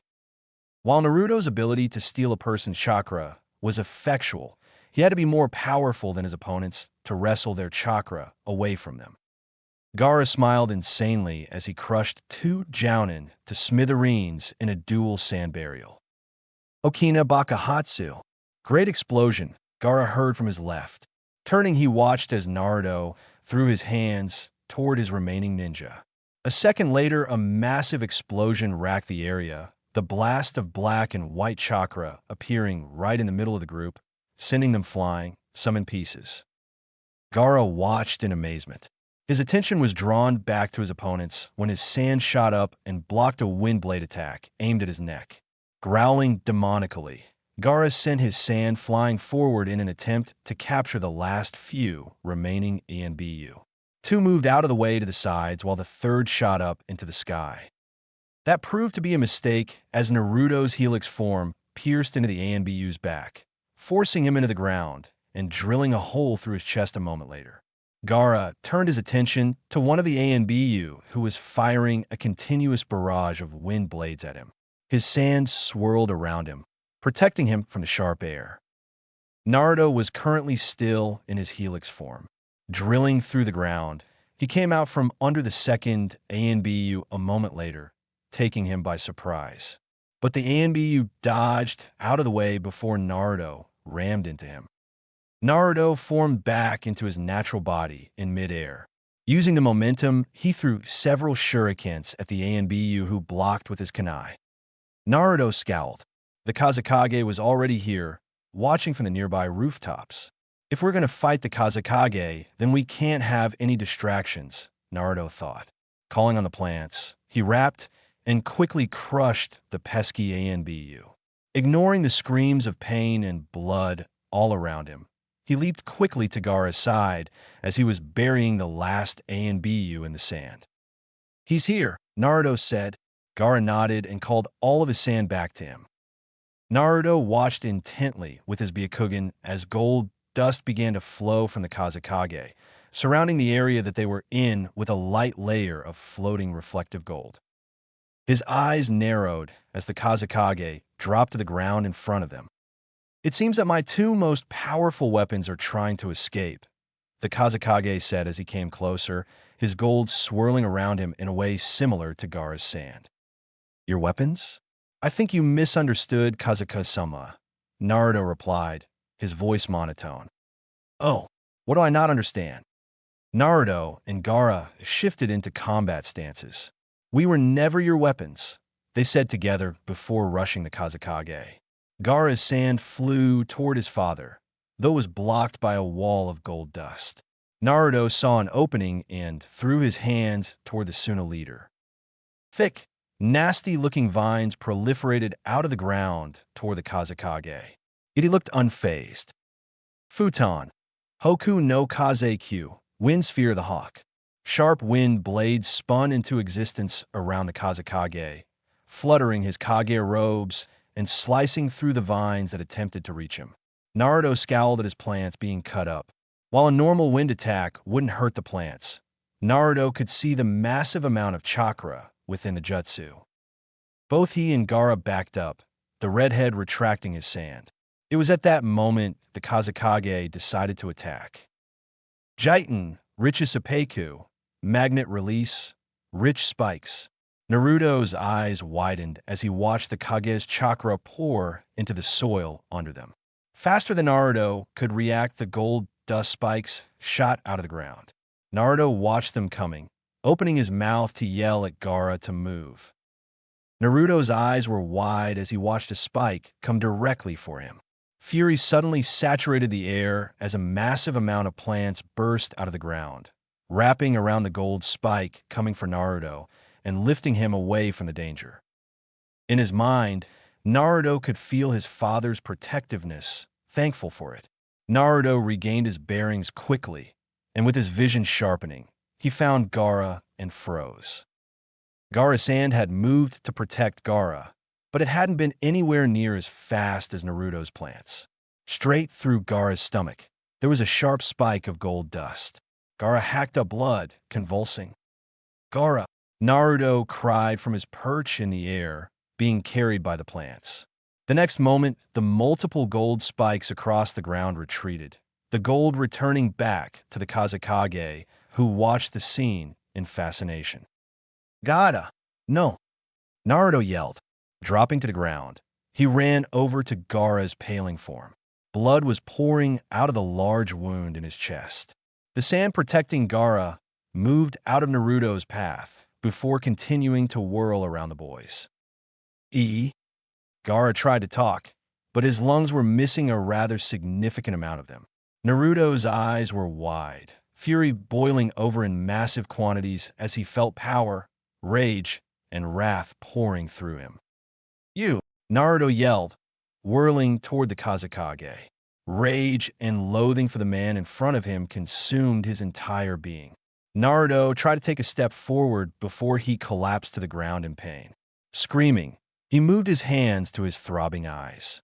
Pulling them away, he found vivid, green blood covering his hands. It was the first time he noticed the color of his blood.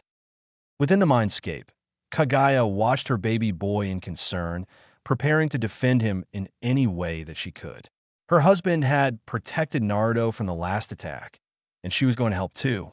Kaguya's eyes widened in shock and amazement as she felt Naruto's body pulse with power. He's already unlocked it at such a young age. It must have been because of Gaara, Kaguya thought. She routed her chakra through her son to relieve his pain as much as she could. In the real world, light green, black, and white chakra swirled violently around Naruto. On the ground nearby, Gaara laid wrapped up in a sand cocoon, Shikaku doing his best to mend his host. The Kazekage watched in astonishment as the white-haired boy stood to his feet, his hair and garments fluttering wildly. Anticipating an attack, He moved his gold closer and in front of him. The Kage wasn't mentally prepared for what he saw, though. No, no, no, no, the Kazekage yelled, his eyes widening as he saw Naruto reopen his eyes. Instead of the normal pale, pupil-less eyes Naruto ordinarily possessed, his eyes were now red. The Kazekage watched in amazement and shock as three tomo spun furiously around Naruto's now visible pupil. D. Naruto screamed, extending both his hands forward. The Kage moved his gold into a shield and watched as Naruto's eyes changed further, the tomo molding into swirled lines originating from his pupils. From a swirl were attached small leaf-like shapes. Amaterasu. Naruto's eyes profusely bled light green as black flames instantly shot forth. If the Kazekage had not been prepared for an attack, he'd have been hit by the black flames. Instead, they latched onto his protective shield of metal and immediately began to disintegrate it.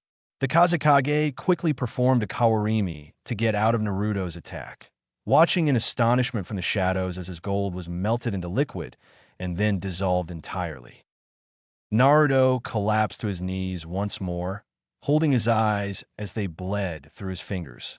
He cried in relief as he felt his mother's and father's powers flowing through his body, easing the intense pain he was experiencing. Regaining enough self-control to move over to Gaara's prone body, Naruto shakily placed a hand on Gaara's forehead and connected to his mind. "Shikako, are you there?" Naruto asked, his voice unsteady. "Yeah, working hard on repairing the Gaki. You need to get out of there and fast. Razabaka is going to come back," the crazy one-tail answered. Naruto sent him a mental nod before separating. Naruto tried to focus his Byakugan on finding Raza, but found that it wouldn't activate. Confused, he lurched to his feet and looked around, trying to find the Kazekage. Because of his momentary lack of 360-degree vision, he was blindsided by Raza's attack. A slam from the gold sent him flying into a building before falling to the ground. The plants were only milliseconds behind the speed of the gold. "Gwa," Naruto choked out, wiping the green blood from his mouth. "Naruto-kun, let me take control. I'll get you and Gaara out of here, but you'll be unconscious for some time," Kagaya's concerned voice requested. Naruto nodded painstakingly before quickly releasing his control over his body. Kagaya's yokai pulsed through her son faster and repaired his injuries. She looked up and saw the Kazekage walking calmly toward Gaara's prostrate form, the sand rising up to protect the injured and unconscious redhead. Kagaya scowled. Switching quickly into Naruto's helix form, she flew through the air, making the Kazekage dodge out of the way to avoid being hit and backing up. She glanced at him before forming above Gaara, dropping down and picking him up. Looking away from the Kazekage, she raised Naruto's hand, channeling her and the contribution from her husband's energy into Naruto's forehead. The young Rinnegan opened in a pulse of magnificent power and began spinning quickly. "Yamatsu Hirasaka!" she cried out, and before her a black rift opened in the air. As it slid open, a black expanse was visible within. Raza's eyes widened. He slung his gold dust forward in an attempt to stop them from entering what he assumed was a portal. It was too late. Kagaya jumped through the gateway, pulling Gaara and his sand through the portal before it slid shut, the gold dust slamming into where it was just a second later. "Damn it, Rasakure said. I shouldn't have played with them." Lamenting, he turned and stomped toward the tower, his gold filtering out of the ground and back into the pouches on his belt. With Naruto, a black portal slid open above the grassy ground, and Naruto fell through in a heap, followed by Gaara and his sand. Naruto groaned, his spinning Rinnegan closing. Flopping over, Naruto looked at the dark night sky and noticed the trees around him. "Thank you, Kasan, Tusan," Naruto mumbled out before darkness overcame him. He passed out a moment later. Kagaya smiled from within the seal, glad to be able to help her son. They never stood a chance. Even with all of Naruto's powers, he doesn't yet equal the power of a Kage, Kagaya thought. She smiled as she felt her husband's natural presence move to Naruto's location in the forest. The trees gained more color, the leaves rustled in the air, and the animals chirped happily to feel the presence of the Kaminoki. Kagaya sensed the outside world as she observed vines and plants come out of the ground, forming a dome over Naruto and Gaara's forms. The grass covering the ground became fuller and softer, creating a silky resting place for the two young and battered boys. With the AIM orphans. Ugh, where am I? Nakata groaned. Sitting up, he held his head. His senses suddenly came into focus as he smelled food. Opening his eyes slowly, he took in his surroundings. It was dark, but he could see a campfire about a dozen feet from him. He was partly in a sleeping bag, but he could see 3 people sitting cross-legged around the fire, eating a meal. Nakata's eyes narrowed. Unable to make out the people in their dark clothing, he tried to quietly slip out of the sleeping bag and make a run for it. It wouldn't be the first time he had been kidnapped. Nakata, there's no need to fear. He froze and turned to the voice. Seeing the man directly across the fire looking at him, he recognized his red hair and violet eyes, and for some reason, he felt a sense of familiarity with him. You were there when... Nakata paused, looking unsure for a moment. Oh yeah, Konan-chan protected me from the red-eyed woman, he said slowly as he stitched his memories back together. At his announcement, one of the other figures turned, and he could make out her face. Konan-chan, you're here, Nakata said joyfully, running over and sitting next to her. Hello, Nakata-kun, she replied, a smile on her face. Nakata smiled back. Konan-chan, thank you for saving me. But where are we? Did you kidnap me? Nakata suddenly looked afraid as he realized that he didn't actually have that much to go on to trust her. Conan frowned before turning to the red-haired man. Getting his cue, he coughed and drew Nakata's attention to him. Hello, Nakata. My name is Nagato Uzumaki, and I am your cousin. Nakata's eyes widened majorly. I've got a cousin. I'm not alone. Nakata nearly screamed in excitement, running around the fire and bowling into Nagato, nearly knocking him over. From the sidelines, the orange-haired man chuckled at his friend's misfortune. He was happy to see Nakata, so energetic, though all 3 of them knew it was a mask. Yes, Nakata. I am your cousin on your mother's side. Nagato tried to calm the hyper boy. Setting him down beside him, he got Nakata to quiet down slightly. If you're my cousin Nagato Otoko, where have you been? Nakata asked curiously, his innocent violet eyes staring into Nagato's equally purple ones. Nagato sighed. I've been leading my village. When I left you 6 years ago, you were a baby, and the Hokage promised to look after you. I came yesterday to introduce myself to you.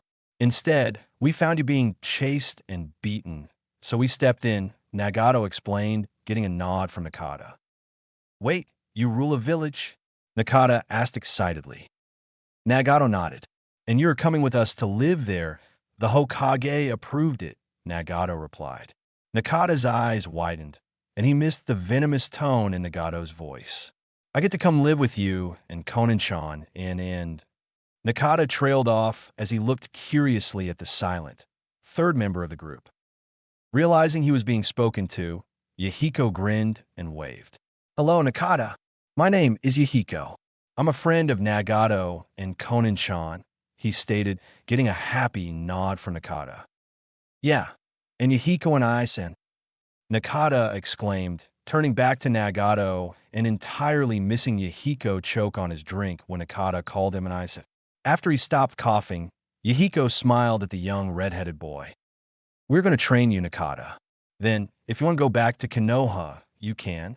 But that can wait for now, Nagato said, rubbing Nakata's head and getting a small glare from the boy.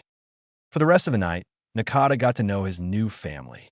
He learned that Nagato was a powerful shinobi and the leader of Amage Cure, and that his likes were rain, training, and his friends. Kona was a powerful shinobi as well, and she liked paper, origami, and her friends. She'd also tease Nakata, saying she preferred whiskered boys. But over the course of the night, Nakata hit it off the best with Yahiko. Yahiko loved pranking, water, and ramen, two of Nakata's favorite things. In fact, Yahiko had some ramen with him, and they ate the food of the gods together. Eventually, though, Nakata's weariness came forth. He lay down on the ground next to the fire and fell asleep. When he is older, we will tell him everything about his parents. I don't trust the old fool to fulfill even that, Nagato said, staring at the sleeping form of his cousin. I will protect you now, Nakata. You are my last remaining family, and I won't let any more harm come to you. I agree, Nagato Baka. We will need to figure out if he inherited his parents' Sharingan. He might also have the Uzumaki chains like you do, Yahiko mused, getting a small glare for Nagato for the nickname he had for him. Yahiko pretended not to notice. Conan sighed before speaking. First, we will need to help Nakata out from behind his mask. He's gone through a lot of abuse. He's not really happy, but is pretending to be to protect himself from being hurt, she said softly, her amethyst eyes gazing fondly upon the red-headed whiskered boy. Both Nagato and Yahiko nodded before falling back into silence. Next day, in Konoha. What? Sum yelled.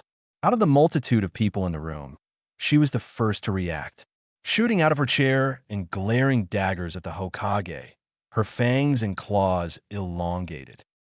Sarutobi quietly sighed, not offering any defense. He had just told the entire council about Nakata being taken by Nagato and his companions. The response was as he'd imagined. It only took a moment after Tsum's reaction for the whole council room to fall into anarchy. Only a few people remained calm. That was not surprising, as the Hyuga and Uchiha clan heads rarely showed emotion anyway. Sarutobi declined to answer questions until the room settled down, feeling the headache he had since this morning pounding from the noise. So, let me get this straight. You let 3 unknown ninjas come into this village and walk out with our most powerful weapon, without a fight, Danzo accused, his one visible eye narrowed at the third. They are not unknown. As some of you know, Nakata is the son of Minato Namikaze and Kushina Uzumaki. Sarutobi paused to let this bombshell set in for those that didn't already know. Nagato, the red-haired shinobi, was here the night the Kyuubi attacked. Sarutobi was cut off by Yoshiro, one of the civilian council members. So he was the one that made the Kyuubi attack, he shouted. The entire rest of the council turned and glared at the man, the message very clear: shut up. Sarutobi cleared his throat and explained, Nagato, with his 2 friends, Yahiko and Conan, helped Minato to seal the Kyuubi in baby Nakata. The sealing took Minato's life as he used a special type of seal called the Reaper Death Seal. After a pause, Sarutobi continued, if Nakata decides to return to this village in 5 years, and I can't blame him if he doesn't, by then he will know who his parents were. Minato's father, I don't know who he is, apparently trained Nagato and his friends in the Land of Rain. When Minato's father died, the 3 felt indebted to the man and came to Konoha to introduce themselves to the 4th. They happened to arrive as the Kyuubi was attacking. All in the room listened intently, as no one had known what all had really happened that night. Sarutobi decided that the information about Minato's father and brother, as well as having the Sharingan, didn't need to be shared. Nagato delivered Kushina's and Minato's bodies, along with Nakata, to the Hokage Tower. Minato had left me a scroll, which I read, explaining what had happened and asking me to take care of Nakata. Sarutobi sighed deeply here. I promised to do so, and the next day, when I found Nagato staying in a hotel, he made me promise again to look after his cousin. At this, the entire room displayed a variety of shocked expressions. Nagato was very adamant about protecting Nakata, even wanted to take him back with him to Amage Cure. I persuaded him to let Nakata stay in his home village, promising to look after the boy. Sarutobi held his head in dismay at this point before continuing. I failed in taking care of Nakata. Entirely failed. I went about introducing him to the village entirely the wrong way. At this point, Sum huffed, having stated that exact thing herself years ago. Sarutobi grimaced. Nagato had told me that he would eventually return to Konoha. He would introduce himself to young Nakata as his cousin, train him, and try to be a part of his life. Sarutobi paused. They arrived yesterday to find Nakata being beaten mercilessly by many villagers and two of my own jounin. Hyuga Hayashi spoke for the first time since the meeting started. Who were these jounin, if I may, Hokage-sama? Sarutobi sighed. Kurenai Yuhi and my son Asuma Sarutobi. The reaction in the room was immediate. While the entire civilian council had not cared one bit about the child being beat all those years, they were clearly regretting their attitude in light of the now possible consequences heading their way. The Shinobi Council collectively dropped their jaws, stunned at the two who had been named. In the shadows of the room, a purple-haired ANBU wearing a purple Nico mask stumbled in shock and disbelief. All of the ANBU swiftly got control of themselves and shifted back into that emotionless mentality that they were trained for. Nagato came to my office in a rage, the YNBU trying to stop him. Once I realized who it was, I let him in. Sarutobi seemed to physic himself up before continuing. Nagato was mad, and rightfully so. He immediately attacked and accused me of breaking my promise, which I had done. He didn't stop until 8 of my ANBU intervened and positioned themselves between us. At that point, Nagato declared that he was taking Nakata back with him to Amage Cure, and that in 5 years, if Nakata wanted to return, he would bring him back. Sarutobi's voice trailed off before raising his head, regret clear in his eyes. I had to let them go. Nagato is a Kage-level shinobi, and both Yahiko and Konin are S-ranked. A war with Amage Cure would not end well for us regardless if we won. Sarutobi paused. Besides, he was right.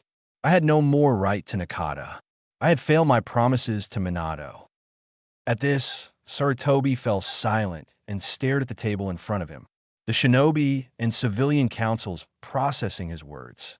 Danzo didn't let any emotion show on his face, but he was cursing his luck on the inside. If I had gotten to the QB brat faster, I could have trained him to be a root shinobi. Sum scoffed loudly before slamming her chair back and leaving the council room. That seemed to signify the end of the meeting, so, one by one, all the council members filed out. Uchiha Fugako stared at the Hokage for some time before getting up and leaving.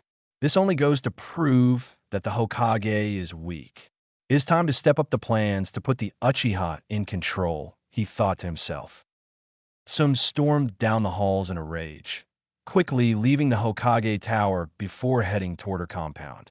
While externally she was angry, and indeed she was also worrying about Nakata.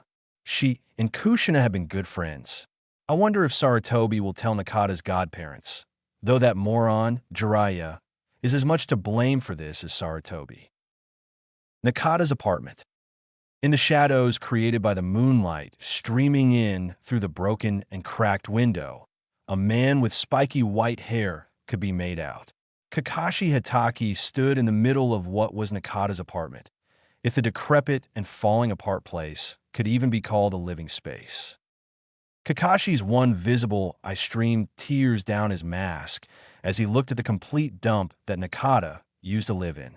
Covering the walls were graffiti and scathing profanities directed at Nakata the demon.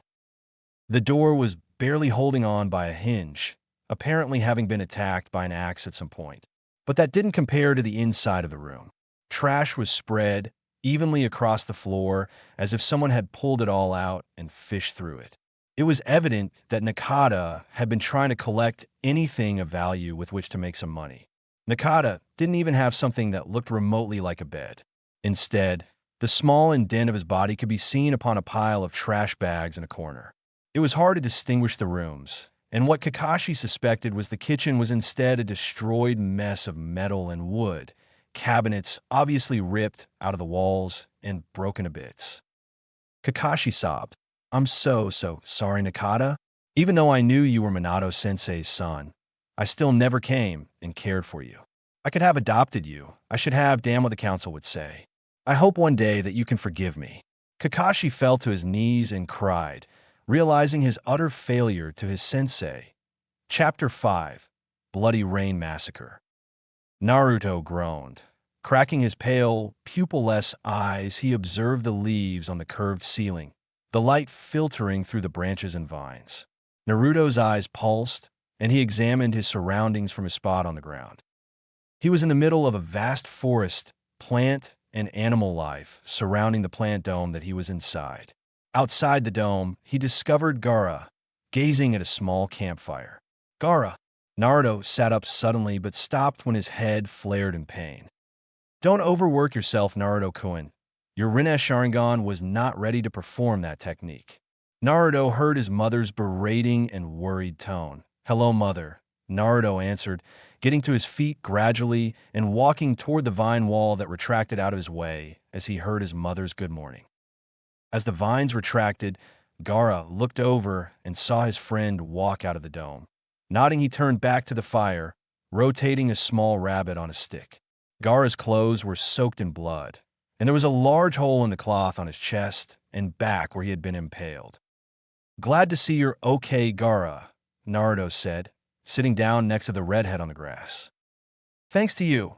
Shikaku told me you used one of your mother's abilities to teleport us, Gaara replied, turning slightly and looking at Naruto. Yeah, but my body wasn't ready for it. Naruto winced. How long have I been out? A week. It took Shikaku 2 days to fully heal the hole in my chest, was Gaara's emotionless reply. Naruto moved his elbow onto his knee, supporting his chin. Well, obviously our escape didn't work quite like we would have liked. Anyway, do you want me to unseal our supplies? Naruto asked, seeing the assortment of things Gaara had created while waiting for Naruto to wake up. There was a small rock table, fire pit, and Gaara had also constructed a spit on which to cook animals over. On the rocky table there sat several bowls and cups made of sand. Yes, please, Gaara replied. Naruto nodded and concentrated his chakra in his palm. The next moment, there was a puff of smoke, and when it faded, Naruto was holding a large scroll in his lap. Naruto handed the scroll to Gaara, who unrolled it and unsealed a change of clothes and some food. Walking a ways off, sand rose around Gaara in a small dome as he changed. Naruto felt his stomach grumble.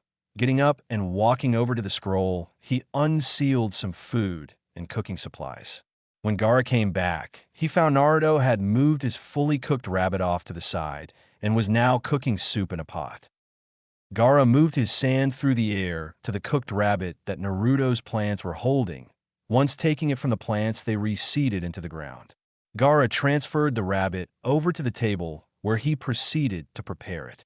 Gaara had learned a lot from Shikaku over the last week while waiting for Naruto to wake up, including how to hunt and cook food. Surprisingly, the raccoon was quite good at such things. Naruto walked over a moment later with the pot, putting it down between them on the table, sitting cross-legged on the rocky surface.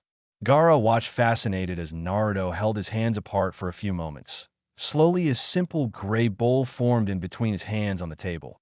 Naruto took a deep breath before holding his hand out. A couple of moments later, a gray spoon appeared. Satisfied, Naruto distributed some soup into his bowl before beginning to eat. Gaara rose an eyebrow. As he finished cutting up the rabbit, his sand grabbed the ladle and distributed some of the soup into his own bowl made of sand. Afterward, a spoon made of sand appeared within the container as well. Gaara finished with the rabbit and took a bite of the meat before beginning to eat his soup. Naruto's eyes blanked as he ate his food slowly, enjoying the taste of the soup. Ka-san, do you know where we are? Naruto questioned. That would be a better question for your father. While I did transport you, I was just trying to get you out of there, Kagaya replied. Naruto nodded, and the next moment he felt his father's presence in his mind. Information about the shape of the world and where he was on it came to his head immediately. Thank you to San, Ka-san. Naruto received a feeling of happiness from both his parents in return. When his eyes refocused, he found Gaara looking at him expectantly. We are at the border between the land of rain and the land of wind. Naruto answered Gaara's unspoken question, getting a nod from the boy. Are our priorities still the same? Gaara asked, pulling off another bite of meat from the rabbit. Naruto nodded. Yes, the Nibi is still the first thing on the list, Mother says that absorbing will be less painful if down in order of the tales. We're going through rain, grass, and waterfall territory before we get to Cloud Village, Naruto said before taking another spoonful of soup. Gaara nodded without looking up, continuing eating.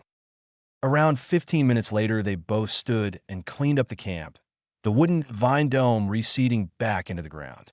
Naruto sealed the large scroll with their possessions into himself again. They both set out in the direction of the land of rain, traveling away from the land of wind and Suna. Several days later, Naruto and Gaara walked calmly through the trees, having made good progress through the land of rain. Naruto guessed it would take a couple weeks at the pace they had been going before reaching the Cloud Village. While Naruto and Gaara were both powerful for their age, they weren't as fast as Jounin. Well, Naruto was if he used his helix. But then he would leave Gaara behind, and that would defeat the point.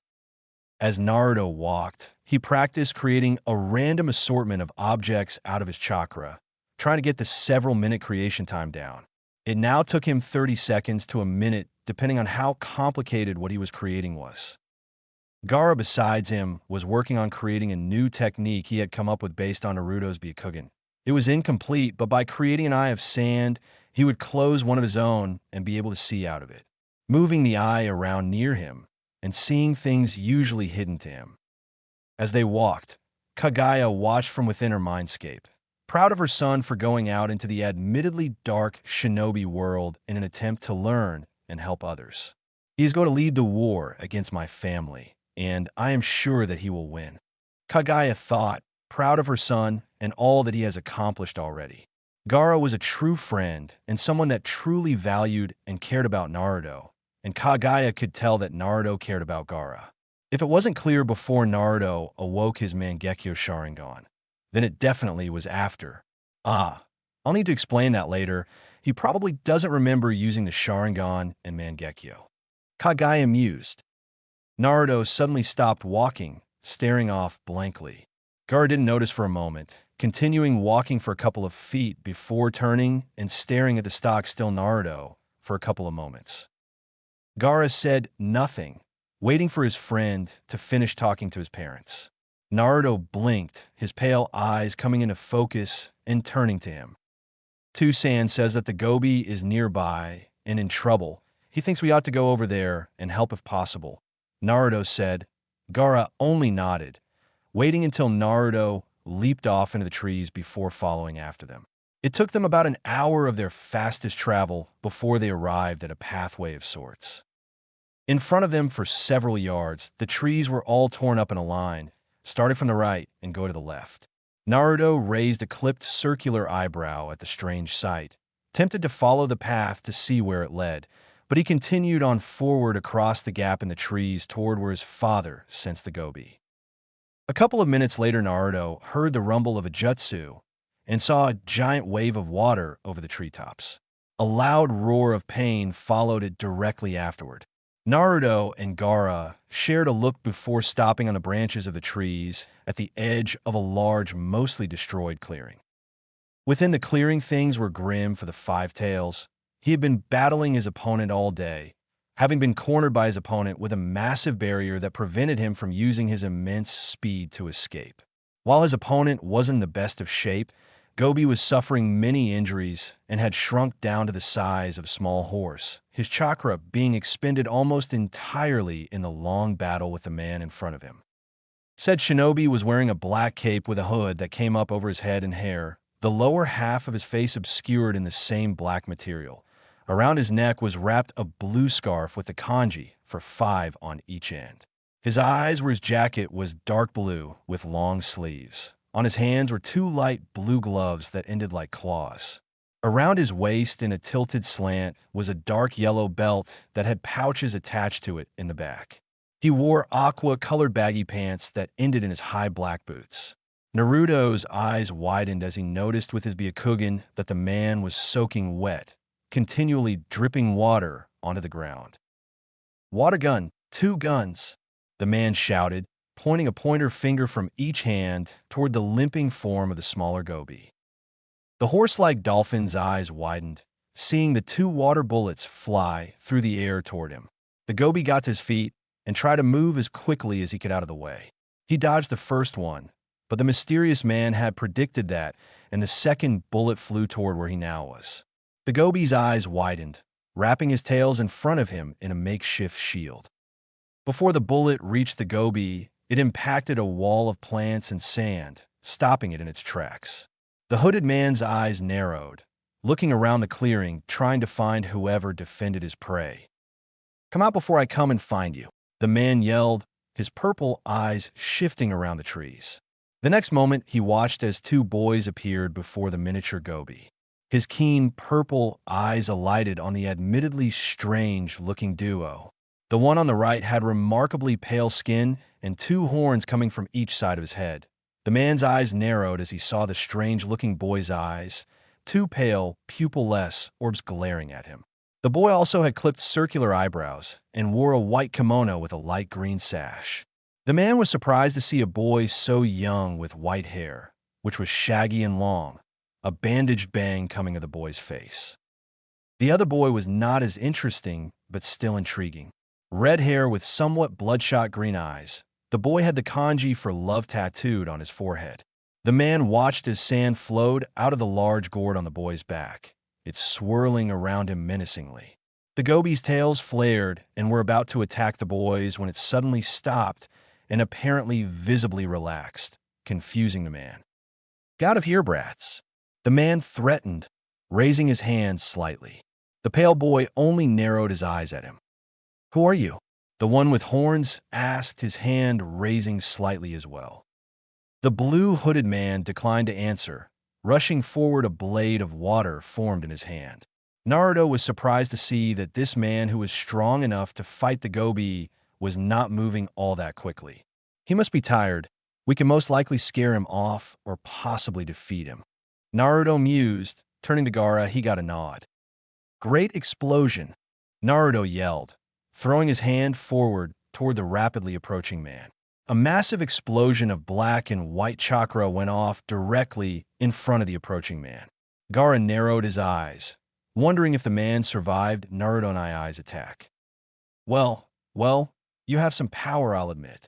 Gaara was surprised to see the man reform out of water a couple of feet away from the decently sized crater. Naruto's expression didn't change from the blank look he'd had since appearing, having already seen the man shift into water as the explosion happened with his Byakugan. "Naruto-kun, you need to get this man away or escape with Kokuo." Kagaya's voice resounded in Naruto's mind. He sent back a mental nod.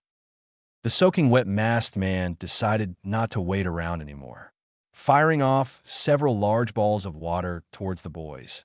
"Let's try intimidation then," Naruto thought grimly. The next moment, massive amounts of plants, towering trees, and roots burst out of the ground, slicing and exploding the globes of water with relative ease before sliding in and out of the field toward the shinobi. Naruto noticed his Kirigakure headband, observing the cut through it. The man's purple eyes widened, seeing the massive literal forest growing toward him. He called upon all his remaining energy, as he was already very exhausted from the long battle with the Bijou. He dodged out of the way of the vines, then quickly dissolved into water as a spike of sand attempted to impale him. The man scowled, feeling his already very depleted chakra reserves from battling the goby for so long. Naruto reached out his other hand toward the man in the blue clothes. Having failed intimidation, he was going to do his best to kill the man attacking the goby. Naruto reached out for the man's chakra, feeling it much weaker than his own. The man's eyes widened as he felt a grip around his chakra. Jumping back, immediately, he dissolved into water before disappearing into the ground. Naruto lost his grip on the man's chakra pool as it separated into thousands of droplets when he dissolved. Was all Naruto said as he turned to the goby, but watching the man filter through the dirt away from them through the back of his head. Gaara turned away from the destruction they had caused a moment later, his face back into his emotionless expression. "Are you okay, Kokuo-san?" Naruto asked, getting a shaky nod from the weakened goby, Naruto's pale eyes met the Gobi's blue-red ringed eyes, and "Hello, Naruto-sama," came the calm male voice of Kokuo inside Naruto's head. Gaara watched as the horse-sized Gobi and Naruto had a mental conversation, both their eyes glazing over familiarly. Gaara patiently waited until they were finished. A few minutes later, Naruto gained a frown before his eyes regained his focus. Naruto turned to Gaara. "The Gobi is going to travel with us for now until he regains his power. Apparently, the Bijou can naturally be at this size as well." Gaara simply nodded, absorbing the information and filing it away. Naruto suddenly turned and stared out into the forest. Gaara could distinctly hear him mutter, "Dang it, I wasn't looking again." "Gaara, we are surrounded." There was a pause as he narrowed his eyes. "All of them are rain ninja. Don't attack." Gaara only nodded, his sands swirling around him protectively. "State your name and your purpose for being here. You are trespassing in rain territory." Gaara's eyes moved to the source of the voice, a ninja garb in gray pants with a purple shirt. On top of that, he wore a gray flak jacket, and an Amigay-Cure headband was on the back-haired man's forehead. "Let us go, and you can all live," Gaara replied, his voice empty and emotionless. "Who does the brat think he is, huh?" One of the AIM shinobi on a nearby tree yelled, getting a round of laughter from the 30 or so AIM shinobi surrounding them. "You will come with us to the Amicage, and he will decide what to do with you," the first shinobi ordered, eyeing them carefully. "Oh, can we just get a break?" Naruto groaned, pulling the shinobi's attention to him, some ignorant shinobi gasping at his strange alien appearance. Naruto tilted his head toward his friend, establishing a connection with him. "Do we go with them?" Gaara heard Naruto's voice within his mind. "Is there backup coming?" was the redhead's reply. Naruto turned his pale eyes toward the direction the shinobi came from, his vision expanding dramatically. "Yes, a lot more. The barrier must have dropped at some point in Kokuo's battle with the Blue Man. Then we go with them. We might be able to defeat them all, but trying to move the wounded Five Tails with us and escape is too much," was Gaara's analytic response. Naruto nodded in agreement to his friend's analysis of the situation. "There is no need for fighting. We will come peacefully to your Kage," Naruto called out, the AIM shinobi all dropping to the ground around them one by one. Naruto, Gaara, and the much smaller Gobi began walking toward the village hidden in the rain. Naruto chuckled to himself at the comedy of their situation. Before long, they were joined by roughly another 50 AIM shinobi who joined their comrades in surrounding them. Naruto walked beside the somewhat limping Gobi, stroking the horse's horns in a calming manner. Kokuo nuzzled his head farther into his uncle's hand happily. Amicage's office. The office of the Amicage was actually quite impressive. An elegant metal desk sat across the room from the sliding metal doors of his office. Along the walls were many works of art, and he had 2 luxurious purple couches around the room. The office was themed in dark red and purple, it seemed.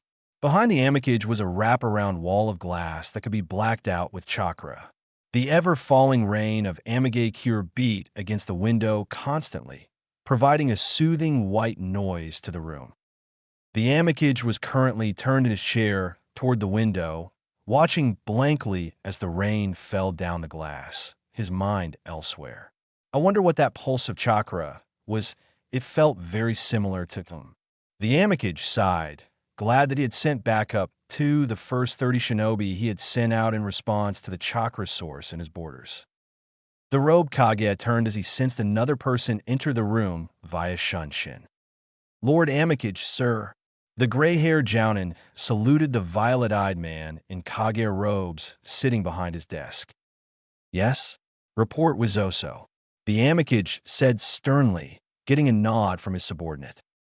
"The shinobi you sent to the site of the detected chakra pulse have returned, sir. No casualties, and they brought 2 children. And sir, the 5 tails, sir, in a smaller size." The Amicage's eyes widened at the report, but he sensed that was not all. "Continue." The Jounin stiffened. "One of the 2 children is very strange." The Jounin shuddered slightly, causing his leader to raise an eyebrow. He has 2 horns, white hair, and trimmed eyebrows. And sir, he has no pupils. His eyes are entirely pale. The Jounin finished his report. The Amicage steepled his fingers together, thinking, Wizoso-san, bring them in. Hi, sir. The Jounin disappeared in a burst of smoke. The Amicage turned to the one other occupant in the room, a 6-year-old red-headed child with violet eyes like his own. Nakata-kun, I'm going to have to ask you to leave my office for right now. The Amicage said kindly, getting a wine from the red-headed boy standing by his desk.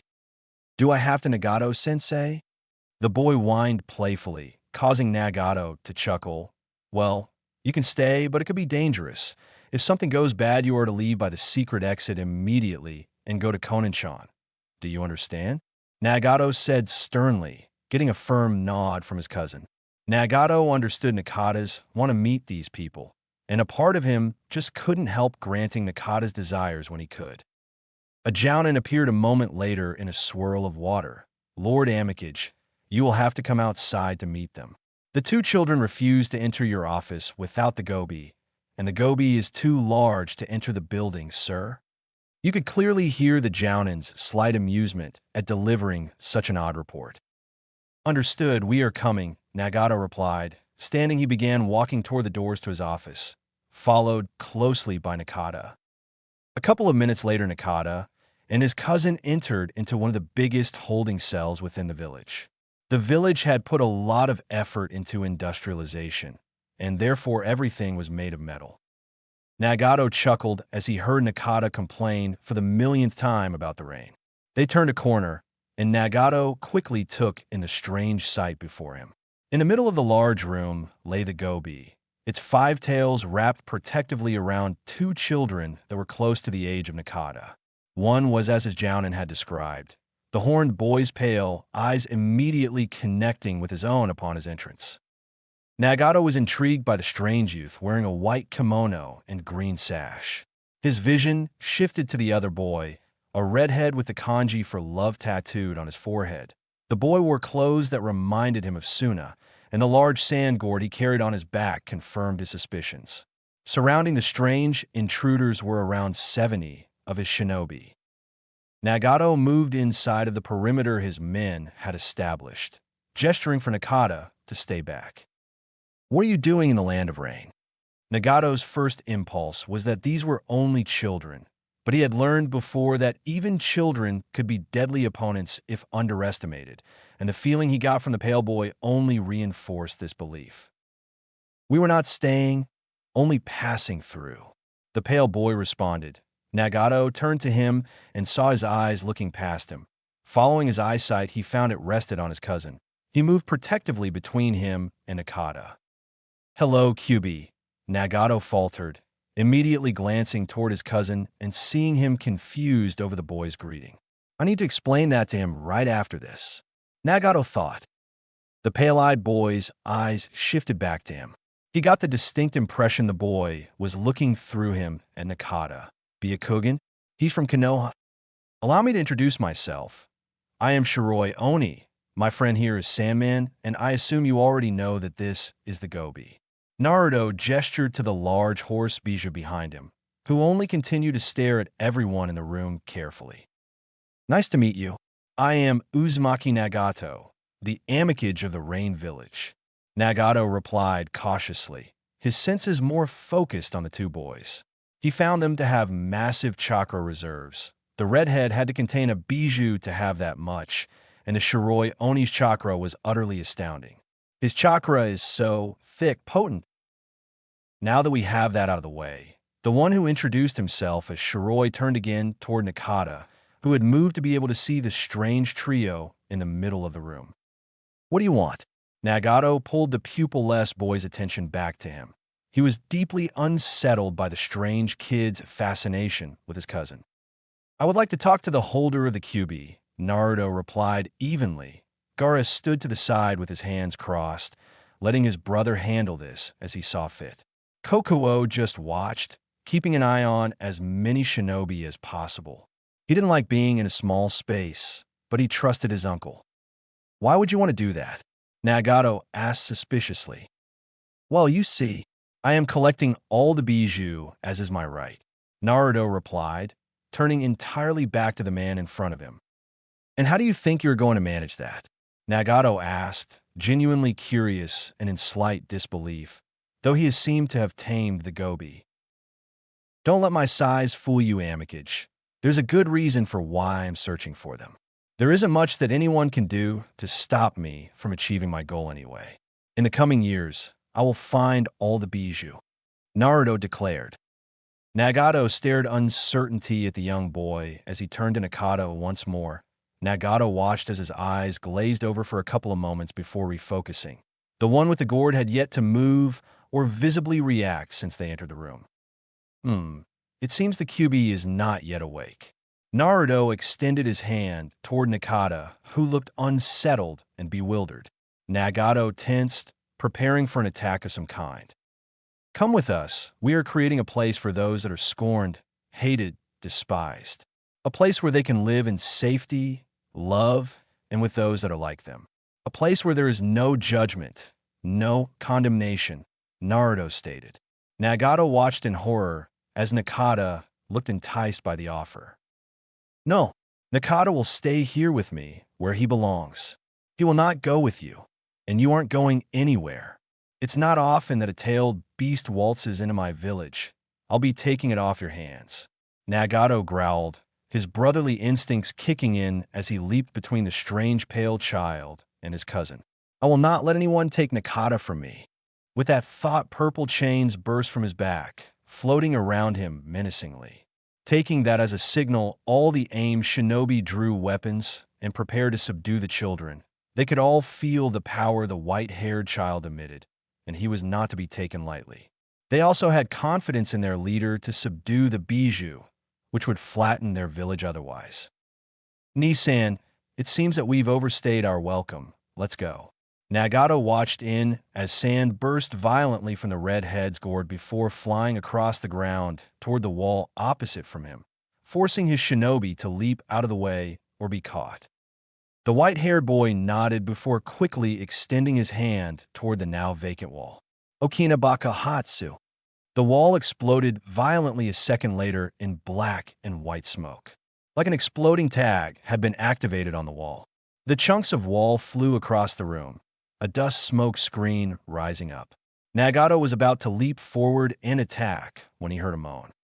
Turning quickly, he realized that Nakata had been nailed in the head with a large piece of stone and was bleeding profusely.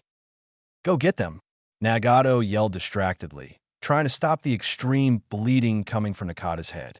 Now regretting suppressing the QB as he had been working on Nakata's seal and making it where Naruto could actually speak to the bijou, he'd apparently messed something up with his first seal. Nagato planned to reveal to Nakata that he contained the QB in a few days and then enter his mindscape with him to meet the fox, though he would have to explain it sooner now. In the raining streets of Amigakure, 3 bodies landed lightly on the ground. My sand is not going to be very effective here, Gaara growled disappointedly. His one weakness by far was water, and it covered everything here. Looks like it's going to be a lot harder to get out of here than I thought. My explosion has alerted the 2 other powerful chakra signatures, as I mentioned earlier. Both are on their way. We need to move. Naruto replied sternly. Both Gaara and the Gobi nodded, but before they moved, they found themselves surrounded. Plants burst from the ground and swatted a shuriken aside that was flying toward Naruto. Naruto turned and glared at the rain, shinobi now surrounding them. His 360 degrees of vision saw Gaara beside him, a wall of wet sand erected in front of him, kunai and shuriken embedded in it. Behind him, he saw the gobi snarling at the shinobi surrounding him, his tails moving around quickly, but still not as strong as they normally would be. Naruto quickly observed the 80-ish shinobi surrounding him, trying to come up with a solution to their predicament before the 2 rapidly approaching signatures appeared. He was surprised that the Amikage didn't follow them, but was glad that he did not. Kaguya watched from within the mindscape. She hadn't offered advice on what to do when the aimed shinobi first appeared, letting Naruto make his own choices and learn from them. But her Musuko was in a pickle now. Naruto-kun, you know how you can feel their chakra pools? Try to feel them all and latch onto them. Naruto's eyes widened at his mother's order. But mother, I can't possibly wrestle away nearly 80 ninjas' chakra at one time.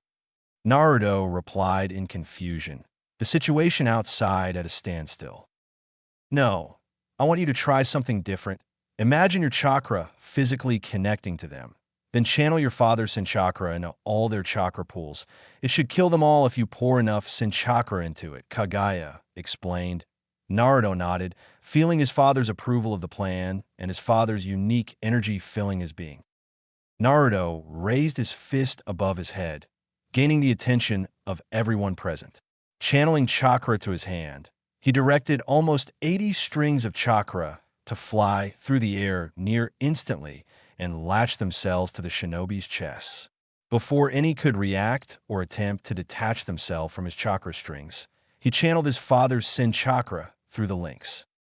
Kaminoki, Uchinaru, Jiko, no Hakai, God Tree, Destruction of the Inner Self.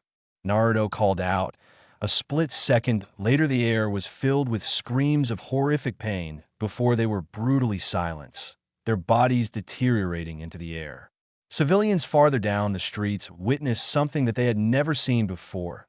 Red rain, the blood-vaporized forms of the nearly 80 shinobi mixing with the ever-falling rain of the village and raining down on the walls and street, covering it in blood. Only one shinobi managed to survive. Being exceptionally talented in suppressing his chakra, Naruto's technique had been unable to latch onto him. The dark brown-haired Chunin stared at Naruto's pale horned face, his own face entirely white in shock and horror, his body shaking with terror.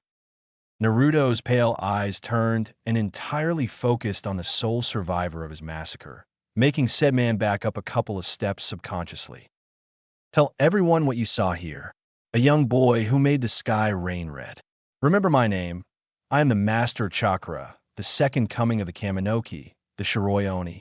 Naruto turned as he was nuzzled by the gobi, his eyes connecting with the large horse like bijous. I've got enough energy to carry you and your friend out of here. Naruto nodded. Thank you. After that, we will find a place for you to rest and regain your strength. The gobi crouched down so that Naruto could climb onto his back. Get on Gaara, Naruto said, helping the red-headed boy up and seating him behind him. Hold on using chakra, Naruto-sama. Naruto heard in his mind, only having enough time to communicate the advice to his friend before the gobi shot off down the streets in a speed blur.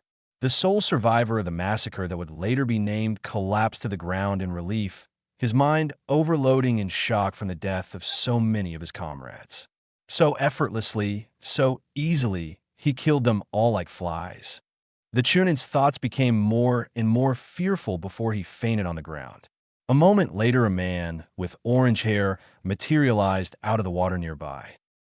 Hours later, the survivor of the Shiro Oni's massacre woke up with a scream and frantically looked around the chamber, his nightmare-filled sleep coming back to haunt him and making him think the boy with the pupil-less pale eyes was in the room with him. The Chunin shuddered in fear, the pale, horned face of the emotionless boy appearing before him. He can't be human. He can't. No, please. A moment later, the door to the room burst open. People in medic uniforms walking quickly to the hyperventilating patient's bedside. They did their best to calm the traumatized teen down, but failing miserably. A moment later, they injected him with a calming drug, knowing that Amikage-sama was coming and would want answers, and he needed to be in a fit state to answer. The man calmed down slowly, his breathing returning to normal, but his eyes still containing that look of horror within them. Again, the door to the room burst open, revealing an irked Amikage, his robes fluttering behind him as he walked quickly to the Chunin. Ah, the survivor has finally awoken. Now I can finally get some answers. Nagato muttered toward the end to himself, his mind still processing the entire ordeal. He had just come from Nakata's hospital bed, the doctors telling him that Nakata would have a concussion and be out of it for several days. The Chunin began shaking violently again, The medics try to hold him down and inject him with more calming medicine. "What the hell is wrong with you, Seiko?" Nagato asked, trying to keep his anger and stress out of his voice. What the hell happened?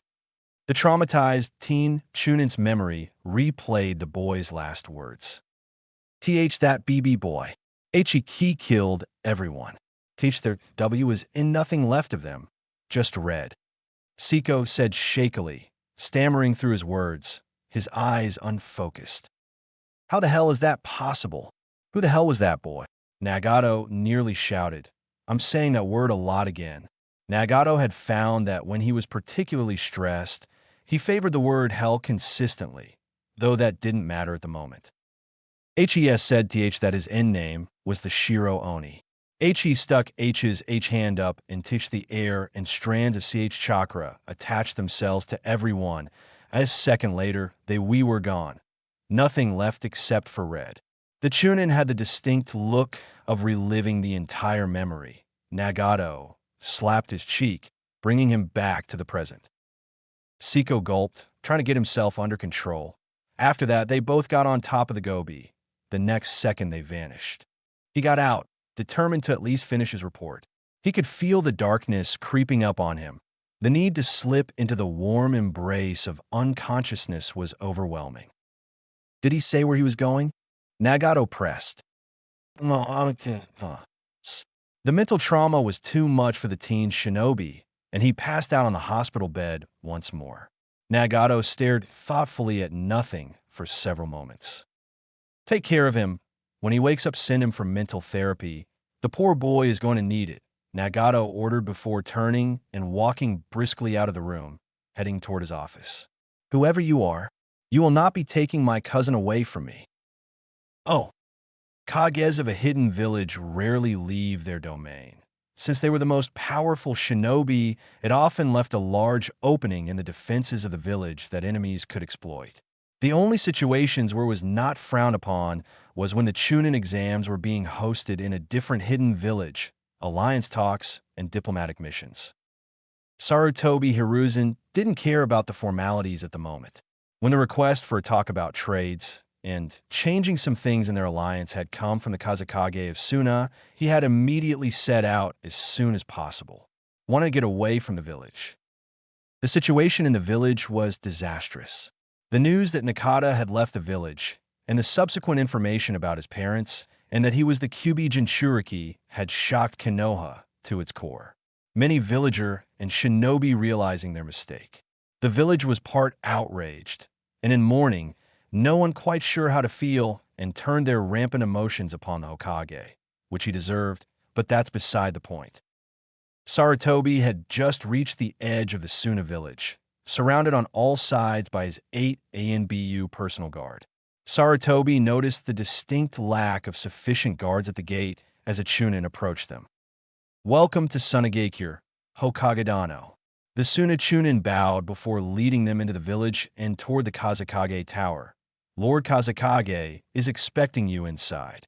The Chunin gestured toward the doorway and moved out of the way.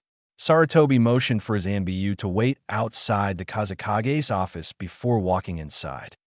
Ah, greetings, Hokagedano. Thank you for accepting my invitation on such short notice. The Kazekage gave a slight bow of his head. Thank you for your kind invitation, Kagedano. I had time free, so I felt that coming as soon as possible would be best, Sarutobi replied, sitting in the red chair in front of the Kazekage's desk. Sarutobi and Raza talked for around an hour about the new trade routes between the villages and slight changes in their treaty between the two neighboring lands. As the conversation came to a comfortable lull, Sarutobi decided to ask something that had been bothering him. Pray tell, where most of your shinobi are. I saw as I walked through the village that there was hardly any high-level ninja present, mostly Chunin and Genin.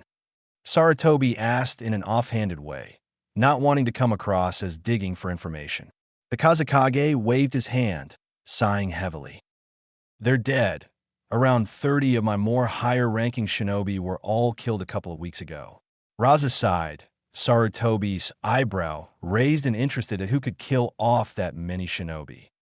Sarutobi was somewhat put off when Raza didn't continue on, But understanding that this was possibly a confidential matter, he changed the subject. With Naruto, 3 days later, Naruto sat cross-legged against a tree as he continued to practice his unique abilities with his bloodline. He was trying a new branch of the shinobi arts, but with his own spin on it, Jinjutsu. The difference between his Jinjutsu and others was that he genuinely manipulated the chakra directly into someone's senses. While this had a range of benefits, it has its downsides as well. Naruto didn't actually know any Jinjutsus, which meant he had no sort of preset illusion to work with, having to start entirely from scratch and concentrate on manipulating the chakra. This made his illusions much harder to break, but he could lose concentration and drop the Jinjutsu prematurely. Naruto's eyes were also different as he stared at his chakra, flowing lazily through the air around him, instead of his usual pale, pupil-less orbs. He had 2-3 Tomo Sharingan watching the chakra flow, which helped him to control the chakra easier. After their escape from Amage Cure, the Gobi had run quite far, traveling the remaining distance between Amage Cure and the border with the Land of Grass. The Gobi had collapsed afterward in complete exhaustion, and they'd set up camp. Naruto, with the help of his father, had constructed a large dome of vines and trees. 3 trees were in a triangle and leaned together, their branches interlocking and creating support for the vines to latch on. Within the dome, there were sizable fluorescent flower bulbs that lit up the interior. He made the grass much softer inside the dome. They then helped the Kokuo inside, and the Bijou promptly fell asleep on the soft grass. Since then, the horse-like Bijou had woken up a couple of times, but mostly slept. Naruto and Gaara had agreed to stay here for a month or so before continuing on toward Cloud Village. Much had happened in their travels thus far, and Naruto had relied on his parents to get him out of sticky situations multiple times. Both Gaara and Naruto felt the need to get stronger in their personal skills. Naruto sighed and released his control over his chakra, absorbing it back into his body. Staring out over the clearing, he saw Gaara once again working on his third Ijutsu, sitting near the smoldering, smoking remains of their fire from last night. They had both woken up early in the morning and begun training. Gaara, I'm going to go to that nearby village I saw and buy more food. We are getting low on provisions, Naruto said, obtaining a nod from his red-haired companion who had 2 fingers covering one eye. Naruto was amused to watch the eyeball of sand above the boy turn to him and whirl around.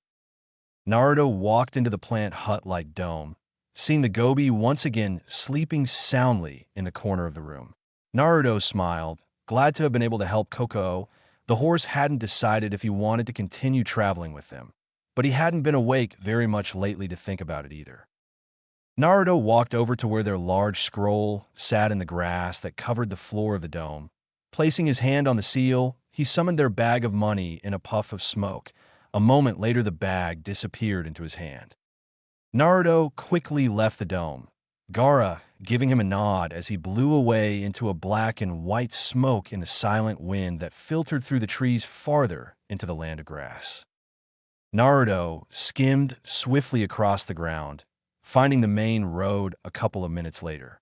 As he continued toward the village, he ran into small assemblies of civilians, and even a Kumo team made up of a Jounin and 3 Genins.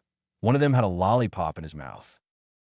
Naruto reared farther into the air above the main road as he entered the quaint village. Spotting a shop, he coasted his smoky form within a nearby alleyway before reforming from the smoke in the darkness of the alley. Naruto was about to walk out into the street before he paused. He began to mold his chakra to his will with relative ease, and slowly a large white baggy hood formed from the collar of his kimono. It built up the back of his head before coming over and covering his horns. Next, a white face mask that came up to his nose crawled up his face. Satisfied with his disguise, Naruto walked out into the street and into the shop to buy supplies. When Naruto exited the last store he wished to enter, he had several things sealed back within his arm. Mostly food, but he'd also bought a few more sealing scrolls in case Gaara wanted some of his own, a detailed roadmap of the Land of Grass that travelers often used, and a new bingo book. Naruto-kun, Have you thought about how your village will be run? Where it will be? Kagaya's voice asked in his head. Naruto was pleasantly surprised by his mother's sudden voice. She often didn't speak unless spoken to, silently watching over him. I've decided that some of the techniques I have with this bloodline will become common knowledge to my shinobi. I'm still thinking about where to put my village. My hope is I find a place on these travels. Was Naruto's reply. Kagaya was about to respond when Naruto heard something that drew both their attention away. Freak! Get out of here! Why do you keep coming back? No one likes you. A boy's voice yelled not far from Naruto. His interested, piqued Naruto activated his eyes with a pulse of chakra. His vision flying through the streets of the village. A moment later, he found a group of boys. In front of the kids was a girl about 4 years old crying. Naruto's anger spiked, dissolving into a black and white mist in the middle of the street faster than he ever had before, and drawing gas from the civilians around him, he flew through the crowds, sliding between people with ease in his smoky state. Not a moment later, Naruto reformed from the smoke behind the group of 3 boys that were bullying a small girl. What's going on here? Naruto's voice held a dangerous tone. All 3 boys turned toward him, feeling his angry aura and Naruto's now red 3-tomo Sharingan spinning menacingly. None of the boys replied, fearful of the boy that had magically appeared in the white robes. Not getting an answer, Naruto walked right past them all and knelt beside the sobbing girl. She had light blue hair with a simple garb which was frayed around the edges. Are you all right? Naruto questioned kindly, putting his hand on her back and trying to comfort her. The girl's head hung low. Naruto couldn't see her face, but he could hear her calming down slightly. He heard her sniff, but she didn't respond. Angry at the boys for bullying someone defenseless, something he was against, he turned and glared with his spinning Sharingan at the 3 boys. Scram! Naruto snarled out. Only one backed up slowly before turning tail and running away quickly. Naruto's keen eyes saw the 2 remaining boys' faces go pale. Someone mind telling me why you were picking on this girl? Naruto asked, his voice transmitting his message clear. Answer incorrectly and you will regret it.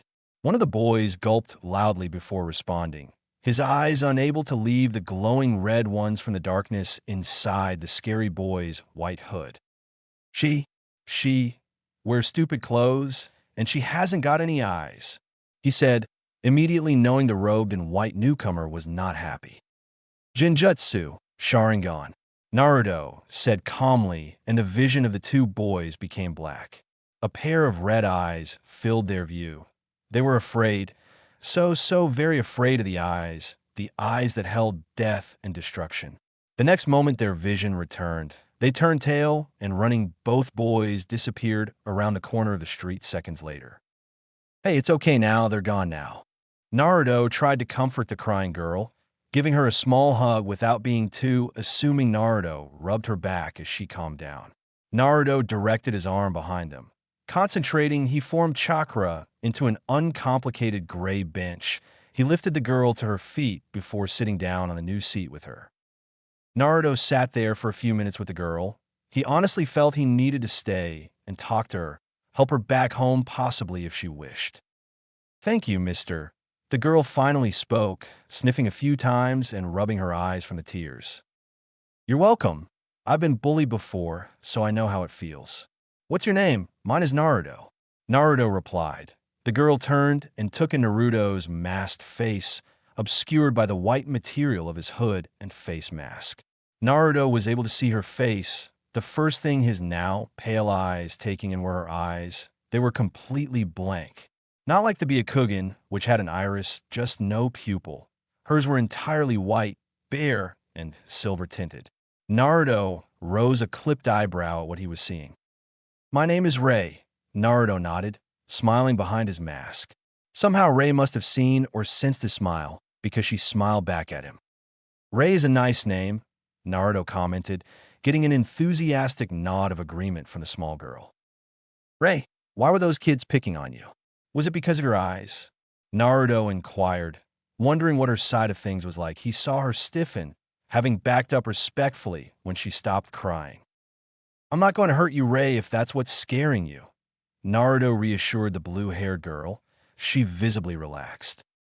Yes, people seem to want to stay away from me and my grandmother. My eyes are different than everyone else's. My grandmother knows why, but she won't tell me. Rei said sadly, trailing off to a whisper at the end, but Naruto still heard her. Naruto-kun. She has the clear eye, a Kekii Jinkai, I invented as a counter to the Byakugan and Sharingan. I'll tell you more about it later. You should offer to take her home, Kagaya said, getting a mental nod and thanks from her son. Come on, I'll take you home, Rei-san. Where do you live? Rei seemed to look through the darkness, obscuring his face for a couple of moments before coming to a decision. I'm not allowed to show people the way to where I live, but I feel like I can trust you. Rei seemed to nod to herself before hopping off the seat. Naruto smiled, following after her. The bench dissolved into chakra and reabsorbed into Naruto. He sped up, walking beside the younger girl. He was surprised when she grabbed his pale hand and led him through the streets and alleyways of the village.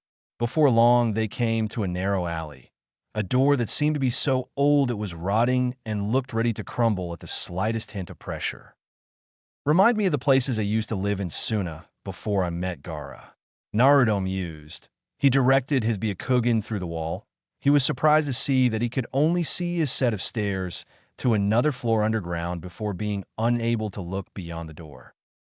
Naruto, Rei asked. Having opened the doorway and stepped through, she looked at him curiously. Sorry, was thinking, Naruto replied, getting a nod from the blue-haired girl before following her down the stairs, as she pulled out a small knife. Obasan doesn't trust people, and even old she is very strong, but she has to lay down all the time. Rei seemed to almost be warning him, making Naruto slightly wary. Those who have no choice in doing something can work to find a way to adapt to their situation, Naruto quietly said, more to himself than anyone else. Rei nodded and cut her finger. Naruto watched as she put some of her blood on the door. An elaborate seal that Naruto couldn't even begin to understand appeared and glowed before fading. The door popped open. Rei put the blade away and pushed open the door. Obasan is really good with written seals. I think she said that she was a seal master. She said she learned from someone named Doke. I forgot. Rei gave up and continued into the house. Naruto's vision quickly took in all the visible rooms, which was a living room and the kitchen, the other rooms having doors on them, and he couldn't see through the walls. I'm guessing seals are doing that then. Naruto observed that the room was reasonably well lit, the ceiling actually just being a spot of light. Also some sort of seal. The visible rooms look well kept, but they lacked really any sort of decorations, making it very dull. Rei began walking toward a closed door. My family and I snuck in a grass country when I was only a few months old. Obasan says that they died trying to protect me and Obasan when we fled. Rei explained as she reached for the door. The next moment, several things happened. The door suddenly was pulled open from the inside. Naruto's activated Ojutsu was suddenly able to see inside, and he could make out a bedroom almost as sparse as the rest of the place. At the door was an old lady with shoulder-length gray hair, a simple white kimono, her eyes the same as Rei's. Katun, fanikuzu fumatsu noi, phoenix immortal fida. The lady yelled her hands together in the snake seal. Naruto realized as many balls of fire shot across the room toward him that she'd started the jutsu before opening the door. Naruto eyed the fireballs coming. Knowing that he could allow the plants to block the attack, he decided not to, instead switching into his misform near instantly right before the fire connected with him. The fireballs going through the black and white mist that now covered the place he had been standing. Rei let out a glass-shattering shriek and stared in horror at where Naruto had just been seconds ago. Rei turned quickly toward her Obasan to see her leaning against the door frame for support as she breathed heavily. Rei was about to scream at her grandmother before she was beaten to it. Rei, why in Kami's name did you bring that person down here? You know how much danger? Rei's grandmother scolded her granddaughter, but she stopped as she saw the black and white smoke that had appeared begin to reform into the masked boy that had been standing there beforehand. Mm. Naruto rolled his neck, forcing a transformation that fast into smoke was not a comfortable nor painless thing. For a grandmother, you're pretty strong, Naruto complimented, popping his neck but not actually looking at either of them, though there was no need for him to. He could see them anyway. And Naruto? Ray asked in disbelief and happiness, her eyes moist from the fresh tears she had just been crying. Naruto nodded. Do you always attack everyone who is in your family? Naruto asked, slightly enjoying the look of disbelief and shock on the grandmother's face. Naruto noticed with his all-seeing eyes a vast amount of paper, ink, and quills stacked in the room behind the old lady. Naruto sighed. Turning to leave, he began walking toward the door through which he had entered. Naruto, where are you going? Ray asked, making Naruto pause and turn to her for the sake of manners, again not needing to turn to see her. Your Obasan doesn't want me here, Ray, and I understand that besides I need to get back to my Anaya-san. Have a good day, Ray-san, Obasan, Naruto said, walking forward again before turning once more to Ray. Oh, and if those kids come and bully you again, just tell them I'll get a visit from me. Perhaps we will see each other again one day, bye. With that, Naruto opened the door and dissolved into a smoke form before blowing out of sight and through the cracks in the top door. Ray watched with wide blank eyes until the smoke had disappeared. It was amazing to watch Naruto dissolve from the top of his head to his feet into white and black smoke. Ray's mind finally caught up, and she began to cry. What did he mean by those kids that bullied you, Ray? Ray's grandmother asked. Ray turned and spent the next few moments telling her mother about how she had met Naruto through her tears. He did that. I need to apologize to the boy. Right now, I think you need to go find your friend. She didn't need to say anything more. Ray shot to her feet and raced out the door and up the stairs the second she had her Obasan's approval to find her new and first friend. The old grandmother sighed. She had attacked the first person her granddaughter had ever made friends with out of suspicion and fear. She needed to apologize. And something about that kid, his aura was powerful. Village in the Land of Grass. Naruto had quickly left the basement-like area that Ray lived in. Flying up into the sky, he remembered that he wanted to get some scrolls about ninja arts. Recalling that he had seen some in one of the weapons stores, he glided through the air as a formless cloud of black and white smoke before reforming in front of the shop, once again drawing gasps from the civilians around him. Naruto sighed. Ray wasn't kidding. Not only was her grandmother not very trusting, but she was quite hostile in fact. He couldn't blame her though. He understood the value in not trusting. He didn't trust anyone when he grew up alone in Suna. Naruto walked inside and was surprised to see a shinobi also in the shop. She had long spiky red hair and amber eyes. Naruto also saw her dark skin, which some people in Suna had from tanning too much. Naruto noticed that the girl was staring at him suspiciously. She probably saw me form outside. Not bothered by her stare, Naruto found the scrolls he was looking for, basic ones on how to walk on walls and water with chakra. Paying for the manuscripts, Naruto left the building, entirely ignoring the redhead that was staring at him. Naruto! Naruto had just stepped outside the building when he heard a familiar voice yell his name. Turning, he saw Ray with his Byakugan weaving through the crowd toward him. He patiently waited until she made it to him. Please, Pant, wait. Obasan wants you to come back, so she can apologize. Pant, please don't leave. Ray asked, her eyes going wide and begging, which was slightly weird since she didn't have irises or pupils to speak of. I don't have to go back to Gaara till later today, Naruto mused, wondering why the Ray's grandmother would change her mind, and not minding spending time with the girl, he allowed her to lead him back through the village to the door he had left not long ago. Before long, they were back inside the sparse living room of Ray and her grandmother's home. Naruto walked in and gave a slight bow to the old lady as a sign of non-hostility, who was lounging on the couch in the living room. Hello, Naruto-san. My deepest apologies for attacking you. As I heard Ray explain, we've been on the run and hiding for some time. The lady explained.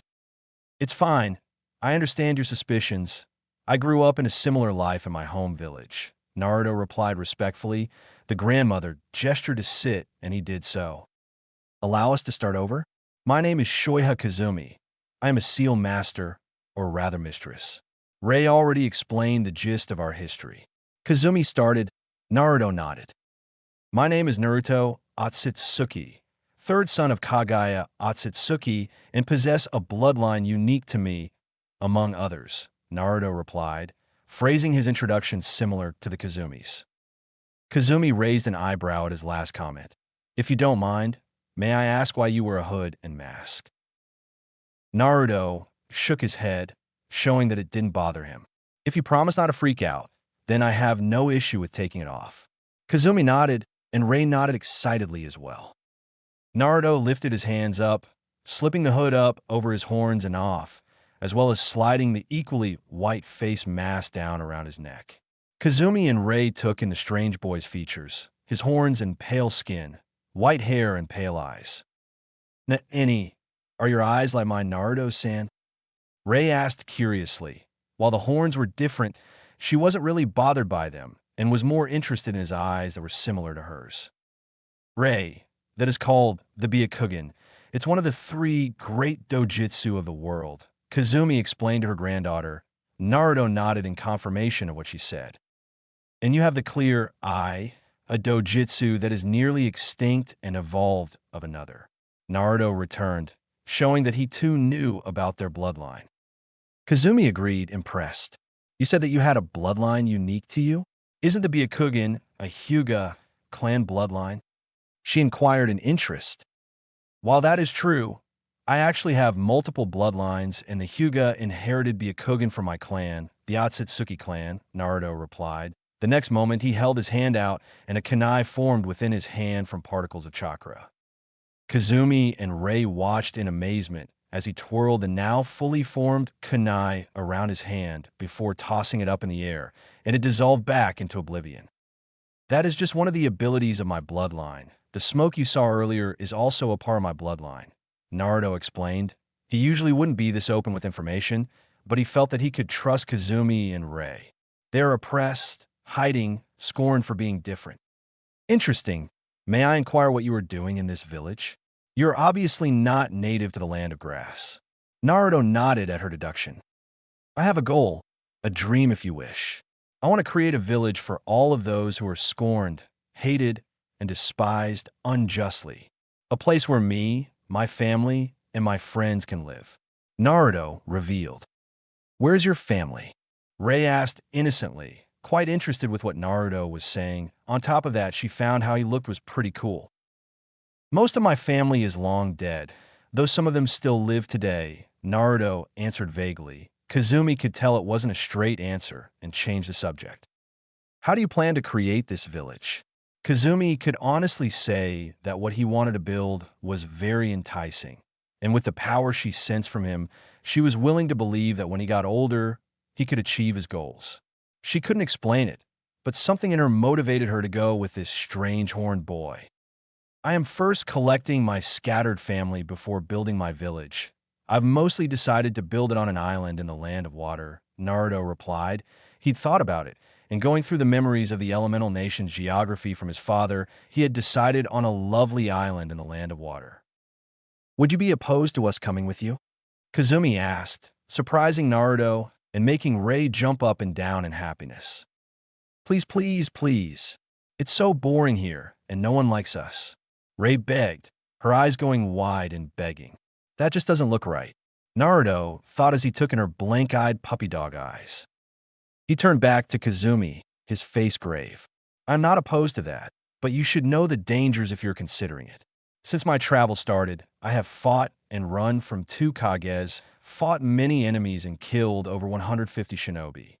Naruto's voice was entirely serious, and Kazumi could tell that he wasn't joking, her eyes widening.